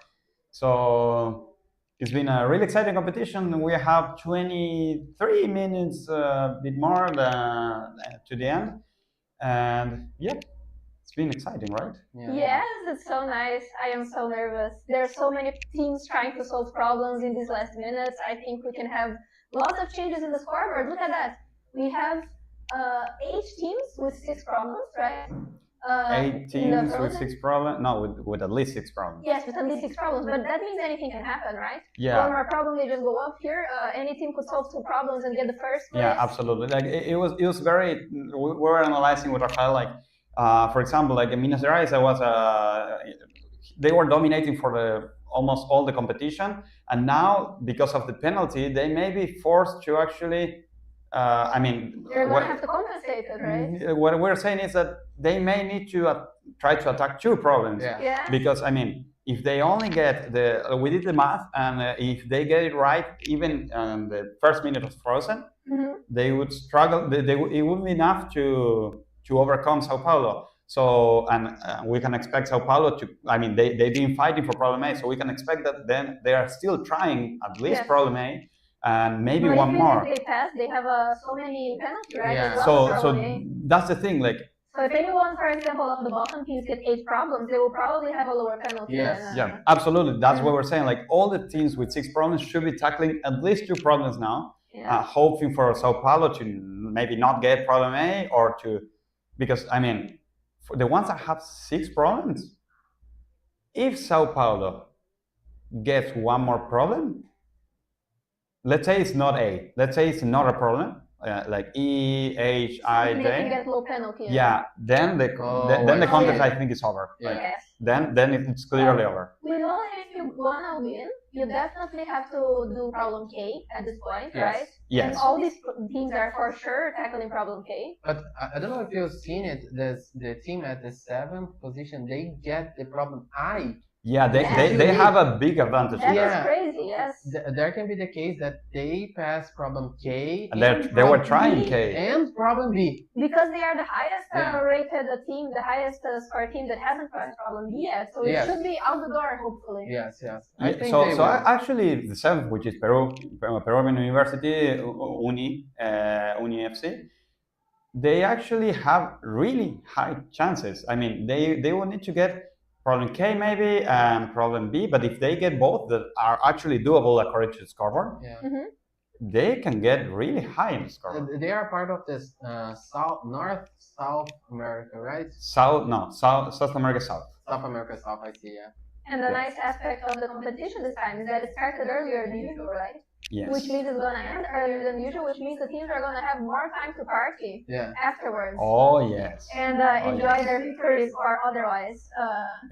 Or drink to forget. Or drink to forget, exactly. They're going to have a lot of time to forget. Well, we asked each of the sponsors what were their last words, and for the hosts, for the organizers, what is your last host? What's your last consideration of this problem set, of this season, of this competition? I think this is just a start, because there are like at least maybe 15, 16, 17, 18, who knows how many teams will qualify, and this won't be over for them for this year. That is true. But it is the end for a certain amount of teams now. When we see in the background that there is a team celebrating a lot and saying hi to the camera. Maybe they got an accepted, right? What team is that one? Can you guys identify?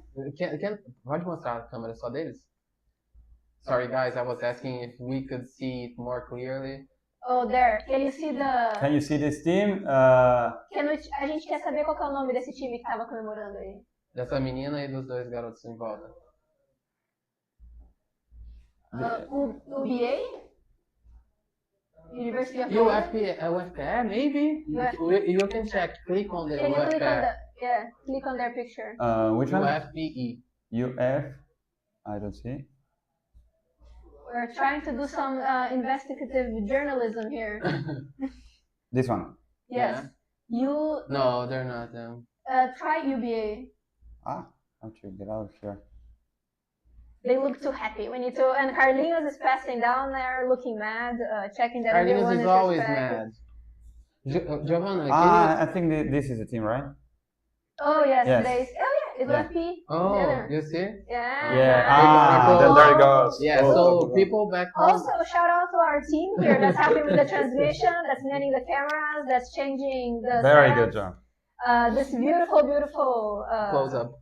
This beautiful everything is Yeah. all up to them, right? Yeah, amazing job from our staff here. They're doing a great job. Yes. And we can see that there are some people delivering printables for the teams. They are still. They're working hard. Yeah, they are. We still have 18 minutes, so And yeah. it's always nice to see the teams still struggling in the final moments. Giovanna, what is your last words about this season, this competition? Because I mean, it was the first time for you and me participating as problem setters for this In person, and Yes. for this competition. I haven't been to Mexico last year, and you My didn't visit got either, denied. Yeah. But yeah, can you say something about this? I think, well, I guess as a problem setter, the thing we worry the most is having a nice competition, is having nice problems, is having people competing for these last spots, having cool problems, having no problems with the problems. And I think we're very excited. I wish people had passed problem J. I think it's a very easy problem. And they haven't even attempted it, which is very disappointing. No, I wouldn't say it's easy. I wouldn't say it's easy. But we it's agree doable. in this live stream. We agree that Giovanna is always saying that stuff is easy, Yeah, all the and problems are easy. no one back home are listening to when she says something is easy. I so see, don't worry. Look, the first thing we learn in the world is 3D geometry, which is how to recognize the world around us. Oh my God. So it should be but almost put the it most into code. intuitive. No, like if you think about it, like numbers, it's so abstract, right? Well, 3D geometry is just how you recognize when you're a baby and you reach your hand to pick up. Yeah, exactly. Yeah, but the to issue pick up is- a block, that's 3D geometry problem. Well, and but- they cannot solve it in a competition. But this problem is a sphere with points, and you need to create They a just pick up circle in the spheres. point. And, I don't know. It's hard to think. No, in no, 3D. I agree. I am joking. I still wish that they had, well, we don't know. Maybe they have solved all the problems. We'll figure it out at the end, right? Yeah, but there were no attempts in the first hours. That's true. But I think we have like some very strong teams competing, and like you said, it only ends when it ends. It only ends when it finishes. ends. Yeah, it only finishes when it finishes, and it's not done yet. From here, we go to the World Finals to find out who's our ultimate world champion. And maybe Latin America, let's see if we can get a medal for us as well, right? Oh, that would be nice. Because this is all about Latin America and how amazing we are. Yeah. That would be nice. Yeah. And what about you? Well, I think that the thing that impressed me the most was how I got to see a lot of people with the same mind, with the same goal. We are all sharing, we are putting our differences apart here, and we are sharing this goal of making everything work fine for the competitors. Oh, And I mean, we can see that there are different people doing different stuff, and they are all doing their best to make sure that everything is working fine. And I mean, having this team here that we're building, this community here that we're building in Latin America is very nice. Getting to see you again, getting to see even Giovanna. Giovanna is a Brazilian as well, but I mean, we don't get to see each other very much because we're from very distinct parts of Brazil. And I mean, this is the best part for me to get to see you guys The again. community together. To get to see the community It's amazing. together. And I mean, now seeing those bunch of people competing, whenever I see one of them, I see them as part of our community as well. Yeah. And I mean, this is something that strikes me the most. It connects me again with the computer science area. It makes it makes me happy to understand how code works, to understand more on algorithms. And I mean, we don't get this opportunity very often on our daily life, but yeah, we get to enjoy a lot, even as the organizer of the event as well. It makes me feel like I love seeing the teams in here, and I'm really happy for them. Yeah, but I have to admit, like a personal thing, I'm jealous a bit because I would love to be in there coding and getting balloons. I mean, it's a nice opportunity, and for the people that are like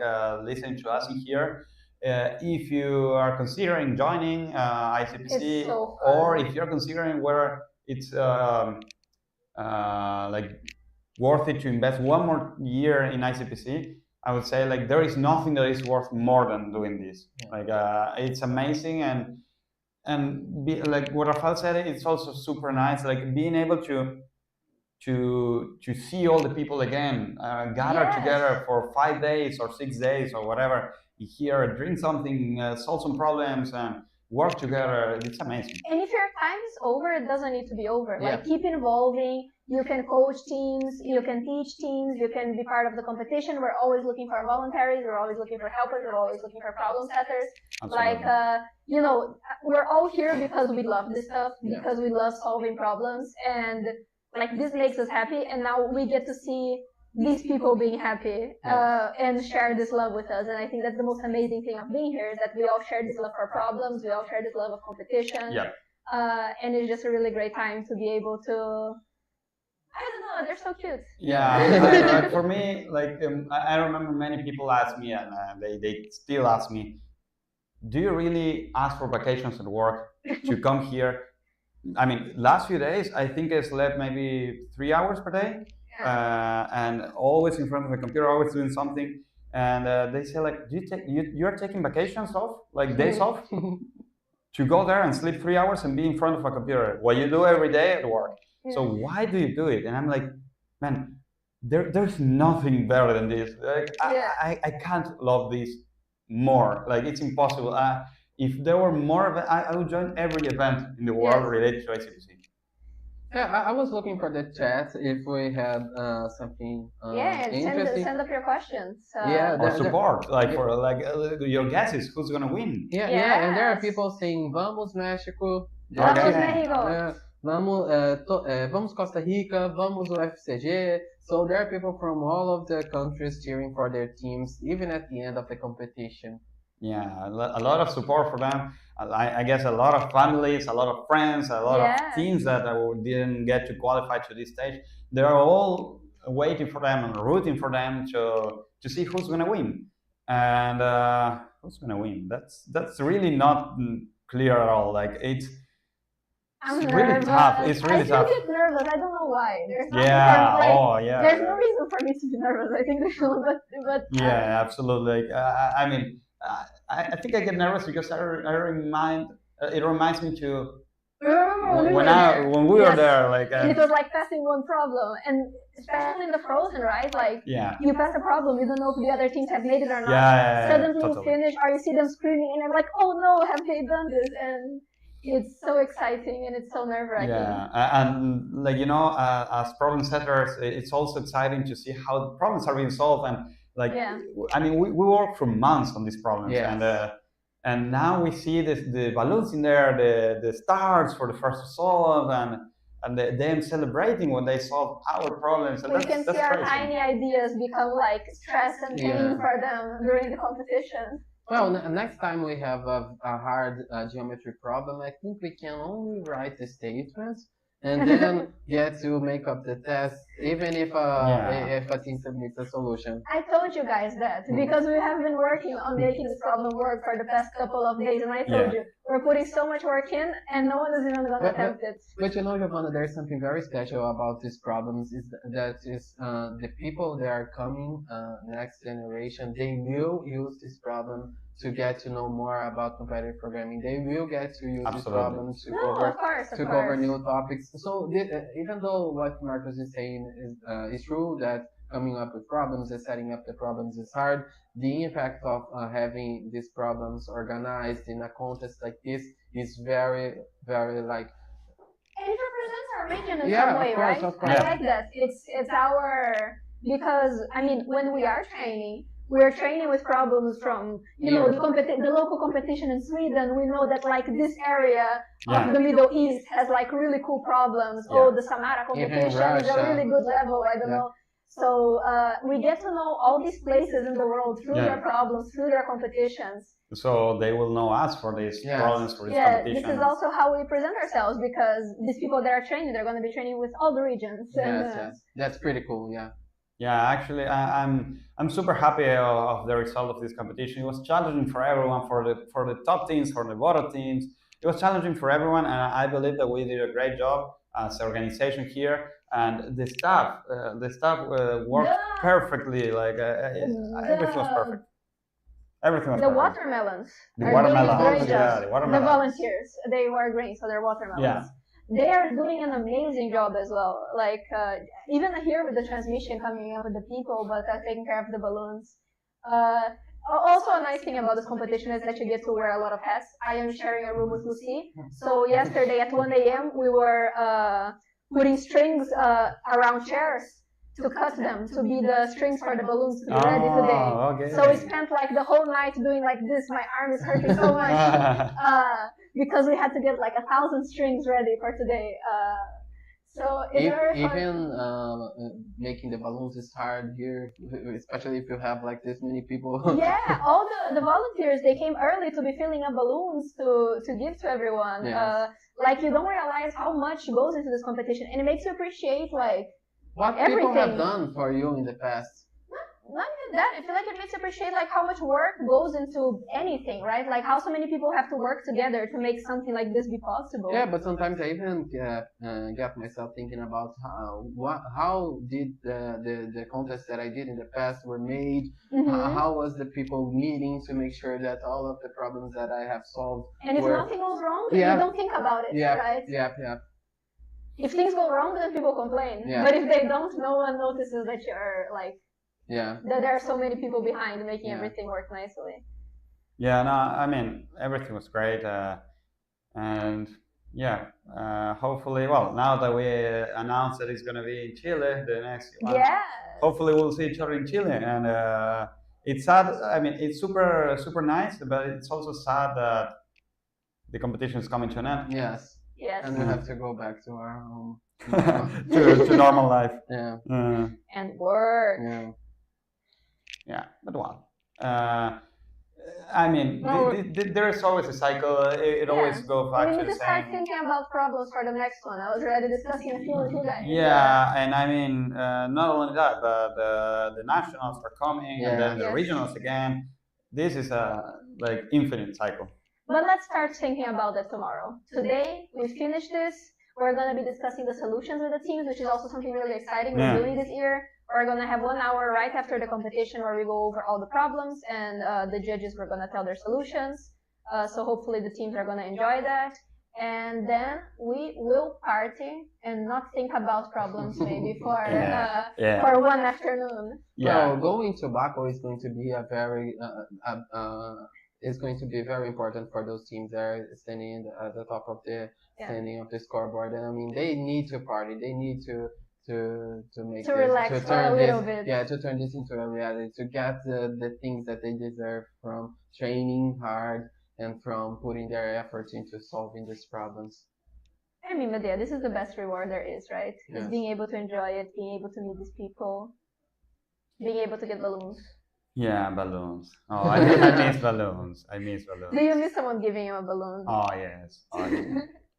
Yeah. But Marcos, you are one of the few that keep competing in. I keep competing all the time. You cannot stop.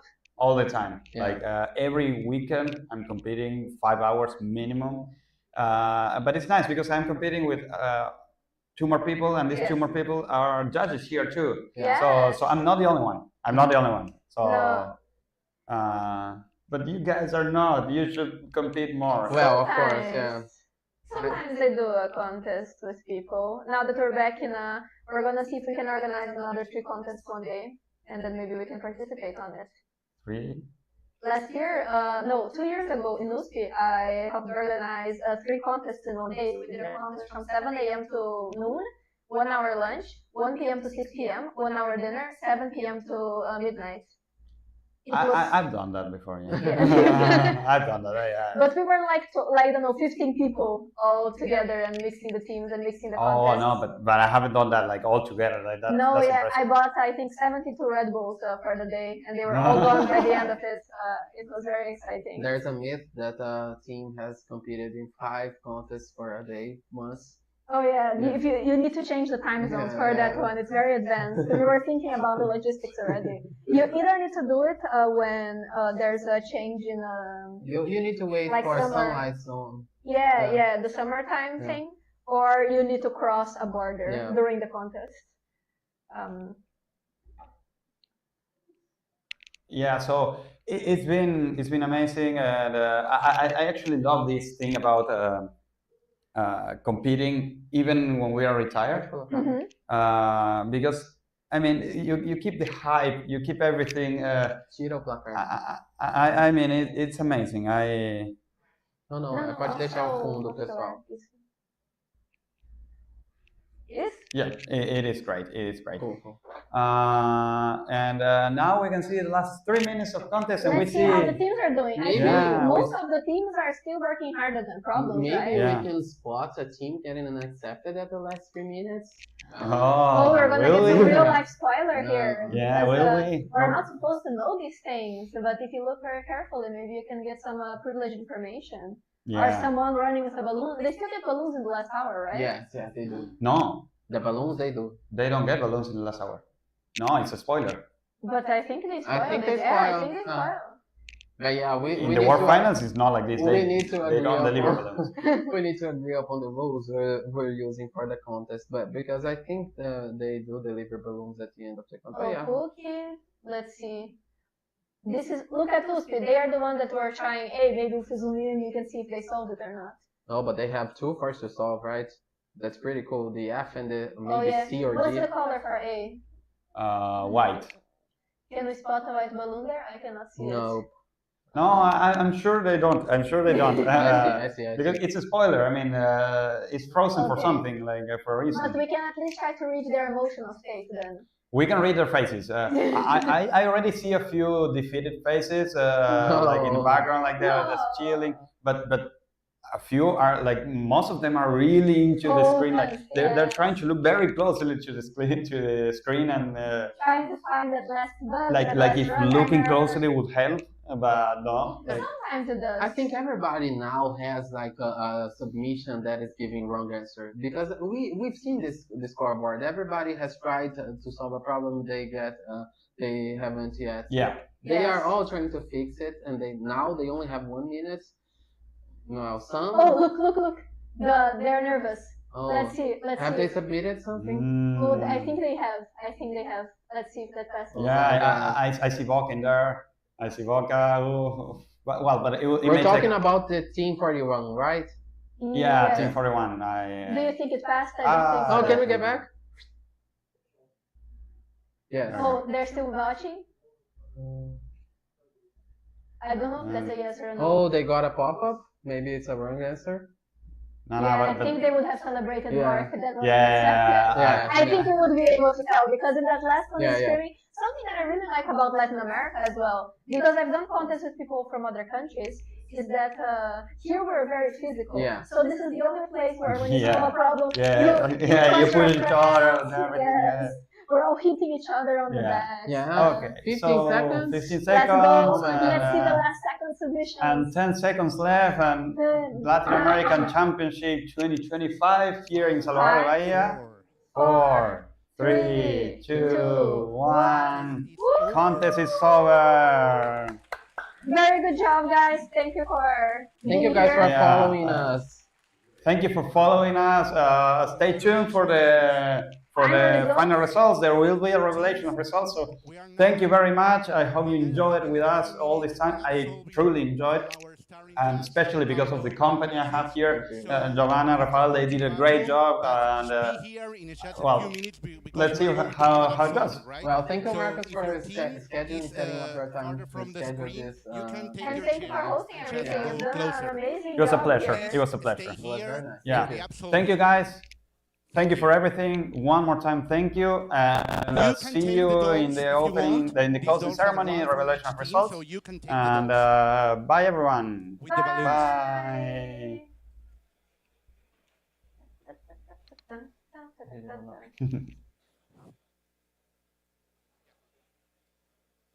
CCL teams, coaches, judges, if you want to come over, sponsors, please take a chair so you can be closer to the screen.